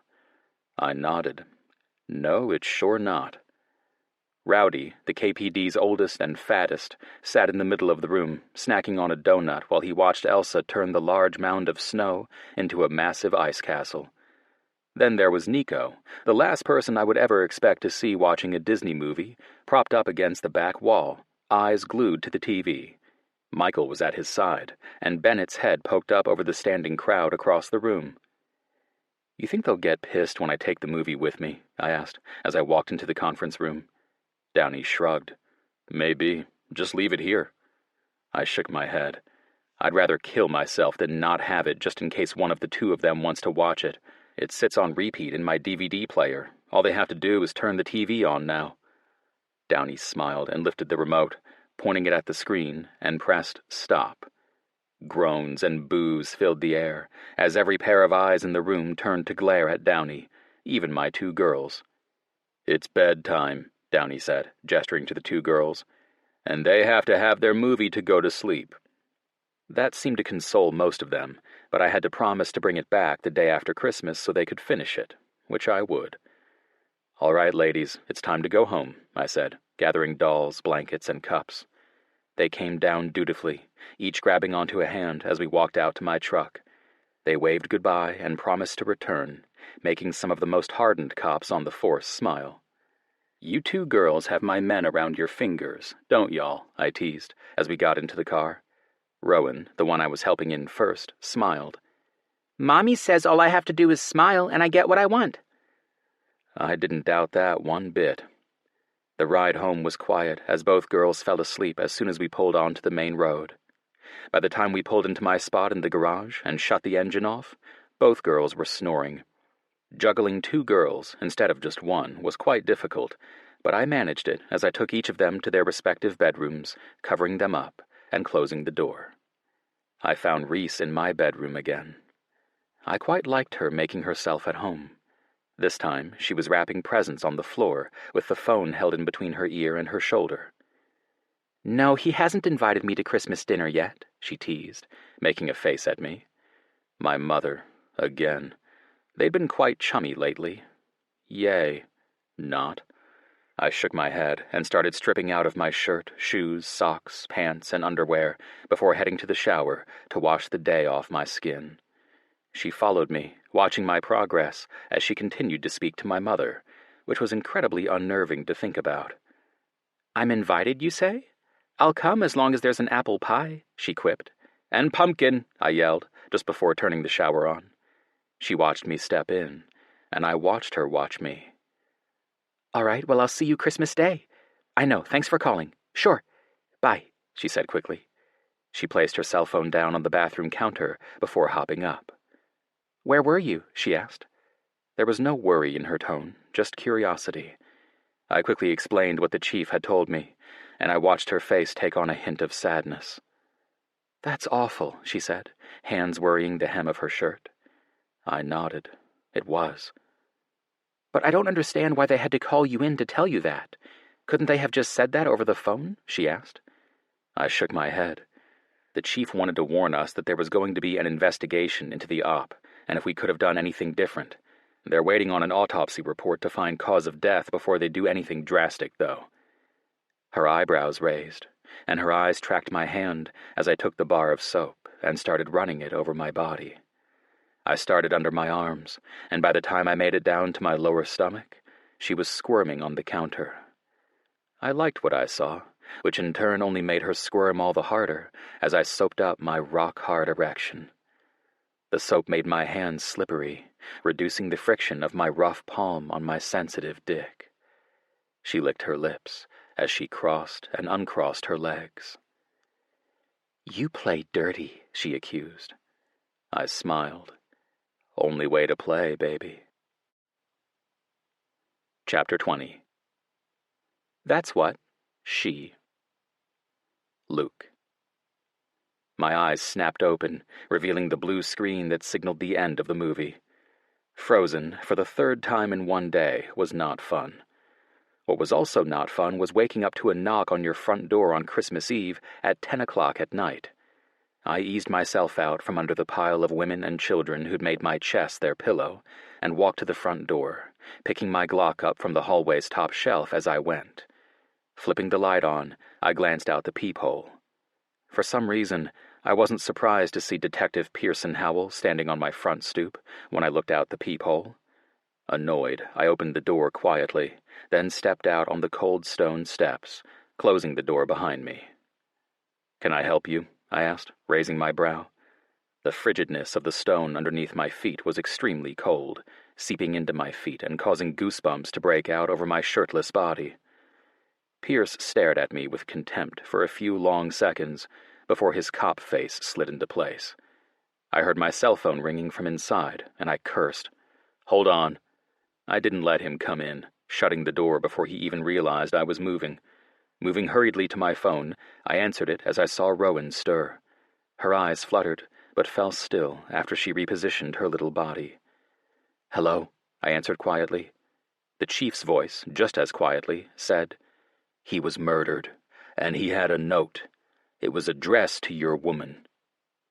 I gritted my teeth and walked away from the pile of sleeping girls to the front door. With my hand resting on the knob, I asked, "So that's why Pearson is here?" He sighed. "I told him to go home. God damn him, but yes, that's probably why. The note wasn't specific. It was a note from the old man. Said he was sorry he couldn't do more than what he did. When the man started shooting his door, he went to hide. Apparently, though, he'd gotten hit by a ricochet. Bled out in the 6x6x6 compartment. He had to remove all the stuff he had in there, which was why it was gone. In the note, he detailed exactly what was in there in case he didn't make it. Nearly $1 million, some family jewels, and a shitload of bonds that he couldn't remember the number to right offhand." I listened carefully to the chief's hesitant reply. "He saw a glimpse of whoever it was from the window of his room. He said it was a really short, fat person. Whomever it was all in black, covered head to toe. He said it was an AK-47, what the suspect shot the house up with. He said whomever it was had military experience, the way the person acted and moved. It fits with the professional way the charges in the bedroom were set. The rest he figured out through a phone call that the suspect placed during the time he was in the room. He said that he heard your name being said more than once, and that it sounded like either a deep woman's voice or a high-pitched man's voice. A knock sounded at the door, impatient and rough. "All right, thanks for calling. I'll want to read the note myself Monday. Anything you want me to relay to Pearson?" I asked, stepping back out onto the porch. "No. Have a good one," the chief said, then hung up. "Sorry about that. How can I help you?" I asked Pearson tersely. He had his arms crossed tightly over his chest as he glared at me for a few long moments before answering. "The autopsy for—" I held up a hand, stopping him. "I know about the autopsy. What do you need?" I asked impatiently. His mouth thinned. "I need to ask Miss Doherty some questions." I shook my head. "Not possible. She's asleep, and it's the night before Christmas. You can ask whatever you need to ask come Monday." I heard the door opening behind me and cursed silently in my head. When I turned around, though, it wasn't Reese. It was Rowan, and she was crying. I stooped down, keeping my side to Pearson, until I could see her eyes. "What's wrong, Sweet Pea?" "Missed you," she said, throwing her little arms around my neck. I wrapped my arms around her little body, gathering up her and her blanket and situating it before I turned back to Pearson. "If that's all?" He didn't answer, instead pinching his lips between his teeth and stomping down the steps. "You're warm," she said, snuggling into my chest. I laughed and walked back inside to find Reese awake and heading towards the door. Like a mama bear she was. Her cub was gone, and she knew almost immediately. When she saw me with Rowan, she visibly relaxed. "She used to do that all the time. I found her outside our old backyard one night, and it scared the absolute shit out of me. She was just swinging along on her swing without a care in the world, while I was inside nearly about to call the cops." She shook her head. I grinned. "I got your back now." She smiled. "You do." I didn't tell her about her neighbor. Not yet. I didn't want to ruin Christmas for her, and I needed a few more days to think about it before I started explaining it to her. I, at least, needed to read the note myself. I knew one thing, though. I needed some information. I needed John Adams to work his magic. Chapter 21. I'm training for a marathon. A Netflix marathon. T-shirt. Reese. Luke and I haven't fought very much. In fact, we've only had 2 minor arguments to date since we'd started seeing each other, and I'd temporarily moved into his place. I say temporarily because my place was ready for me to go home, but he told me I wasn't allowed to go. And after I'd learned about my neighbor, hearing about the letter he'd written, I knew it was in Rowan's and my best interest to stay, even though I was reluctant to put him and Katie in danger. He assured me, though, that he could take care of us, and I trusted him. The first argument we'd had was over me not staying the night with him in his bed. The second had been over Weston. He'd told me repeatedly that Weston still had a thing for me, and that I was the one that Rowan had been talking about, not Lydia. After I'd filed the motion to have full custody of Rowan, Weston had gotten a lot more persistent, and it was taking a toll on not just me and Rowan's relationship, but mine and Luke's as well. I'd told him he was fucking nuts, that there was no way Weston was still interested in me. At least my ex wasn't overtly obvious about it like his was. "You told him you'd think about it," he growled, yanking his shirt over his head and shoving his arms into each armhole with a viciousness that alluded to his lack of control. "I did," I said calmly, "but only because I knew you'd help me. I didn't realize by saying yes I was declaring something, which I still don't believe I did." He glared at me and buckled his utility belt back in place, armored in full. Perfect. "What else did he say?" he asked carefully, crossing his large, bulky arms across his chest. Weston had called me that morning, 2 weeks after Christmas, pleading for me to talk to him, and 1 week since a temporary motion to have full custody of Rowan without visitation had been granted.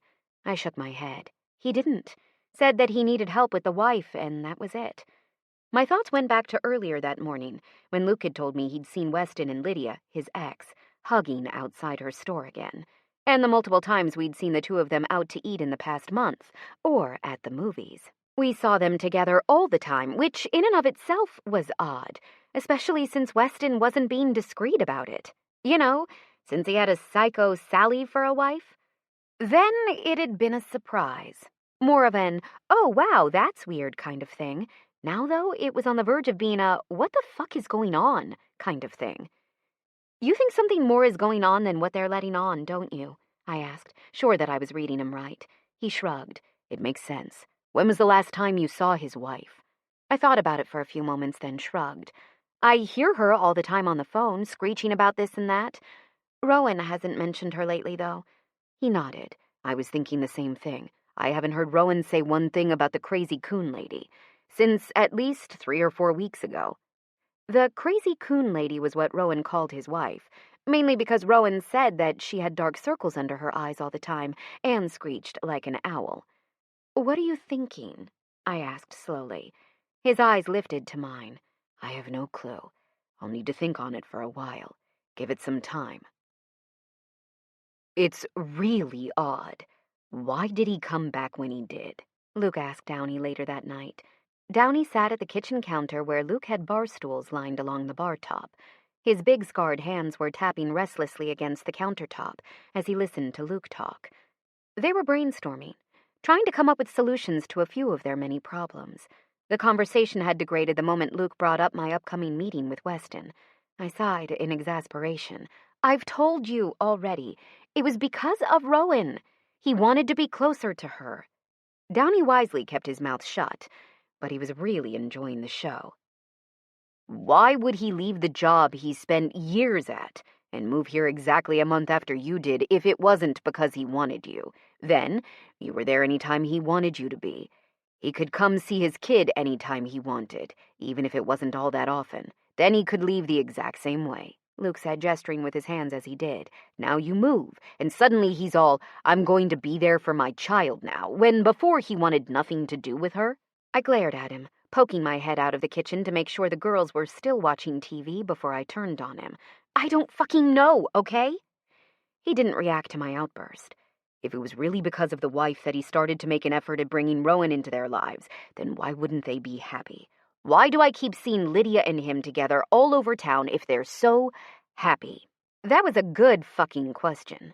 I threw my arms up. I don't know. Why don't we just ask them? Pretend that you want to hook back up with Lydia. Ask her if she knows what's going on. I wanted him to do that less than I wanted a hammer smashing all of my fingers.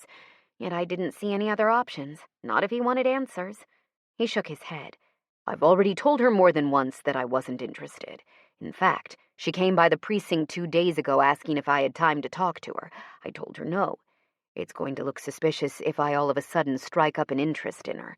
Well then, tell her to meet you when I meet Weston. That way you can keep an eye on me and tell her you're not interested at the same time. Maybe you'll learn something. Maybe you won't. But you'll be there if I need you. I tried. He glared. She has a point, Downey observed. Luke threw an unpeeled potato at his head. Downey caught it with a laugh, launching it back at him like a missile. Just try it. What's the worst that could happen? He asked. Apparently, a lot more than we bargained for. Luke. Listen, I said, rubbing my hands along my hair. I know you're upset, but you and I have nowhere to go. I don't want you anymore. I don't even like you. I've got a new woman, a woman that makes me happy. I knew it'd be a bad idea to talk to her, meet her. At least it was in a public place. I used to be that woman, she whispered brokenly. I shook my head. You were never that woman. She lifted her head, eyes brimming over with tears.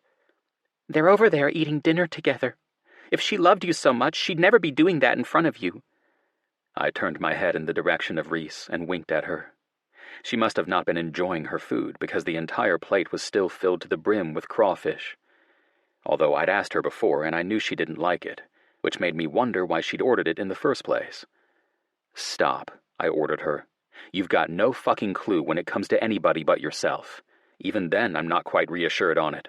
So how about you take your fake tears and your $1,000 shoes and find somebody else that'll appreciate it, because it's definitely not me. Lydia stood and walked around the table, staring into my eyes. If I'd known what she had planned next, I would have moved.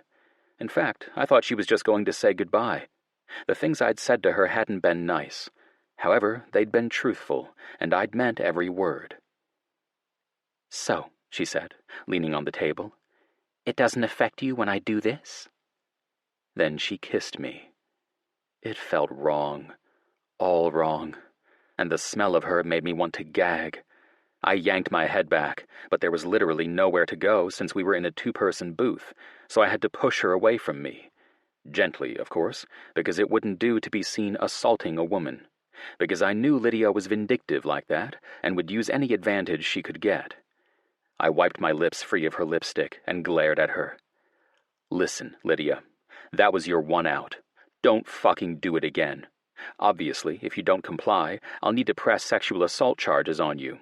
Then I'll need to call your daddy to tell him that you're hanging with the trash again," I growled. She stared at me like I'd just kicked her puppy. "You wouldn't," she hissed. It was Reese's voice that spoke next. "Oh, he would. Then again, he's not who you have to worry about. In all honesty, he's not really allowed to do much since he's an officer of the law. I, on the other hand, am just a poor soul who doesn't know the letter of the law. I just saw you trying to kiss my man. I could use being under distress as an excuse when I'm questioned later by the cops on why I had to kick your ass." I couldn't see Reese, but Downey could, which was why he moved so quickly to intercept the punch that Reese threw at Lydia's face. He caught it easily, twirling Reese around until his front was pressed to her back. Sadly enough, then my emotions started to get the better of me. I wasn't a jealous guy, not usually. However, seeing my best friend holding my girlfriend like that did not inspire nice thoughts in my brain. Rationally, I knew he'd never do anything. We were best friends, and Downey tended to lean towards women who were docile and meek, which Reese was most definitely not. My irrational brain didn't have that objectivity. It only wanted to kick ass and take names. It didn't care about the fact that Downey had my back no matter what. "Downey," I said quietly, "get your goddamned hands off my woman." "That's not what she was telling me moments ago. She told me she was done with you, that you'd even moved on, dating someone else," Weston replied angrily. I wanted to grit my teeth. It had been a ruse, after all, to get more information out of both parties. I'd had a sinking suspicion that there was more to the story than what met the eye when it came to Weston. I'd seen Lydia and Weston getting chummy out in front of Lydia's store 2 days past, and I'd been suspicious that something wasn't right. And in order to figure out what it was, we needed them both to talk. What better way than to make it look like we'd broken up? Except Lydia had pulled that stunt, and Reese had immediately gone psycho Reese on her.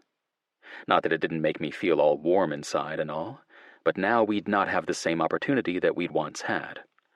Downey chuckled and ran his beard along her hair, inhaling her scent, and I nearly came unglued. I was standing face to face with Downey in the next second, glaring daggers at him. "Don't, Peckerhead. I'll kick your fucking ass."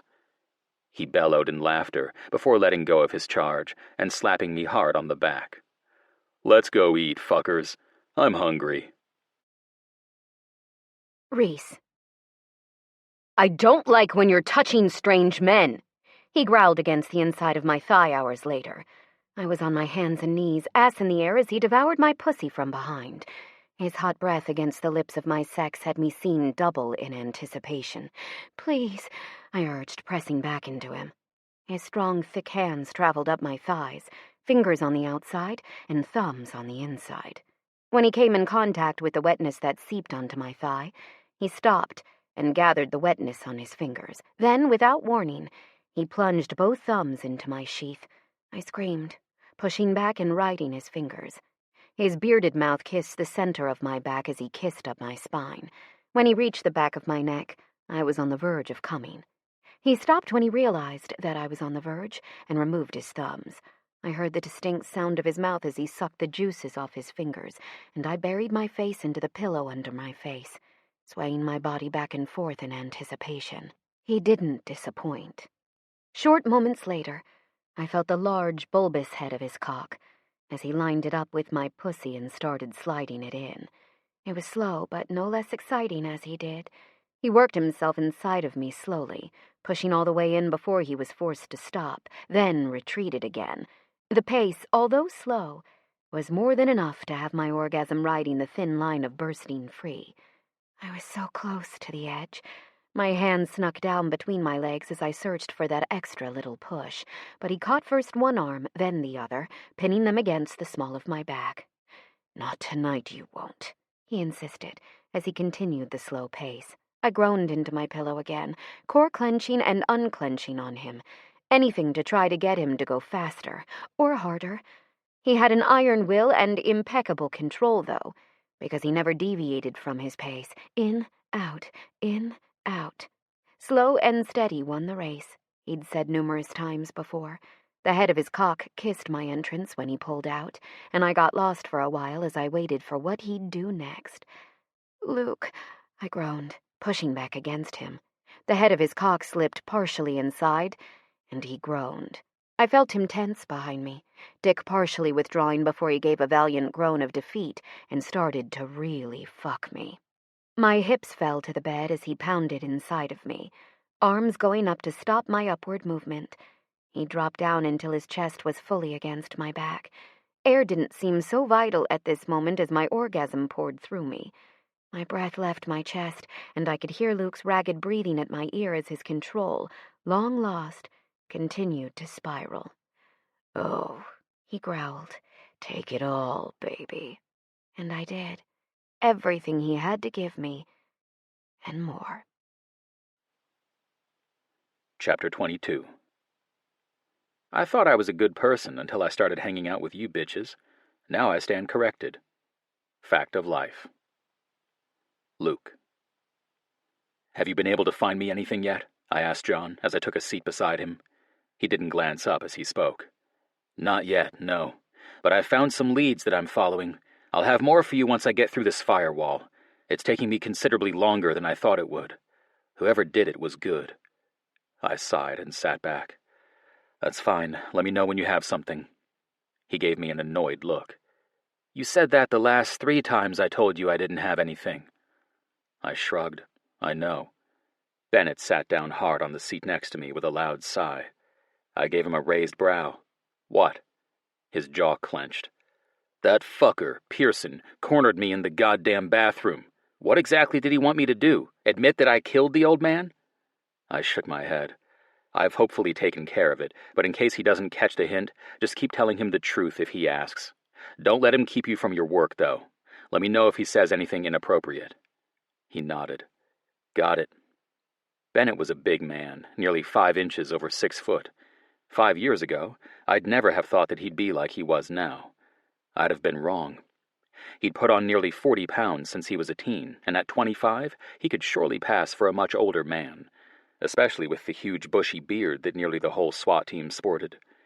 Although Bennett was the newest and youngest on the team, he was far from the least experienced.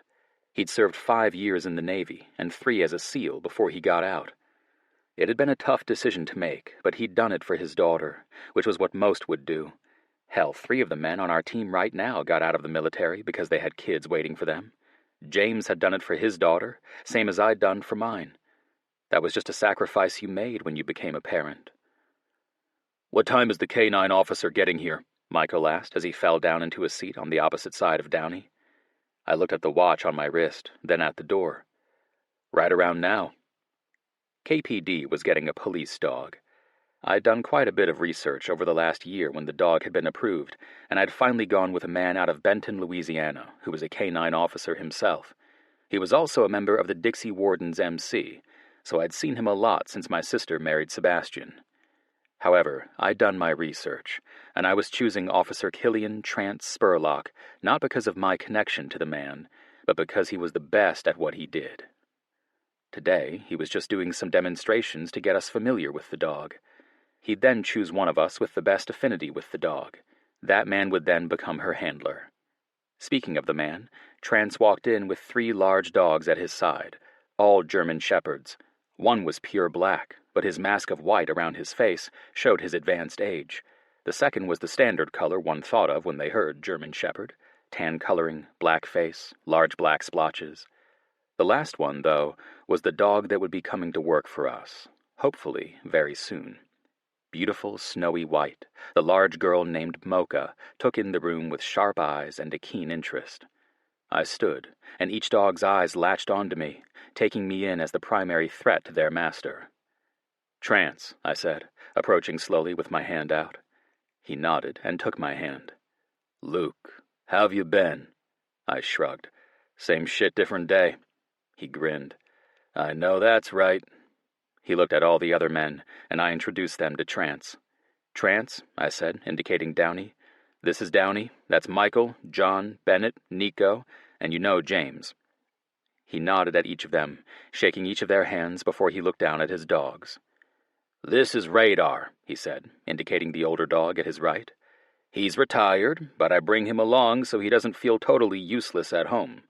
This," he said, pointing down at the standard brown one, "is Kosher.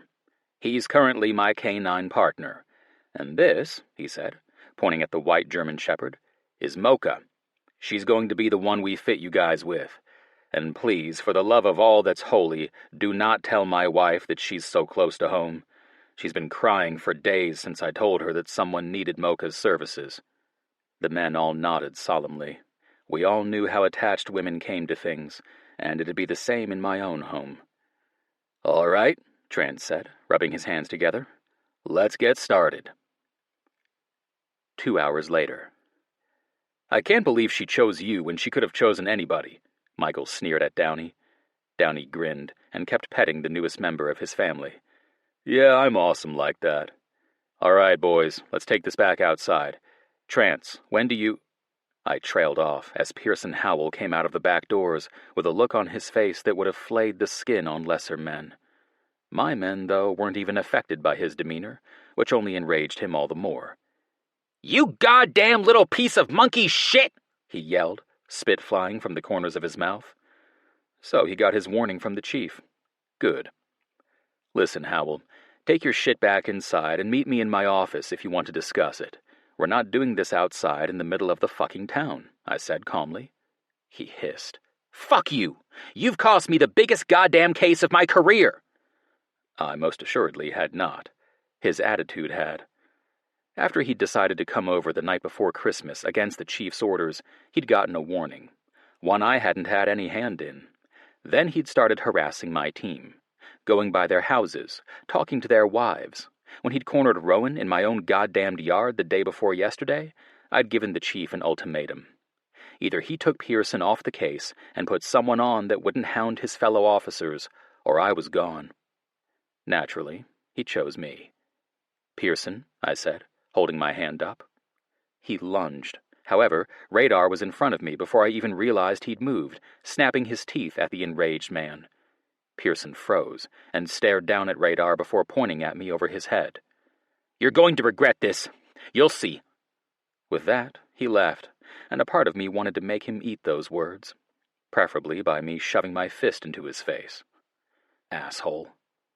"Well," Trance said, shaking his head, "I can see that you've got friends." I flipped him off, causing him to laugh. "I'll be back at the end of the week," he said. "Noon, Friday." Downey walked with Trance to his car, and Michael and Nico flanked my sides as we watched them get into the car. "He's going to do anything he can to ruin your career," Nico said honestly. "I know," I confirmed. Michael slapped me on the back. "What are you going to do about it?" I shook my head. "I don't know yet. But I sure as hell needed to figure it out." Chapter 23. Never have I ever isn't in my vocabulary. Instead, I use, don't judge me, but secret thoughts of Reese. Reese. "Hello?" I answered the phone that was sitting on my desk next to me. "Do you have a TV you can get to?" my sister asked frantically. Did she hear about the campus's lockdown? I'd been assured it was just a drill by the principal only a few moments ago, so why would she be calling me about that if it were just a drill? I looked at the small TV that the school had installed when I'd asked for something for the sick children to watch until their parents came to get them, and stood. "Yes? Why?" "The news! Now!" my sister blurted. Worry tightening my gut, I walked over to the remote and pointed it at the TV. Slowly. The picture lit up the screen and I changed it to channel 7. What I saw next made my heart start to pound and my breath come in pants. "What's going on?" I whispered frantically. "There's been a shooting," my sister said. "They don't know any more information, but it's right down the street from you." I looked at the familiar buildings, and my already chilled blood turned to ice when I realized that the lot the shooting had taken place in was the one next to the police station. I read the banner at the bottom, and my knees went out from under me. 1 officer dead, 2 wounded in shooting that happened outside of Kilgore Police Department. "Oh my God, oh my God, oh my God," I repeated over and over. My sister's soothing voice had no effect on my out-of-control emotions. None whatsoever. I didn't consciously find myself moving to the front of the building, but I walked out the front door to Mrs. Spires, the office receptionist. Consternation. I knew that if I went out those doors, I wouldn't be getting back in for a while, not while they were in lockdown. I kept going until I could look down the street. There was nothing there. The station was a short 3/4 of a mile drive down the street from the school. But there was nothing to be seen. No huge commotion, no police lights, no nothing. Then I started walking. It didn't take me long to realize why I couldn't see any of the commotion going on. All the officers were in the parking lot already. The shooting had taken place at the station, which meant that the officers hadn't had to get in their cars at all. They'd already been there. The same went for the fire department. The fire department station was directly across the street. They hadn't had to move the vehicles. They'd just had to run across the street. The closer I got, however, the easier it was to see the yellow police tape strung up along the road. There were news crews held behind large blue sawhorses. That's about the time I started running, fully unaware that I'd been doing so until I started getting a cramp in my side. That didn't stop me, though. I kept running. My legs pumped. My lungs screamed. My heart hurt. My eyes burned. I was caught by strong arms before I got too close. I looked up to see a man with dark brown eyes. He was older, mid-50s or so, dark salt and pepper hair, large mustache that took up half of his face, deep brown eyes. "You can't be in there, darlin'," the man said sternly. His nameplate said Stoddard, and I remembered Luke speaking with Downey a couple days ago about the man. Stoddard was the man that had been on KPD for the longest. He had a ton of experience, according to Downey, and was the one cop in all of Kilgore that didn't let anyone get away with anything, let it be man, woman, or child. He wrapped his hands around my upper body and I broke. "My boyfriend. His name is Luke Roberts. Is he okay?" His eyes lit with recognition at hearing Luke's name. He looked at me for a few long moments, so long that I thought he was going to kick me out. But he shook his head, mouth tight, and said, "Girl, I don't know anything yet, but we'll find out, okay? I just got here myself. Don't go far and stay at my side." Stoddard grabbed a hold of my wrist and started walking towards the building. My breathing, which hadn't slowed one bit, started sawing in and out of my lungs as I saw the dozens of uniformed officers milling around. The first person I saw that I knew was Downey. He was in much the same as he always was, black pants and black polo shirt with KPD embroidered on a left breast pocket. Except his shirt wasn't tucked in. In fact, he was missing half of his shirt. A long strip had been ripped off the bottom. He had what looked like dried blood on his neck and hands, and he had a thin cut that was oozing blood on the bridge of his nose.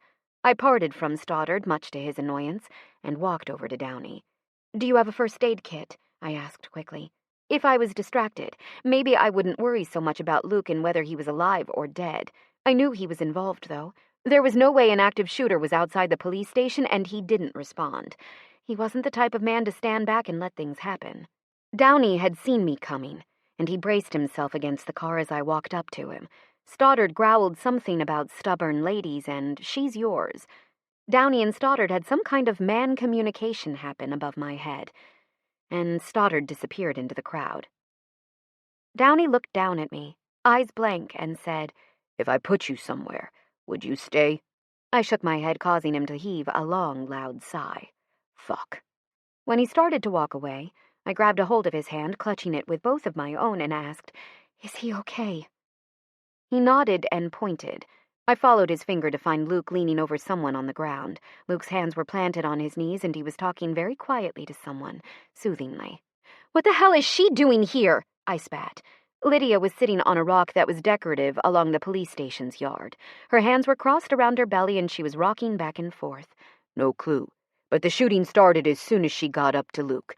We were outside getting instructions from Trance, and then the shots fired." Downey shook his head. That's about when I noticed Downey's shadow, a large white dog the size of a small pony. She was gorgeous, but I felt it prudent not to mess with her. She looked a little shaken up. "Anybody else hurt?" I asked quietly. He looked down at me. His pretty eyes saddened. "Trance lost a dog. Radar got shot because he was trying to protect Trance. Trance was the closest to Luke, and when they all dropped, Radar covered Trance's body. Trance wouldn't be here if it wasn't for Radar." A cry bubbled out of my throat and I started to cry. "Oh, God, no." Poor Viddy, Trance's wife. I'd grown fond of all the wives of the Dixie Wardens, and it broke my heart to hear that her dog had perished in this senseless shooting, especially one that had given so much over his short lifespan, saving not only Trance's life countless times, but Viddy's as well. "Who did it? Did they catch him?" I asked. Downey shook his head. "No, it was a drive-by. He got about a magazine's worth of shots off before he took off. They found the car 4 blocks away, empty." My head hung for a few short seconds before I squared my shoulder and looked up at Downey. "Tell me what I can do." 2 hours later, I found myself picking up the girls from their respective schools. I went home and started dinner, allowing both girls to help keep my mind off the day's events.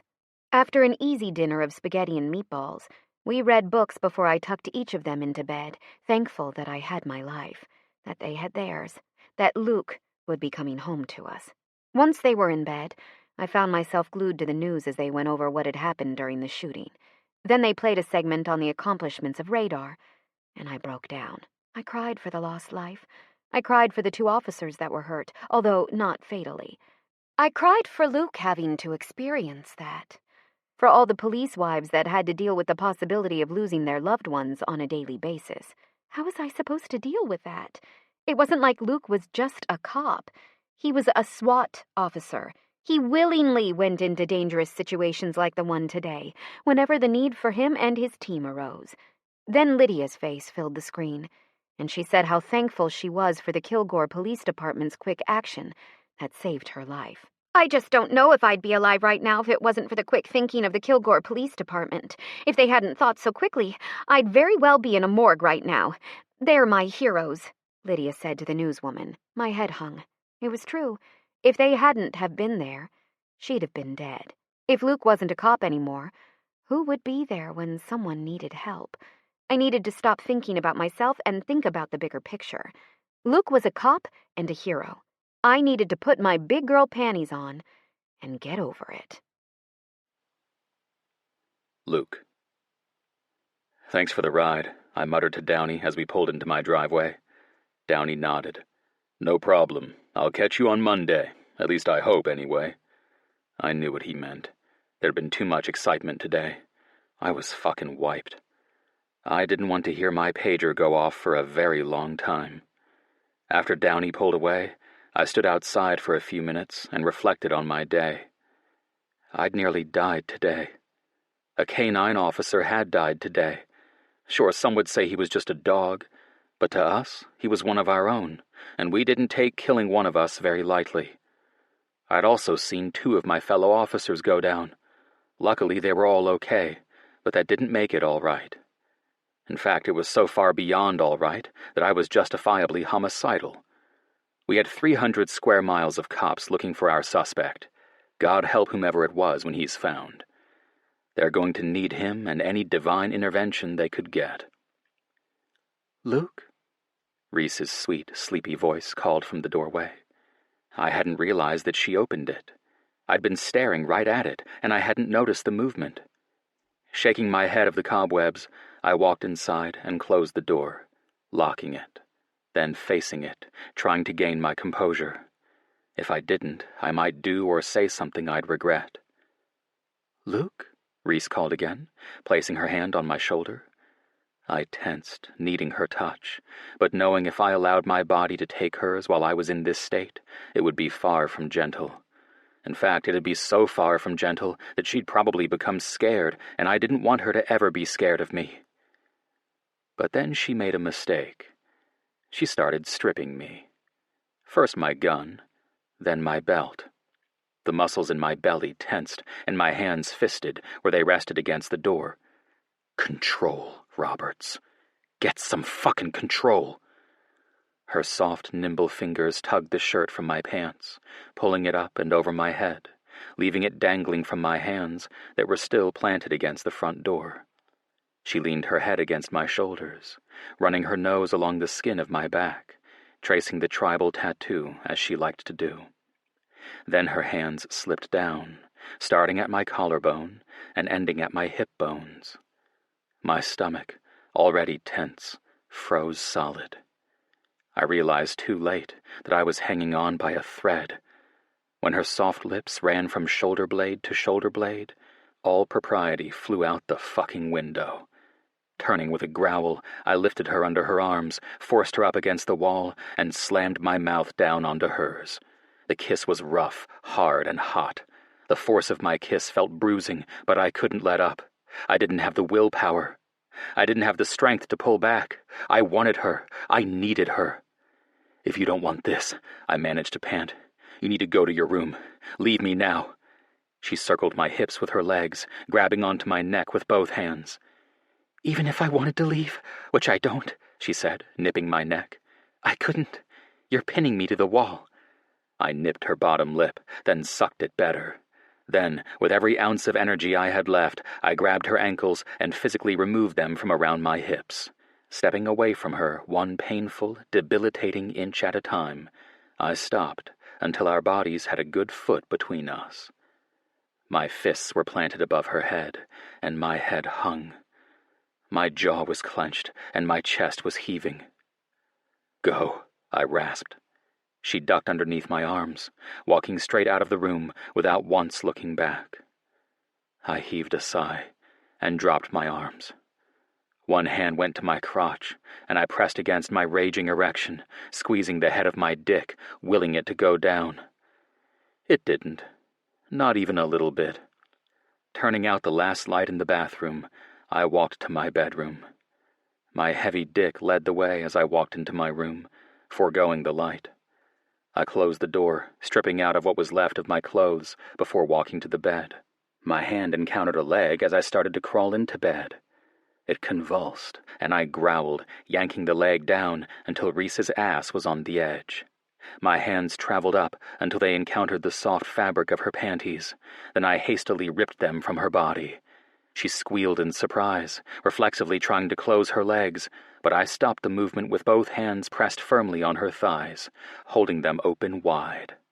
The panties were gone with a ripping sound, and my head descended in the next moment. I latched onto her clit in a hungry fervor, running my hardened tongue around the tightened bud quickly, flicking it back and forth. She rocked her hips, and her thighs tried in vain to close once again. My hands gripped her thighs harder, pushing them not only down, but wider, exposing even more of her to my hungry mouth. I ate her up, licking, sucking, and rubbing.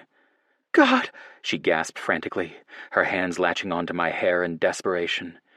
When she was on the brink of coming, her hips rocking in desperation, I sat up so fast I went lightheaded. Then, in the very next instant, I slammed home. Her hot, needy pussy was hugging my cock like it was made for me. The fact that it was dark, and the only thing I could feel was her body wrapped around mine, her breath on my neck, the smell of her scent enveloping me, rocked my fucking world. My ass tightened as I pumped into her, taking her so hard that she was forced up the bed in my enthusiasm. She held on, though, taking each of my thrusts and giving back more of her own. My cock felt like it was in heaven. The head of my cock bumping against her end with each thrust was making my head spin. Then she bit me. Her sharp little teeth sank into my shoulder as her pussy started fluttering around my length. Then she screamed.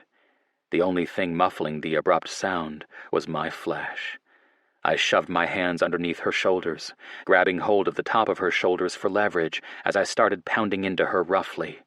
There was no finesse in my strokes, only hard, raw, dirty possession.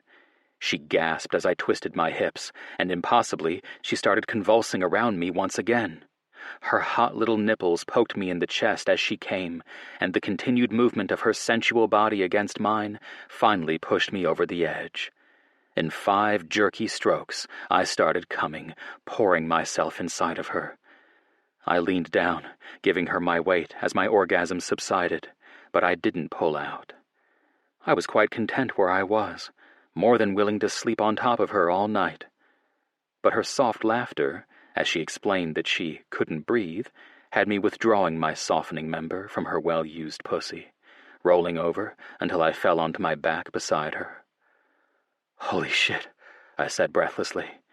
She curled into my body, and I wrapped my arm around her, pulling her in until her head rested over my heart. "Your heart's talking to me," she whispered. "What's it saying?" I played along. "It's saying it's time for bed, and that you want to repeat that every day for the rest of eternity," she said tiredly. I agreed. "Oh yeah?" I asked. "Mm-hmm," she confirmed. I pressed a kiss to her forehead and rolled over until my body was curled around hers, using the comfort of her body to chase away my fucked-up day. She didn't realize it yet, but I was perilously close to keeping her. For now and ever. Amen. Chapter 24. Cry on the inside, like a winner. Coffee cup. Reese. I sat quietly in the car on the way to the funeral. The ride was a silent one. Luke didn't speak. Downey didn't speak. Nico and Michael didn't speak either. They were all dressed impeccably in their Kilgore Police Department dress blues. Their hats sat in their laps, except for Luke's, whose was sitting on the console in between us. We were less than 5 minutes from our destination, according to our navigation, when I started to see the long line of cars. My eyes widened as I took in the sheer volume of vehicles, and even more when Luke pulled up behind the nearest car and put it into park. "What?" I asked in confusion. Luke looked over at me, his eyes haunted. "We're not going to find a closer spot. Nearly every officer in the Arc Latex that's not on duty is here today, not to mention nearly every member of the different chapters of the Dixie Wardens." I blinked and shrugged before opening my door. It'd be an uncomfortable walk, but I wouldn't complain. Fortunately, I'd chosen my flats instead of heels. Otherwise, it would have been a lot worse. I started walking, following behind a few other uniformed officers. Luke and Michael fell into step on either side of me. The rest were at my back. This was the first time I'd walked beside Luke for weeks and hadn't held his hand. The entire thing felt foreign, but I knew he was in his own little world. He had been since he'd come home the night of the shooting. Now, 7 days later, he still wasn't acting right. Honestly, I couldn't blame him. Radar had died protecting them, and I'm sure that was a lot to hang on one's shoulders. Luke put on a good show for the girls, though. He didn't even act like anything was bothering him, which was what any man of Luke's caliber would do. For me, though, he didn't put on that act. He was so distant that there were times I wondered if he still wanted me there. I knew it wasn't right to be thinking about myself at a time like now, but I couldn't help it. I was a negative Nancy when it came to boyfriends. I always hoped for the best, but planned for the worst, which was why I had an alarm installed at my old house, and I planned on moving back in within the next few days. I'd yet to tell Luke, and I was scared shitless to see his reaction. I knew he'd be pissed, but I didn't want to live in sin. That wasn't teaching my daughter the values that I wanted her to learn. The same went for Katie, too.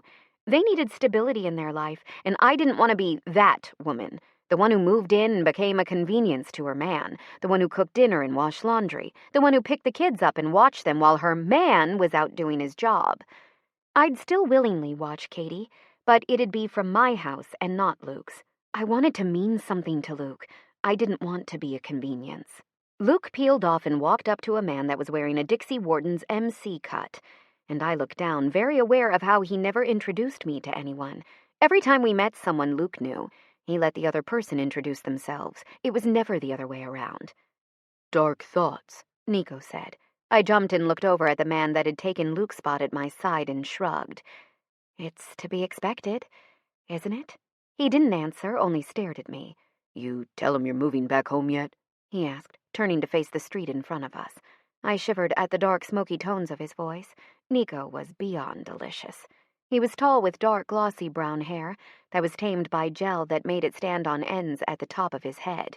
His eyes were a deep, warm brown that could turn cold in an instant, and his smile was devastating. All of Luke's team was handsome, but Nico was the type of man that could really make a woman think twice, especially one such as me who was beyond happy with her man. I'd never cheat on Luke, but Nico was just plain hot. That was when he wasn't being scary. No, I haven't told him yet. I'd planned on telling him tomorrow, I said, not bothering to ask how he knew. He snorted but didn't say anything. Bennett, however, did. You're going to make him pissy, Bennett rumbled. Bennett reminded me of a big teddy bear. Not because he was soft or anything, but because he was sweet and down to earth. I wondered constantly what made him want to be a SWAT member. He didn't seem the type. But if he was on Luke's team, he had to be good. Luke would require nothing less. I shrugged, unperturbed. I'm not really big on living in sin in front of my daughter. Michael and Downey, who'd been silent up until now, chuckled. I glared. Downey held his hands up, but Michael was the one who spoke. You want a ring? I thought about it. Did I want to be married? Was that why I was doing this? Then I thought about all the things I'd done over Rowan's life, how I made her Christmases special, and how I went all out for holidays and birthdays to give her what she deserved. No, I was doing it for Rowan, not for myself. Sure, I'd thought about marrying Luke, but I didn't want to force him into it. I was in love with Luke. There was no doubt about that after the shooting. I'd been a zombie for 2 days afterward. Something hadn't felt right in my heart, and it was only after I'd spoken with my sister about the feeling that she'd enlightened me to what was going on with my emotions. You're scared for him. You don't want anything to happen to him, but you can't help but worry. That's normal. It doesn't fade. However, you learn to live with it. If being on the SWAT team is what he wants to do, then you'll figure out how to deal with all that. If you truly love him, that is. My sister was a smart cookie. That was the day I decided that I needed to get my shit in a line. Starting with moving back into my house. I wanted to date Luke. I wanted to get to know him better. And that wouldn't happen if all we did was fuck and sleep. No, I finally answered. Not yet. I want to date him first. Date who? Luke asked as he came back to us. Downey intervened for me. I've got a date this weekend, with a chick from the bank. The blonde one? I asked in surprise. He shook his head. No, the brunette. I sneered at him. The brunette was a hoe. The blonde looked promising, but of course Downey went for easy instead of worthy. That was his way, I'd found. Easy and uncaring of his activities. That was our Downey. What was that look for? Luke asked. I shrugged. It's gross, that's all. I'd seen the brunette flirting with nearly every man in her line while I'd deposited my check last week. She didn't care about Downey. She cared about money, was my guess. And Downey had money, even if he didn't act like it. From what I gathered, Downey had a sizable monthly income from his father's life insurance policy. When he'd passed, Downey had gotten nearly $1 million from his insurance, as well as quite a bit of money from some estate that Downey hadn't even been aware had existed. Downey had been flabbergasted from what Luke explained. Apparently, they'd lived small and simple when Downey was growing up, and it had been a surprise to him to find out that his mother had money all that time. The walk proved to be a long one, and by the time we finally made it to the auditorium where it was being held, I was exhausted. Luke never said another word to me other than the offhanded, "Sit there," he'd muttered upon arriving in the seating area. Luckily, it was by my sister, so I wasn't as snippy about it as I wanted to be. I gave her a kiss on the cheek when I scooted in close. "Hey," I whispered softly. She hugged me back. "Hi." I waved to my mother and father, who were 2 rows in front of us, and my mom's face went soft when she saw us embracing. I blew her a kiss and settled in as the ceremony commenced. The awards that Radar had received over his time with the Benton Police Department were staggering. He was a true hero in this small town, and always would be. A lot of years ago, when I made the decision to become a canine handler, I never thought I'd be in this position. I guess I was just kidding myself, I suppose. It's hard to think about death, especially in one so full of life like Radar was. You'd never think that he was 11 years old. Trance shook his head, then smiled. It feels like I'm going to wake up, Trance croaked. It feels like he's just outside, and I'm waiting for him to come back in at any moment. But he's not. When I first got Radar, he was a puppy. He had no training whatsoever. At the time, I'd thought that I'd taken on a Herculean task, trying to train him. However, the joke was on me. He was eager to learn and eager to please. It was me who'd had to do all the learning, and learn I did. I learned that he snored. I learned that he got overly excited when I got up in the morning, and if I valued my toes, I'd best be putting shoes on. I learned that his tail hurt when it was wagging at 100 wags a minute. I learned that he was as warm as a heating blanket when he was draped over you at night, and he was worse than the kids when it came to stealing the covers. I also learned what it was like to love someone so much it hurts. Because right now, it hurts so bad, he said, pressing his palm down over his chest. Trance looked down. My wife took about 18 million pictures of Radar hopping into the bath with our son last week. What 11-year-old dog do you know that would play in bubbles as if he were a puppy? I smiled warmly, thinking about our childhood dog that used to do much the same. My wife's life was in danger a few years ago, and Radar saved her. I owe him my whole life for that one act, because if it weren't for him, I wouldn't have Viddy, and I wouldn't have my children. And for that, I'll forever owe him. I hope when I pass on from this life, that he's there, waiting for me. It breaks my heart to know he's not here anymore, but I knew he died doing what he loved, serving and protecting. He'll be missed by everyone, but no one more so than me. I love you, Radar. Wait for me. My throat felt like a ball had been caught in it, and I leaned my head against Luke's shoulder. My other hand was taken up by my sister, who sat on the other side of me. I clutched her hand tightly as we watched Trance walk down the stage's steps and take a seat next to his weeping wife. She curled into his arms, and my eyes closed, not wanting to witness the devastation in her sobbing form. It looked like the moment was too intimate, as if I wasn't meant to watch it. Luke's lips touched my forehead gently, and my eyes opened again. With that one touch, I was okay. My hair shifted off my shoulder as I looked up to him and smiled. He didn't look down, but there was a small smile at the corner of his mouth acknowledging me. I settled back into my seat as, one by one, officers from all over the Arc Latex said their final goodbyes. Kosher held up vigil at the base of the doggy-sized coffin at the front of the room, a soldier protecting the fallen until he was laid to rest. Soon, it was our row's turn, and we followed the wave of people. I said a silent prayer when I got up to the coffin, and also thanked Radar for his sacrifice. If he hadn't done what he'd done, I might not have the man that I love at my side, and I'd forever be thankful to Radar for the sacrifice he made. Chapter 25. Do all things with kindness, you fuckers. Coffee cup. Luke. My eyes lingered on Reese's ass as she walked out of the house with the girls 2 weeks later. She was going to school and taking the girls as she went. She was taking my truck because I was putting the finishing touches on repairing her car before I took it to get painted later in the day. I was meeting her father in less than 2 hours, so as soon as she waved and pulled out of the driveway, I locked the front door and headed to the garage. She'd been using my truck for 2 weeks now, much to my consternation. She wouldn't have had to if she hadn't moved back home. I'd tried talking with her until I was blue in the face, but she wasn't having it. She wouldn't even listen to a word I had to say. Although we spent most nights together, either her place or mine, it wasn't enough. I wanted her here with me permanently. Which was the most shocking. I wasn't usually so needy when it came to women, but Reese really had a way about her that called to some deep, dark place inside of me. My phone vibrated in my pocket, and I answered it before I looked at the caller ID. Because if I had, I wouldn't have answered it. And I would have died. "Hello?" I answered. "Luke, don't hang up," Lydia pleaded. There was a certain amount of desperation in her tone that really kept me from hanging up. I squeezed my eyes shut. "What do you want?" "I need to talk to you. The other day, when the dog died, it wasn't random. It was meant for you." Reese. The plan worked out perfectly. Luke fell for the entire charade. Hook, line, and sinker.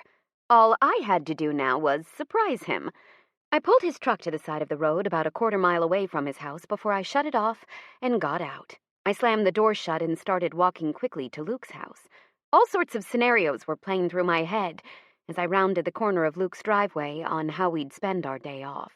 What I hadn't planned on was finding someone there when I arrived. I mean, geez, but it had only been less than 30 minutes since I'd left. A ball of worry started to take root in my belly.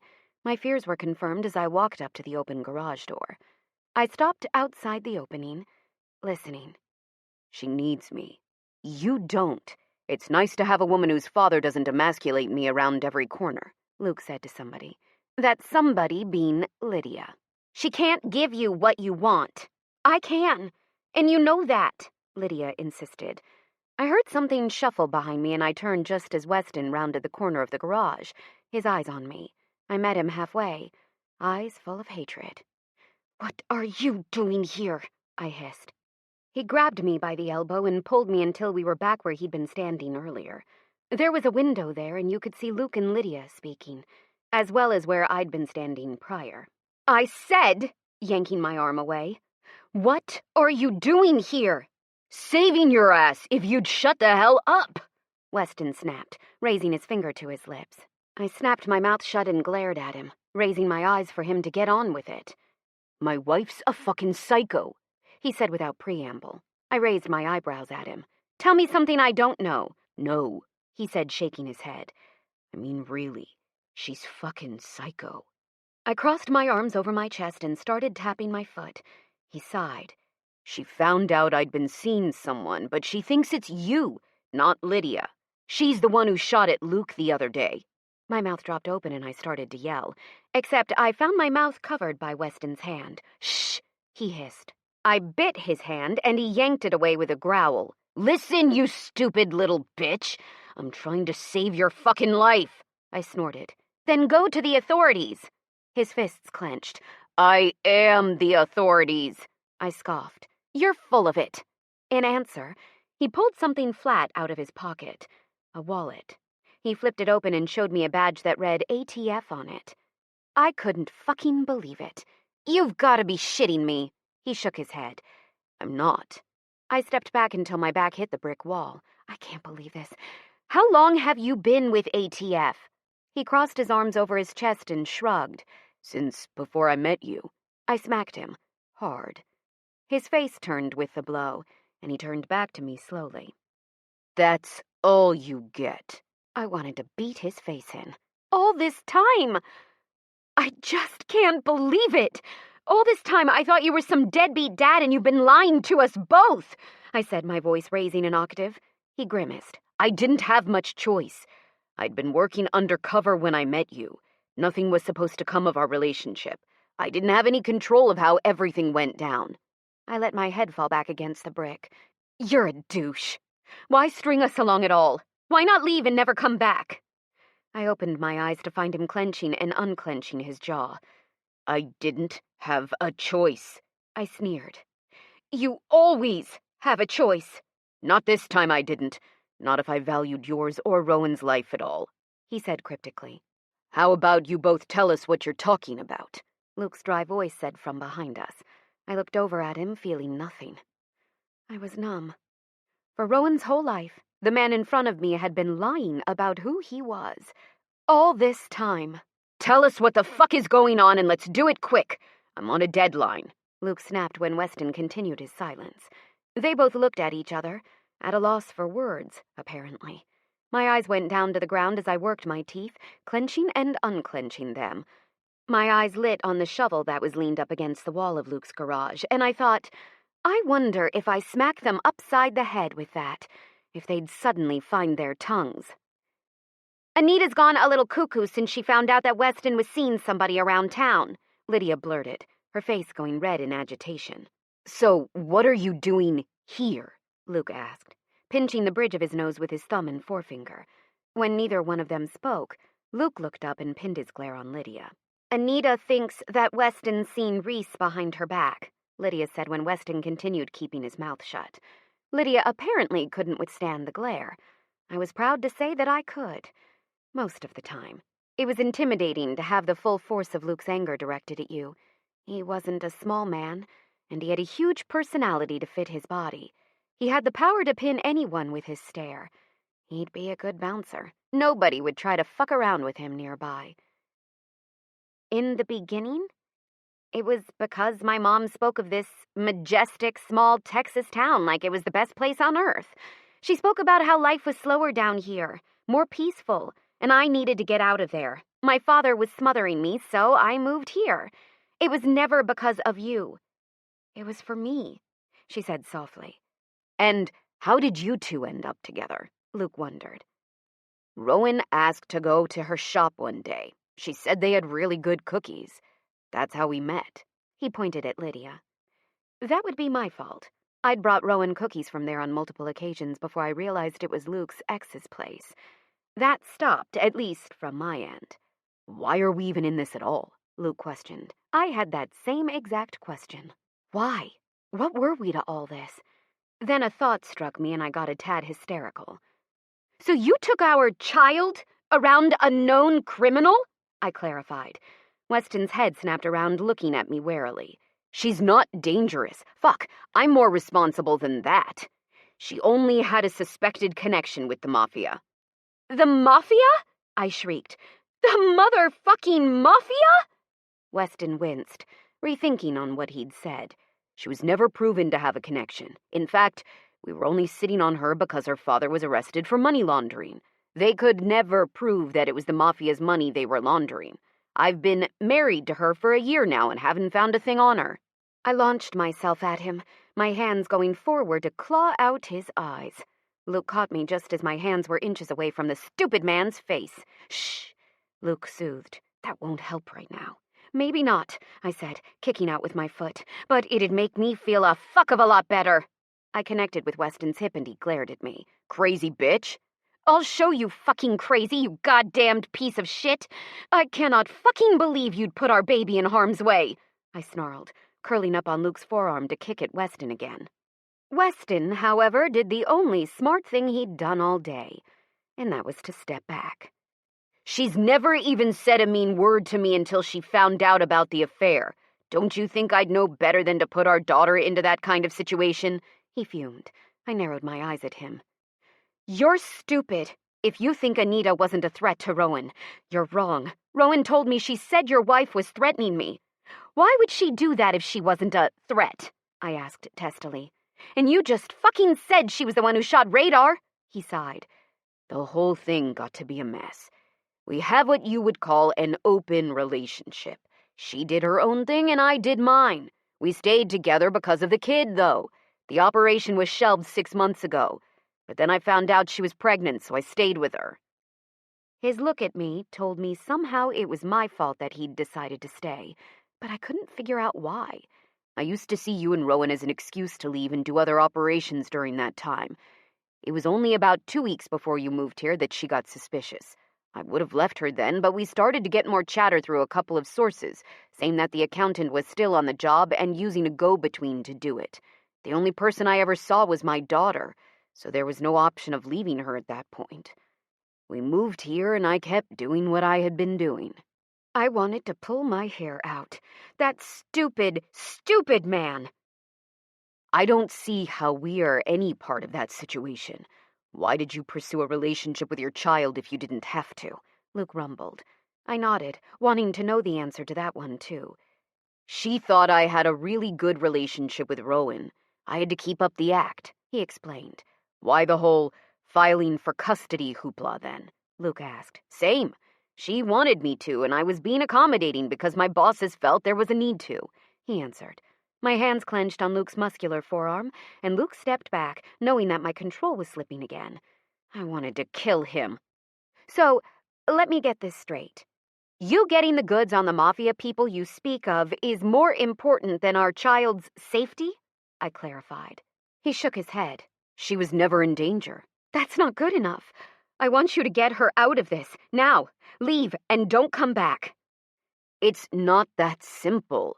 Anita saw us out to eat and saw Lydia and Luke at the same time. We have to play the game a little bit longer, Weston sighed. Why? Luke barked. Because I asked them to. A new voice sounded from behind us. Chapter 26. Once upon a time, fuck you.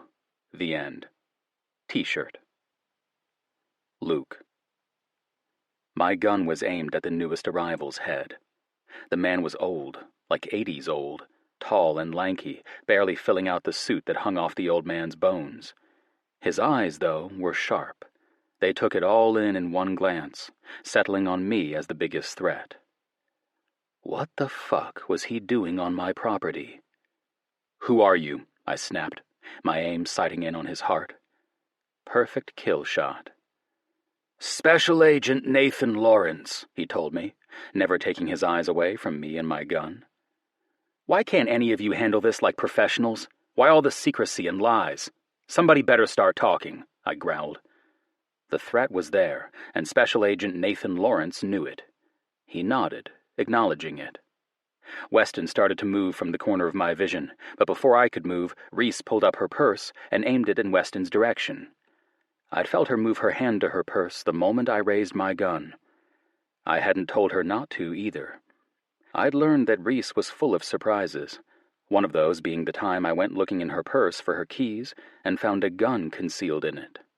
I'd asked her about it, and she admitted that she'd been a concealed carrier for going on 4 years now, citing the need for protection since she lived alone with Rowan all these years. So the minute I'd felt her slip her hand in her purse, I'd known where her mind was going. She would have my back. Weston froze. "You wouldn't." "Just stay right there and we'll never have to find out," she snapped. "All this isn't necessary. If you'll lower your weapons, I'll be more than happy to explain," Agent Lawrence said soothingly. I glared at him.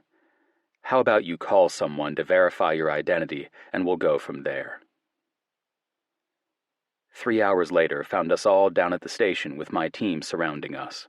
I had Reese in my lap because she'd decided to go after Weston no less than 3 times already. "One more time from the top," the chief demanded curtly. Agent Lawrence sighed. 18 months ago we got a tip that Alexei Artem was laundering money for the Russian mob.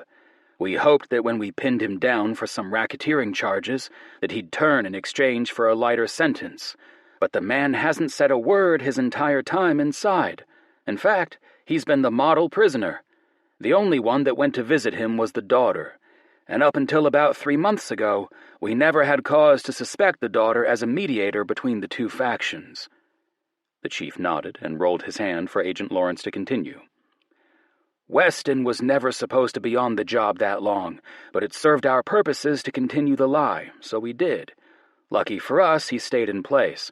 Otherwise, we would have never gotten him back inside where we needed him to be." Agent Lawrence pinned Weston with a glare that was incredibly telling. "It would have been great, too, if he'd kept it in his pants." Weston shifted uncomfortably in his seat, and the chief chose that moment to sigh. "So what do you need KPD to do?" "Nothing, really.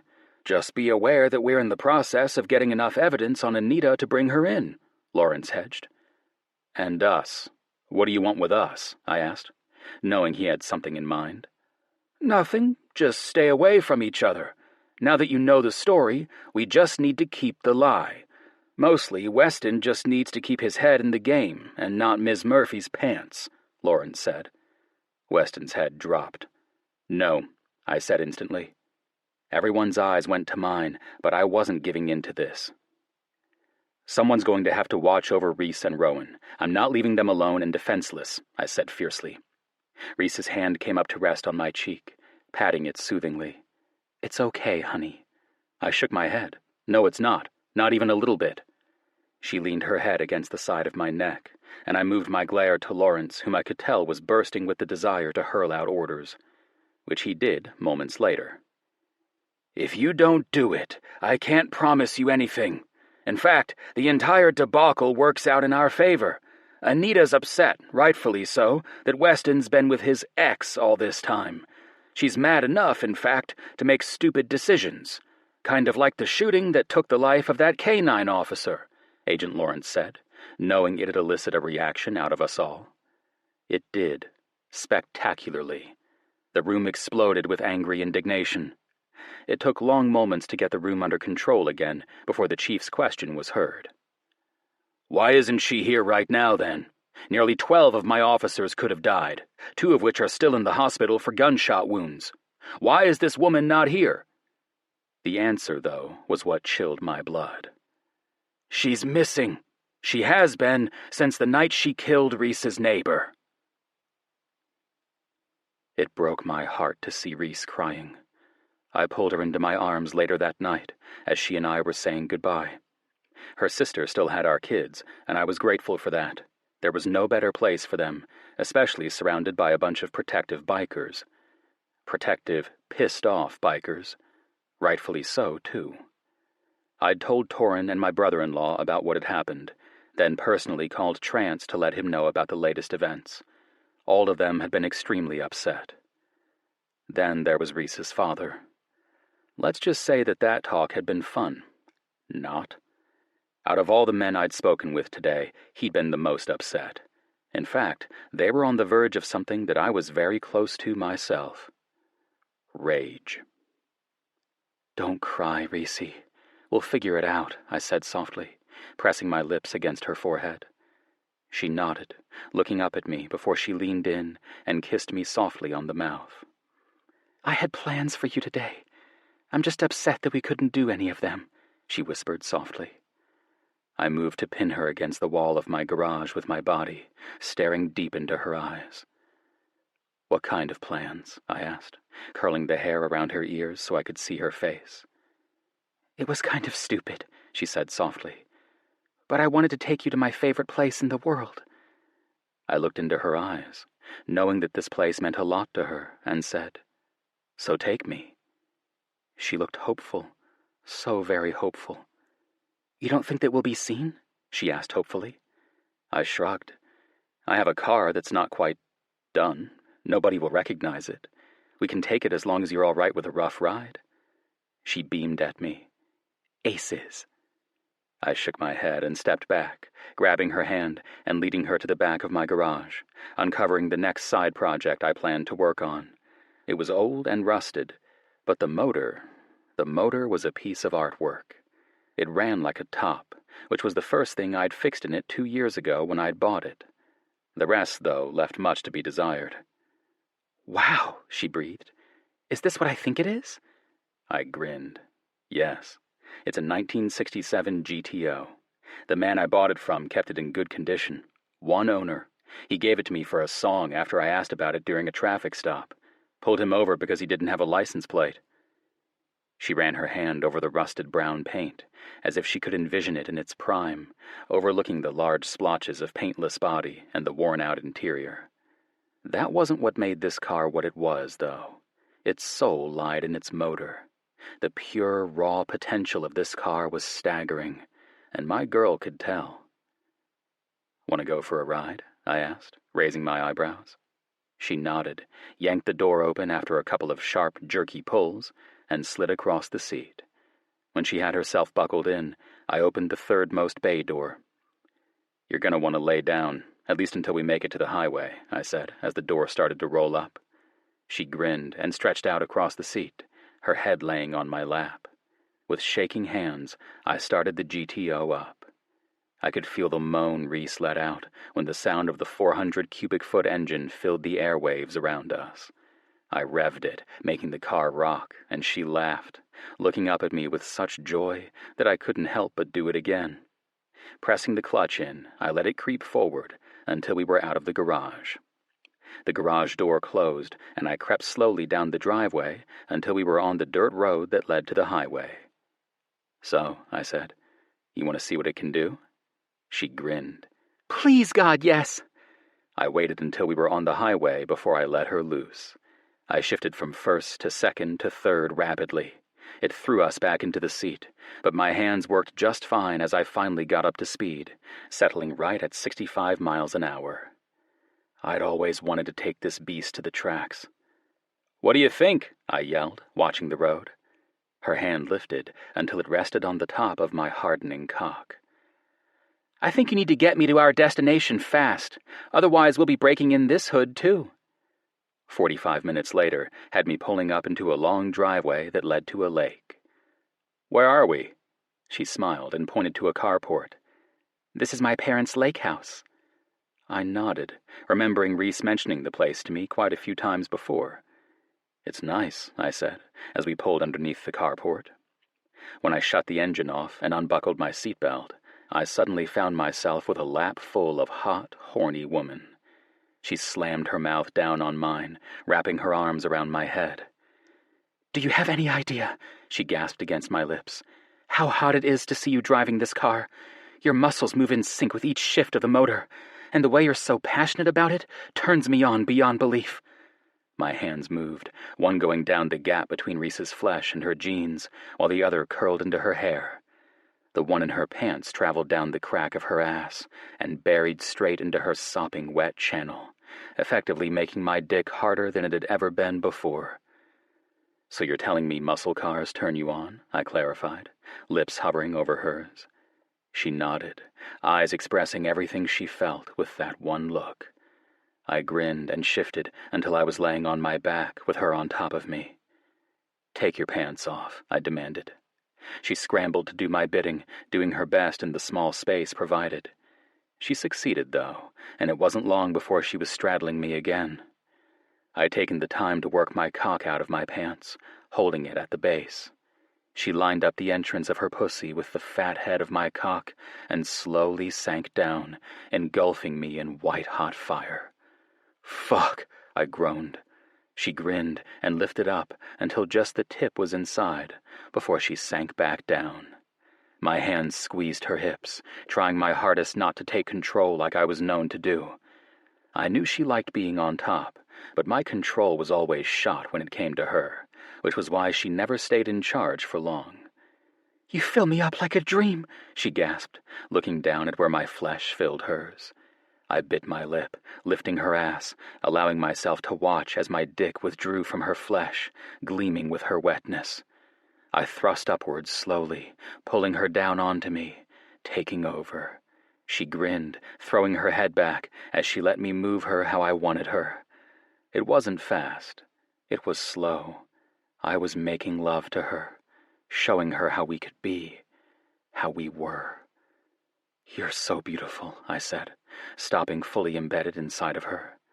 She tilted her head down to stare into my eyes, hair falling over her shoulders, and said, "I love you, Luke." My eyes closed, and I curled up, capturing her mouth with mine. She started circling her hips, not withdrawing, only writhing on top of me. She hit a particularly good spot inside of herself, and she moved her hips back and forth, working that spot with the motion of her hips alone. Her gasps stole my breath from my chest, and I watched her eyes glaze over as she came. Her tight sheath clamped down on my cock, pulsing slowly, languidly with her release. I smiled into her mouth and let myself go, too. I had no control when it came to her. All it ever took was knowing that she'd gone for my orgasm to come roaring through me. This time, though, it was a slow, continuous pulse of a release pouring out of me and into her. My stomach tightened with each jet of my cum that poured from my cock into her waiting warmth. Growling low in my throat, I kissed her again, slow and steady. My tongue touched hers, running over the top with a slow, sensual movement. She sucked it in, tightening her hands in my hair as the last dregs of our orgasms coursed through us. Her eyes opened, catching mine, and she smiled. "I love you too," I whispered. Her eyes closed, and a lone tear trailed down her cheek. "I don't want to do this," she whispered sullenly. "I don't want to leave you. I'm so happy with you, and I just know I'll be a miserable bitch without you." I hugged her tighter. "It'll be okay, you'll see." She nodded and placed her head on my shoulder. "I want to do this for the rest of the night." I laughed. "Inside, preferably. I have a buckle up my ass." She laughed softly against my shoulder. "I hadn't realized you were into that kind of thing, but I can make accommodations." I pinched her butt, making her laugh harder. Her pussy muscles clenched and unclenched on my cock, and I started rocking her on top of me. You're insatiable, she whispered, rolling her hips. Only for you, Reese. Only for you, I agreed. Chapter 27. Sorry I'm late, but I didn't want to come. Coffee cup. Reese. I walked into the Taco Bell wondering what I was doing there. I'd eaten at Jason's Deli less than 30 minutes ago. I wasn't hungry in the least. My shadow for today, Nico, was probably fuming that we'd stopped at another restaurant, especially when he hadn't wanted to go to the first one, which he'd let me know, loudly and profusely. I hated tacos. I hated them with a passion. Except I didn't hate them as much when a certain sexy cop was on the premise. I'd known it was Luke the moment I saw the SUV parked in the lot as I was driving by. He always parked in the very back of lots, then backed in. It also had another distinguishing factor about it. I'd stuck a "Keep Calm, I'm a Police Officer" trailer hitch cover on it, and I didn't think he'd noticed it yet. Surely it wouldn't be there still if he had, right? It had been over 2 weeks since the night we'd made love in his GTO. 2 weeks since he'd spoken to me. And 2 weeks too long. I was on the verge of losing it. I hadn't realized just how much I relied on Luke until he wasn't there. For instance, I hadn't realized how big Rowan had gotten in the months we'd been together. I hadn't had to carry her to bed from the car for all that time, and all of a sudden, I did. And it wasn't nearly as easy as Luke made it look. I was driving my sister nuts, and rightfully so. I'd spent more and more time with her and her husband in the last 2 weeks than I had during their whole marriage. I was cramping their style, and if I was being honest, secretly enjoying it. The dim light of the foyer temporarily blinded me, but as my eyes adjusted, they were immediately caught by the green ones of the love of my life. Luke was sitting by himself at the very back of the room. He had a newspaper spread out in front of him, and his head was resting on his upraised fist. He had his glasses on top of his head, and his eyes were laser-focused on me. I went up to the counter and ordered cinnamon twists and a Dr. Pepper. Once I had them, I took a seat at the table that was the furthest away from him, but I made sure to face him. Shivers danced down my spine as I felt his eyes on me, but when I looked up, they were gone. He smiled down at his paper, and I had to really focus on my cinnamon twists instead of launching myself across the room and into the man's arms. I was such a floozy. The worst thing about it all, though, was that Rowan missed Luke. She let it be known on a daily basis as well. I missed our daily discussions about the war in Iraq, the economy, the state of affairs in our small town, what was happening that next day at both of our jobs, the conversation about how our days had gone. Luke stood up and walked to the counter, asking the man there for something. The man returned with a box full of hot sauce, and I watched in curiosity as he sorted through them one by one, box by box, until he found the one he wanted. Then, without missing a beat, he walked back to his table and sat down, writing something on the outsides where there wasn't any print, with a red marker he'd unearthed from his pocket, and folded it in half. Then he gathered his trash, walked to the trash can, and dumped it all but the paper and whatever was still in his hand. I watched as he walked past my table, dropping the hot sauce package onto it before going to the drink fountain to fill up his empty drink. My eyes went from looking at his back to staring unseeingly at the tiny little packet on the table. I blinked a few times, making sure I wasn't imagining things, then reread it. "Will you marry me?" it said on the package. I looked at the package for a few long moments before I looked at Luke. Had he meant to do that? When I looked into his eyes, I knew he had. He knew exactly what he was doing when he threw that packet down on the table as he walked by. I clutched it hard with my hand and watched him walk out of the restaurant, with my heart in my throat. Oh my God, was it real? I got my answer a few minutes later when I unlocked my car and found a black velvet box sitting on my dash. I sat down, slamming the door to my car hard, before I locked it and stared at the box. It was a little thing, but there was so very much meaning inside of it that I was scared to reach for it. If I took it, I knew what it'd have in it. But it still elicited a gasp of surprise from my lips as I took in the large stone.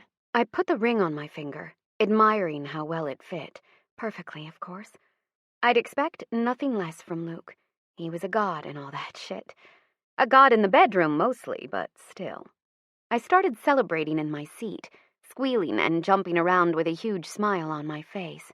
I knew I had an audience in Nico, and I didn't care. It was when I looked up and saw Luke still there, leaning against the truck, that I started to laugh. He'd watched the entire show.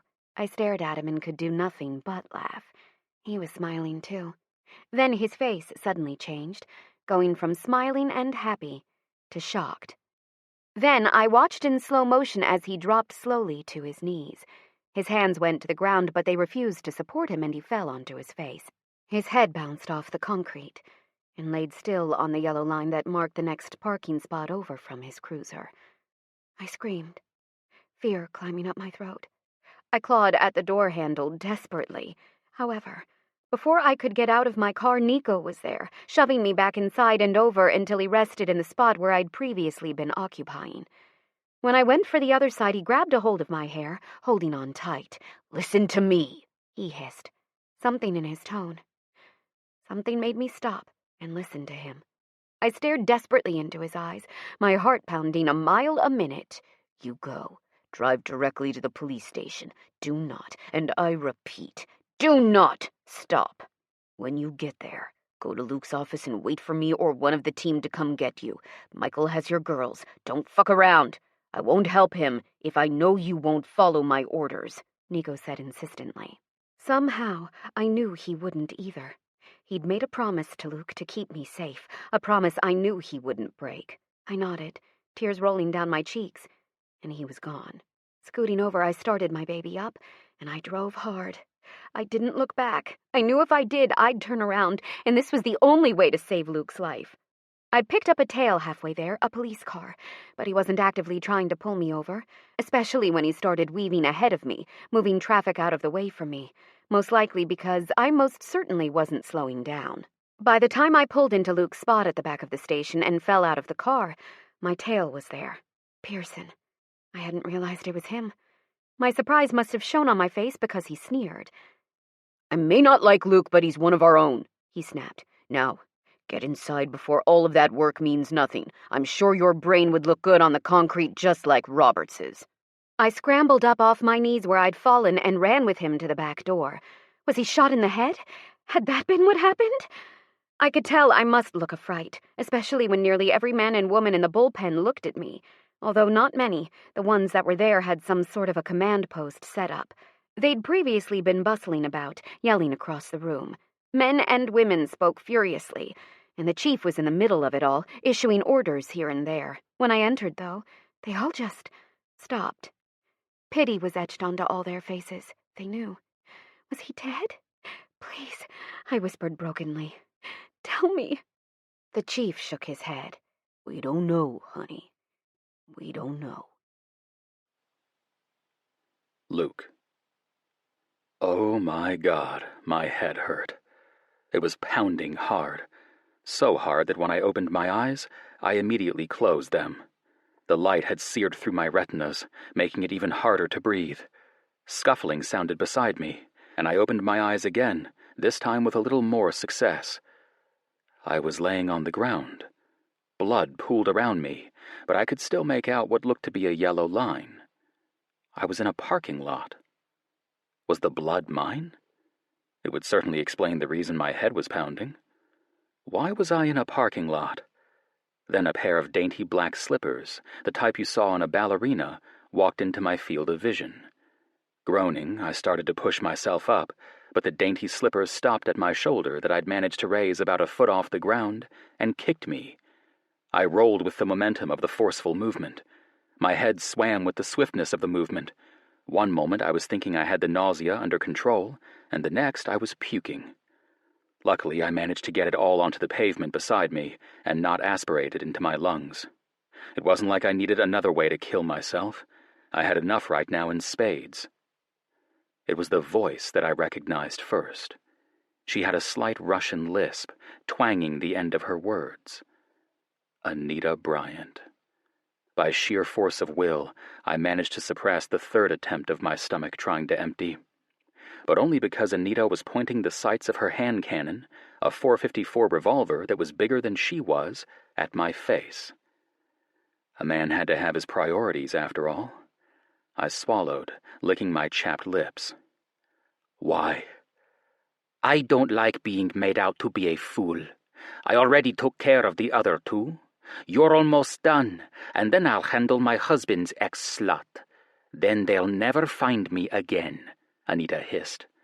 I blinked, surprised that she'd just told me she'd handled her ex.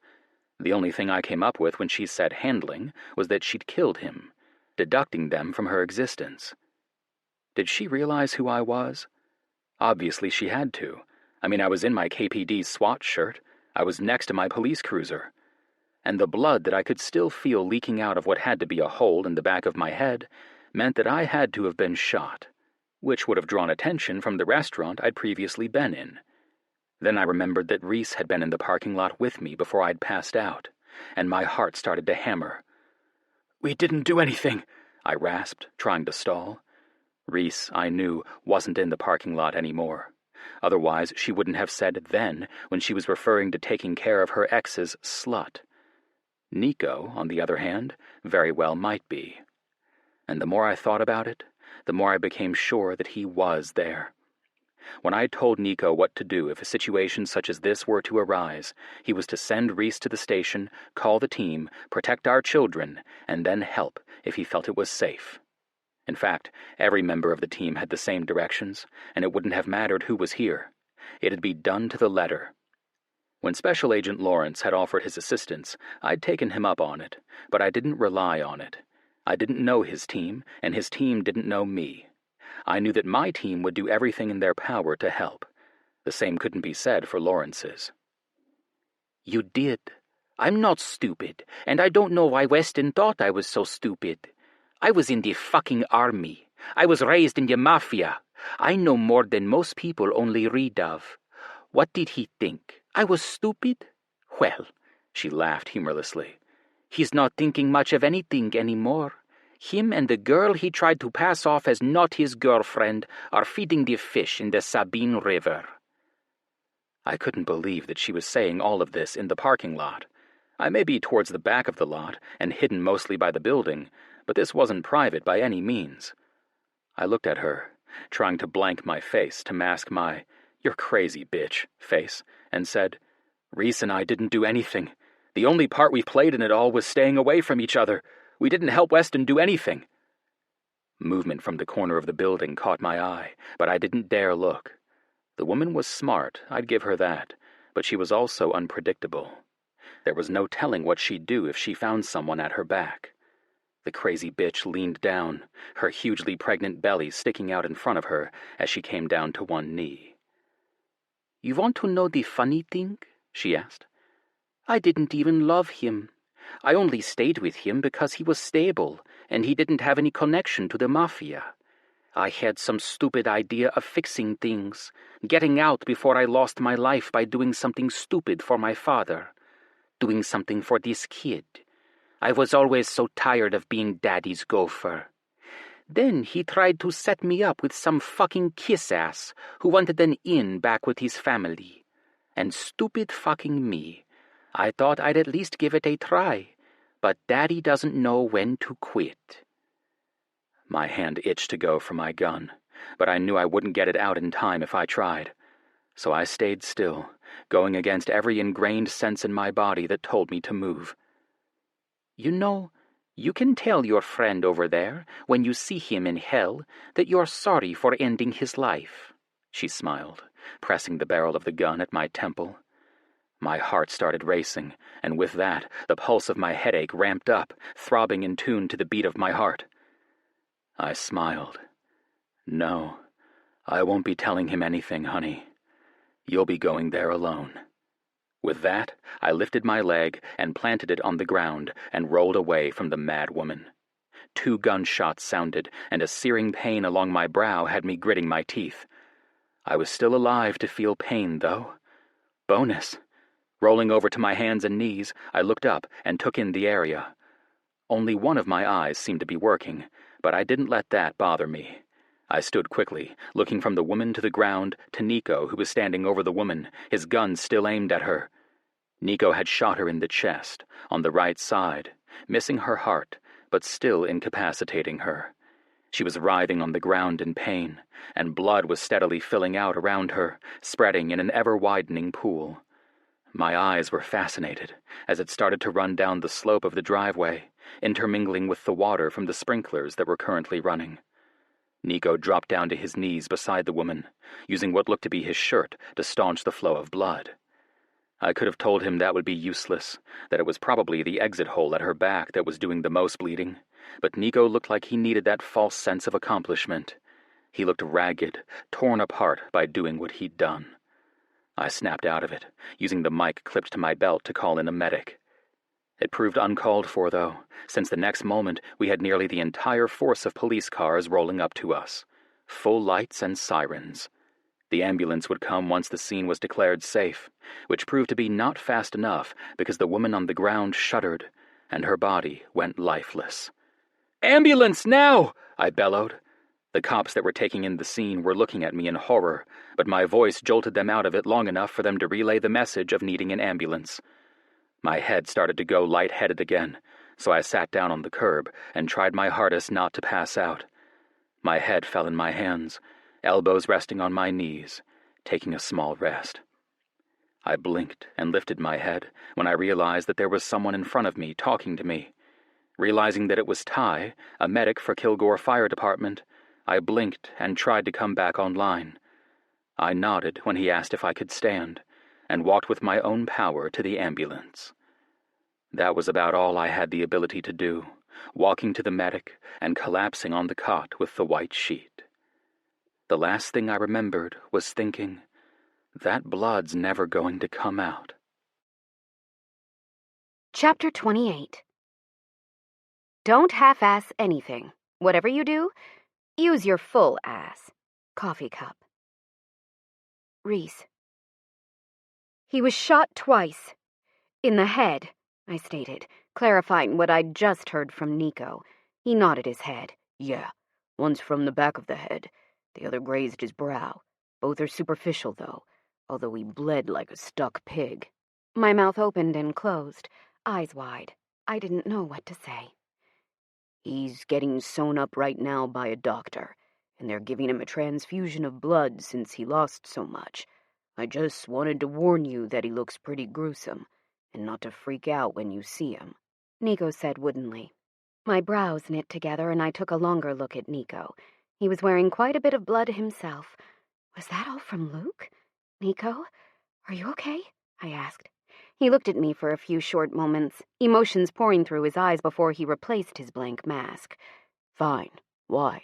I walked up to the scariest man I'd ever met, the one that had given me comfort the night I found out about my husband suing me for full custody of Rowan, the one that watched over me, the one that had saved my future husband's life, and walked into his arms. He stood stiffly for a few long seconds before he wrapped his arms around my shoulders and buried his face into my hair. I held him, felt his shaking, and knew he'd done something awful, something truly horrid that had ripped him apart. Likely, he'd had to choose Luke's life over Anita's, a pregnant woman for his friend. An impossible decision in any situation.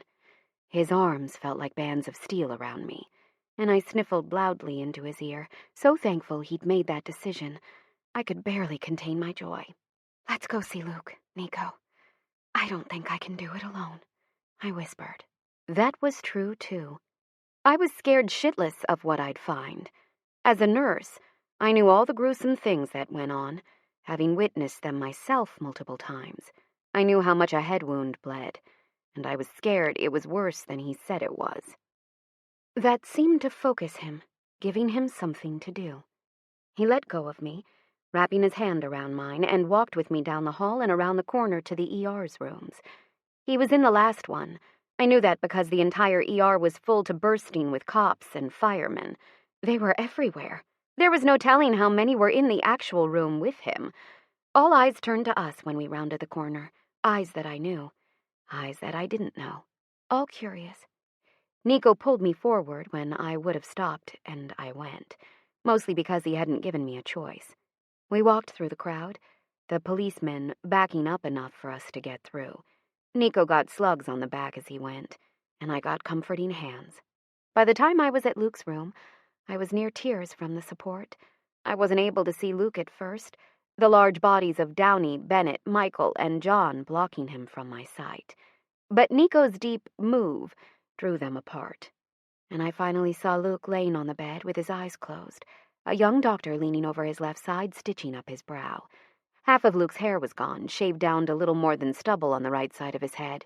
Dried blood covered his bare shoulders and arms. It was everywhere, embedded in the grooves of his knuckles, the creases of his arms. His bottom half was covered by a sheet, but his bare feet stuck out from the bottom. Letting go of Nico's hand, I walked forward and wrapped both of my hands around each of his toes. His toes clenched, and he smiled, eyes opening as he took me in. "You listened," he rumbled, giving me a small, pained smile. I nodded. I do that every once in a while, even when it nearly guts me. His eyes glanced down to my hand, and his grin got a little bigger. "Looks good on you." I looked down at my hand, at the ring he'd given me hours before, yet felt like long, long days. "Anything looks good on me," I teased. He gave a soft laugh and shook his head, producing a hiss from him and the doctor who admonished him for moving. "If you can't keep still, I'll send her out of the room," the doctor muttered.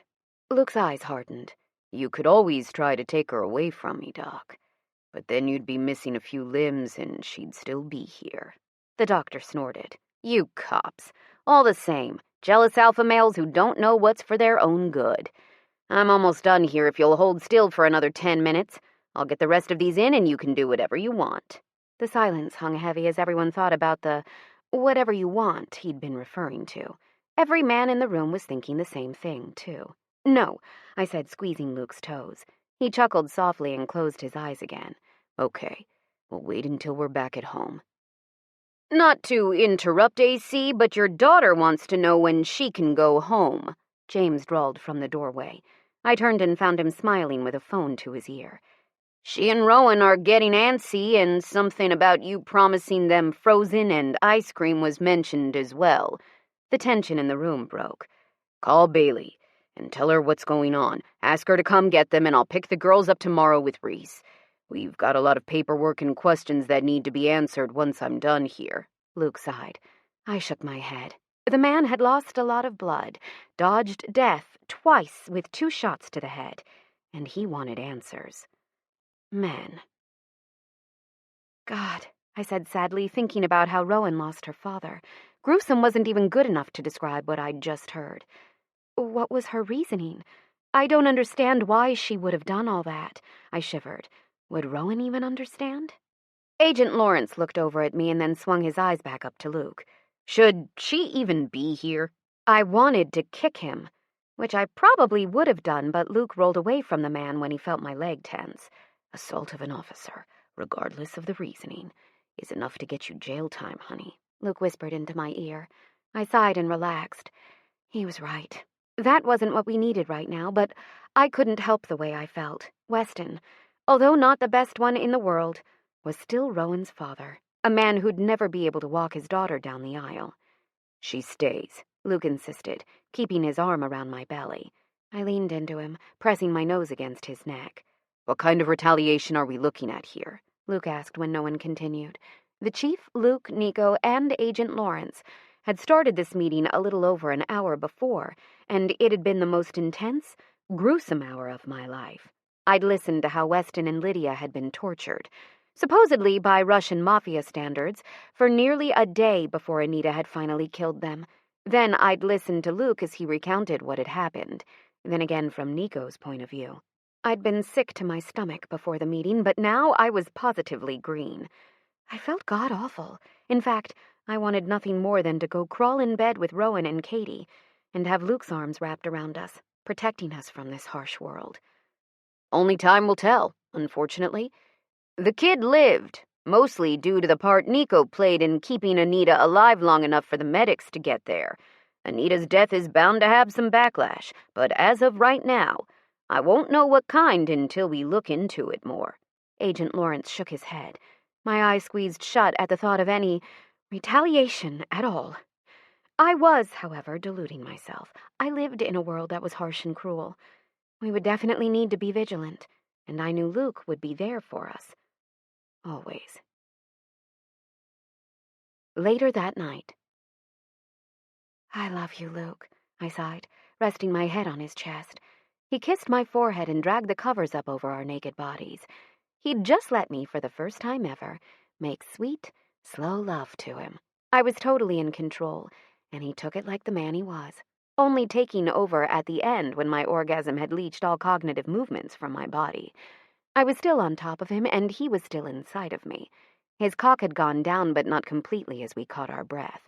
I love you too, he rumbled. I turned my head and kissed his naked chest, right over the strong beating of his heart, then laid my head down to listen to it. Your heart is talking to me, I teased. I could tell he was smiling. And what's it saying? He played along. It's saying that you need to take your pain medication, I quipped. He chuckled softly. Yes, ma'am. He didn't move, though, and neither did I. It's also saying that we need to have a quick wedding, 'cause I'm not living with you until we've got the same last name, I said in all seriousness. He sighed. My heart knows my head. We'll get married next week at the courthouse.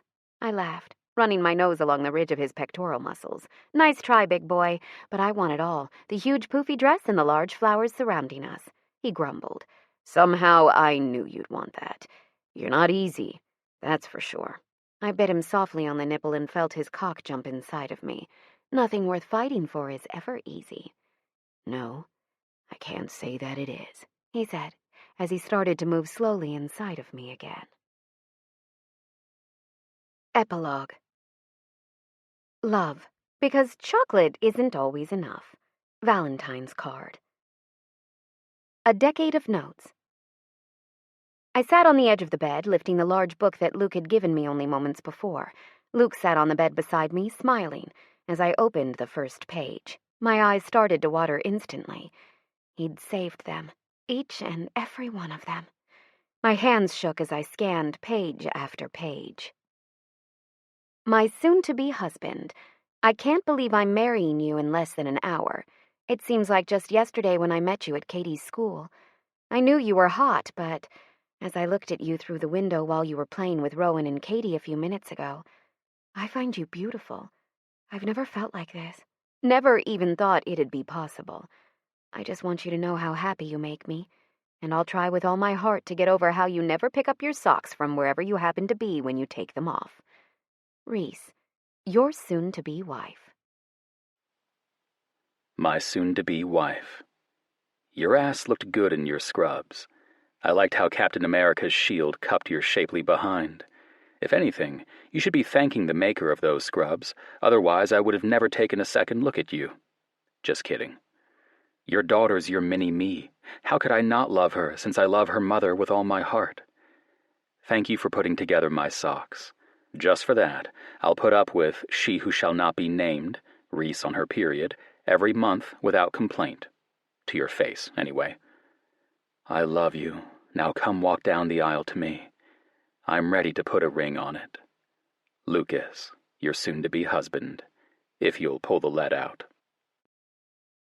Luke, my dear husband, I see that you forgot to take the trash out again. Let me remind you that I'm 30 months past due with your spawn of Satan. It pains my vagina greatly to walk more than 5 feet. Stairs are a don't.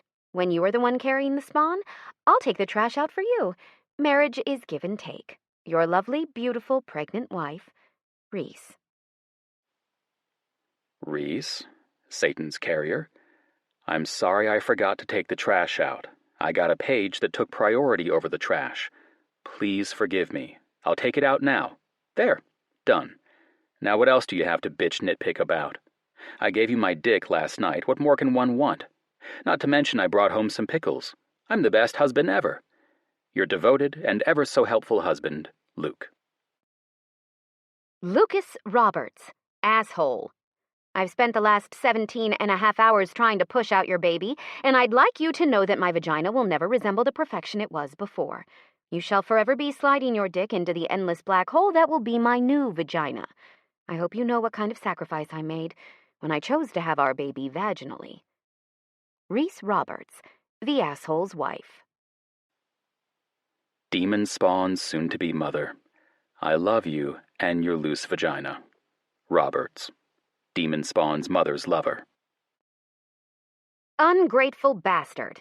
I made you motherfucking dinner last night after spending 3 hours with your children, making sure they had enough Christmas cookies each to take to their school Christmas parties. The least you could have done was say thank you. After spending hours in the kitchen with your child on my boob half the time, you don't even eat it? If you value your life, I suggest you take it to lunch. Your sleep-deprived wife, Reese.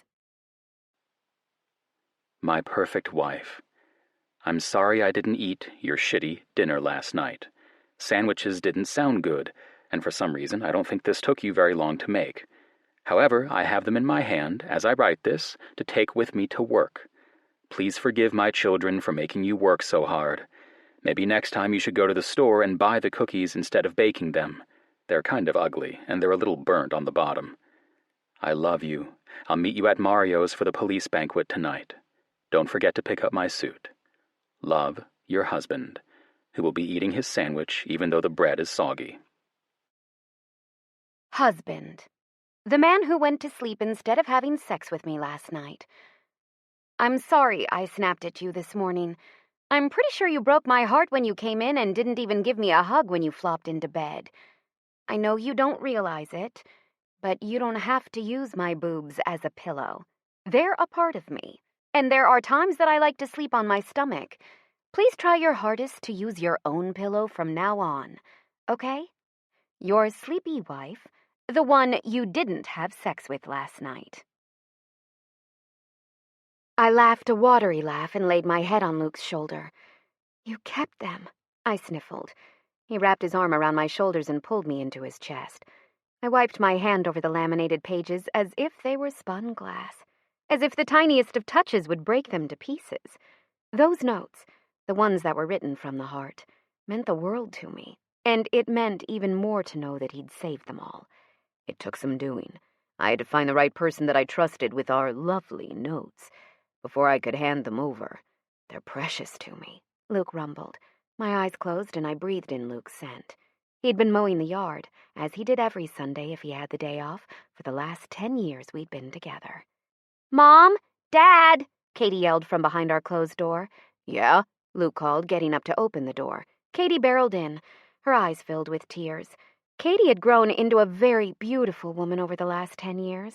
Now at 18 and a half, she was in college nearly 4 hours away, something Luke hated. However, it was what Katie wanted, and that was enough to convince him to let her do it. I looked at my watch in surprise. 12 in the afternoon. Katie, what are you doing here? I asked as she barreled into the room and fell into my arms. I wrapped my arms around her shaking shoulders and looked at Luke in helplessness. He looked torn. He was a sucker for tears on most women. On any of his kids, he was a goner. What's wrong? I asked, brushing her hair out of her face. I came home early to visit Luca, and he was with another girl, she hiccuped. Oh, dear. Luke's mouth tightened, and his eyes went hard before he stomped out of the room. Luca was the son of our friends Gabriel and Ember. Our kids had met when they were young and had grown up together. Slowly, over time, that had turned from friends to more. That more had grown into a young love. Luca had chosen to go into the army when he graduated early, which had been a major decision factor on why Katie had chosen to go to college so far away. She'd chosen to pursue her degree while she waited for him. Katie was a smart girl, but every girl goes a little stupid around the love of her life, which even I did on occasion when I was in Luke's presence. A soft knock on our door had me looking up in time to see Rowan walking in. At 16, she was a force to be reckoned with. She was beautiful, had developed into a ravishing young beauty just like her sister, much to Luke's consternation. Mom? Rowan called, looking at her sister with a sad glance. Yeah, honey? I asked. Dad wants you, Rowan whispered. I nodded and gave Katie a kiss on the forehead. It'll be all right, Kit Kat. You'll see. Rowan, honey, I said, getting up. Come sit with Katie. She did so. Always my good little girl. And the two girls hugged. I walked out of the room, unsure what to think. Luca wasn't the type to cheat. In fact, he was so much not the type that it literally had taken my breath away. When I came out to find Luke in Luca's face, I sighed. Our son Derek was standing with his arms crossed, watching the altercation. Derek looked like Luke's younger clone.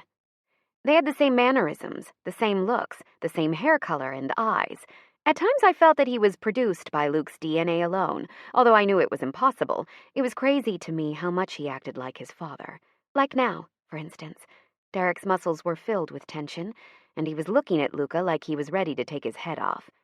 "Mr. Roberts, I swear to God I wasn't doing anything with that woman. I just met her today.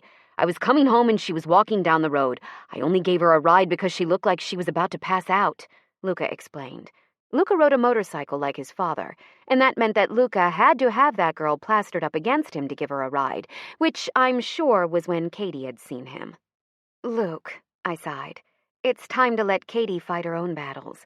Let him in." Luke gave one long look at Luca before he moved to the side.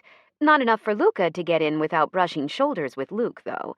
Luca didn't flinch as he passed first Luke and then Derek. He smiled once he got to me. "Where is she?" "She's in our room, honey. I'm glad you're home." "You look good." I patted his shoulder. He gave me his father's devastating grin and walked past me after giving me a peck on the cheek. I smiled as I turned to find Luke and Derek looking at me like I'd betrayed them. "What?" I asked. They didn't say anything, instead walking into the kitchen and grabbing a drink. Derek, of course, didn't know how to leave well enough alone and had to open his big mouth. "You know, you have a large, wide bed in that room." I caught Luke's hand before he made it past me and shot Derek a glare. "Your room, now." He tossed back a laugh and walked past us. "Yes, ma'am." I pulled Luke by the arm until we were on the front porch. Then I pushed him down into the swing. "You're bad." He glared at me for all of 5 seconds before he shook his head and sighed. "That's my girl in there." I kissed him on the cheek and curled up in his lap. "I know, honey, but she's grown. You'll have to give her room to make her own mistakes." He nodded. "I know, but I don't like when they hurt." I nodded against his chest. He still, after all these years, had an incredible chest. He was 45 now, but no less sexy than the first day I'd met him. His chest being just as defined now as it had been 10 years ago. "We've raised them right, Luke. Trust them," I whispered. He wrapped his arms around my neck, pulling me into his chest. "I have a meeting in about an hour," he sighed.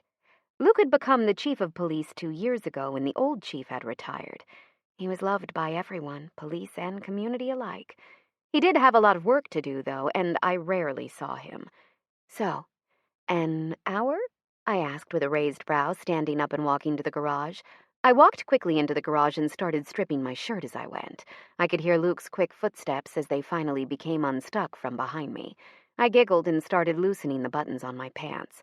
By the time Luke finally made it into the garage, I was already naked and sitting on the hood of his GTO, spread out for his viewing pleasure. The GTO had been upgraded in the past 10 years, now sporting a jet black paint job with cherry red racing stripes down the center. The scoop on the hood was the perfect spot for me to grasp onto, so I'd found. Luke's sharp inhalation from across the room gave away his desire, and he closed and locked the door in jerky movements. Pulling the blinds on the windows, he flipped on the overhead lights and prowled up to me, slowly working his stiff length out of the front of his sweaty jeans. "How do you want it?" he asked, need evident in his voice. I grinned. "However you want to give it." And give it he did. This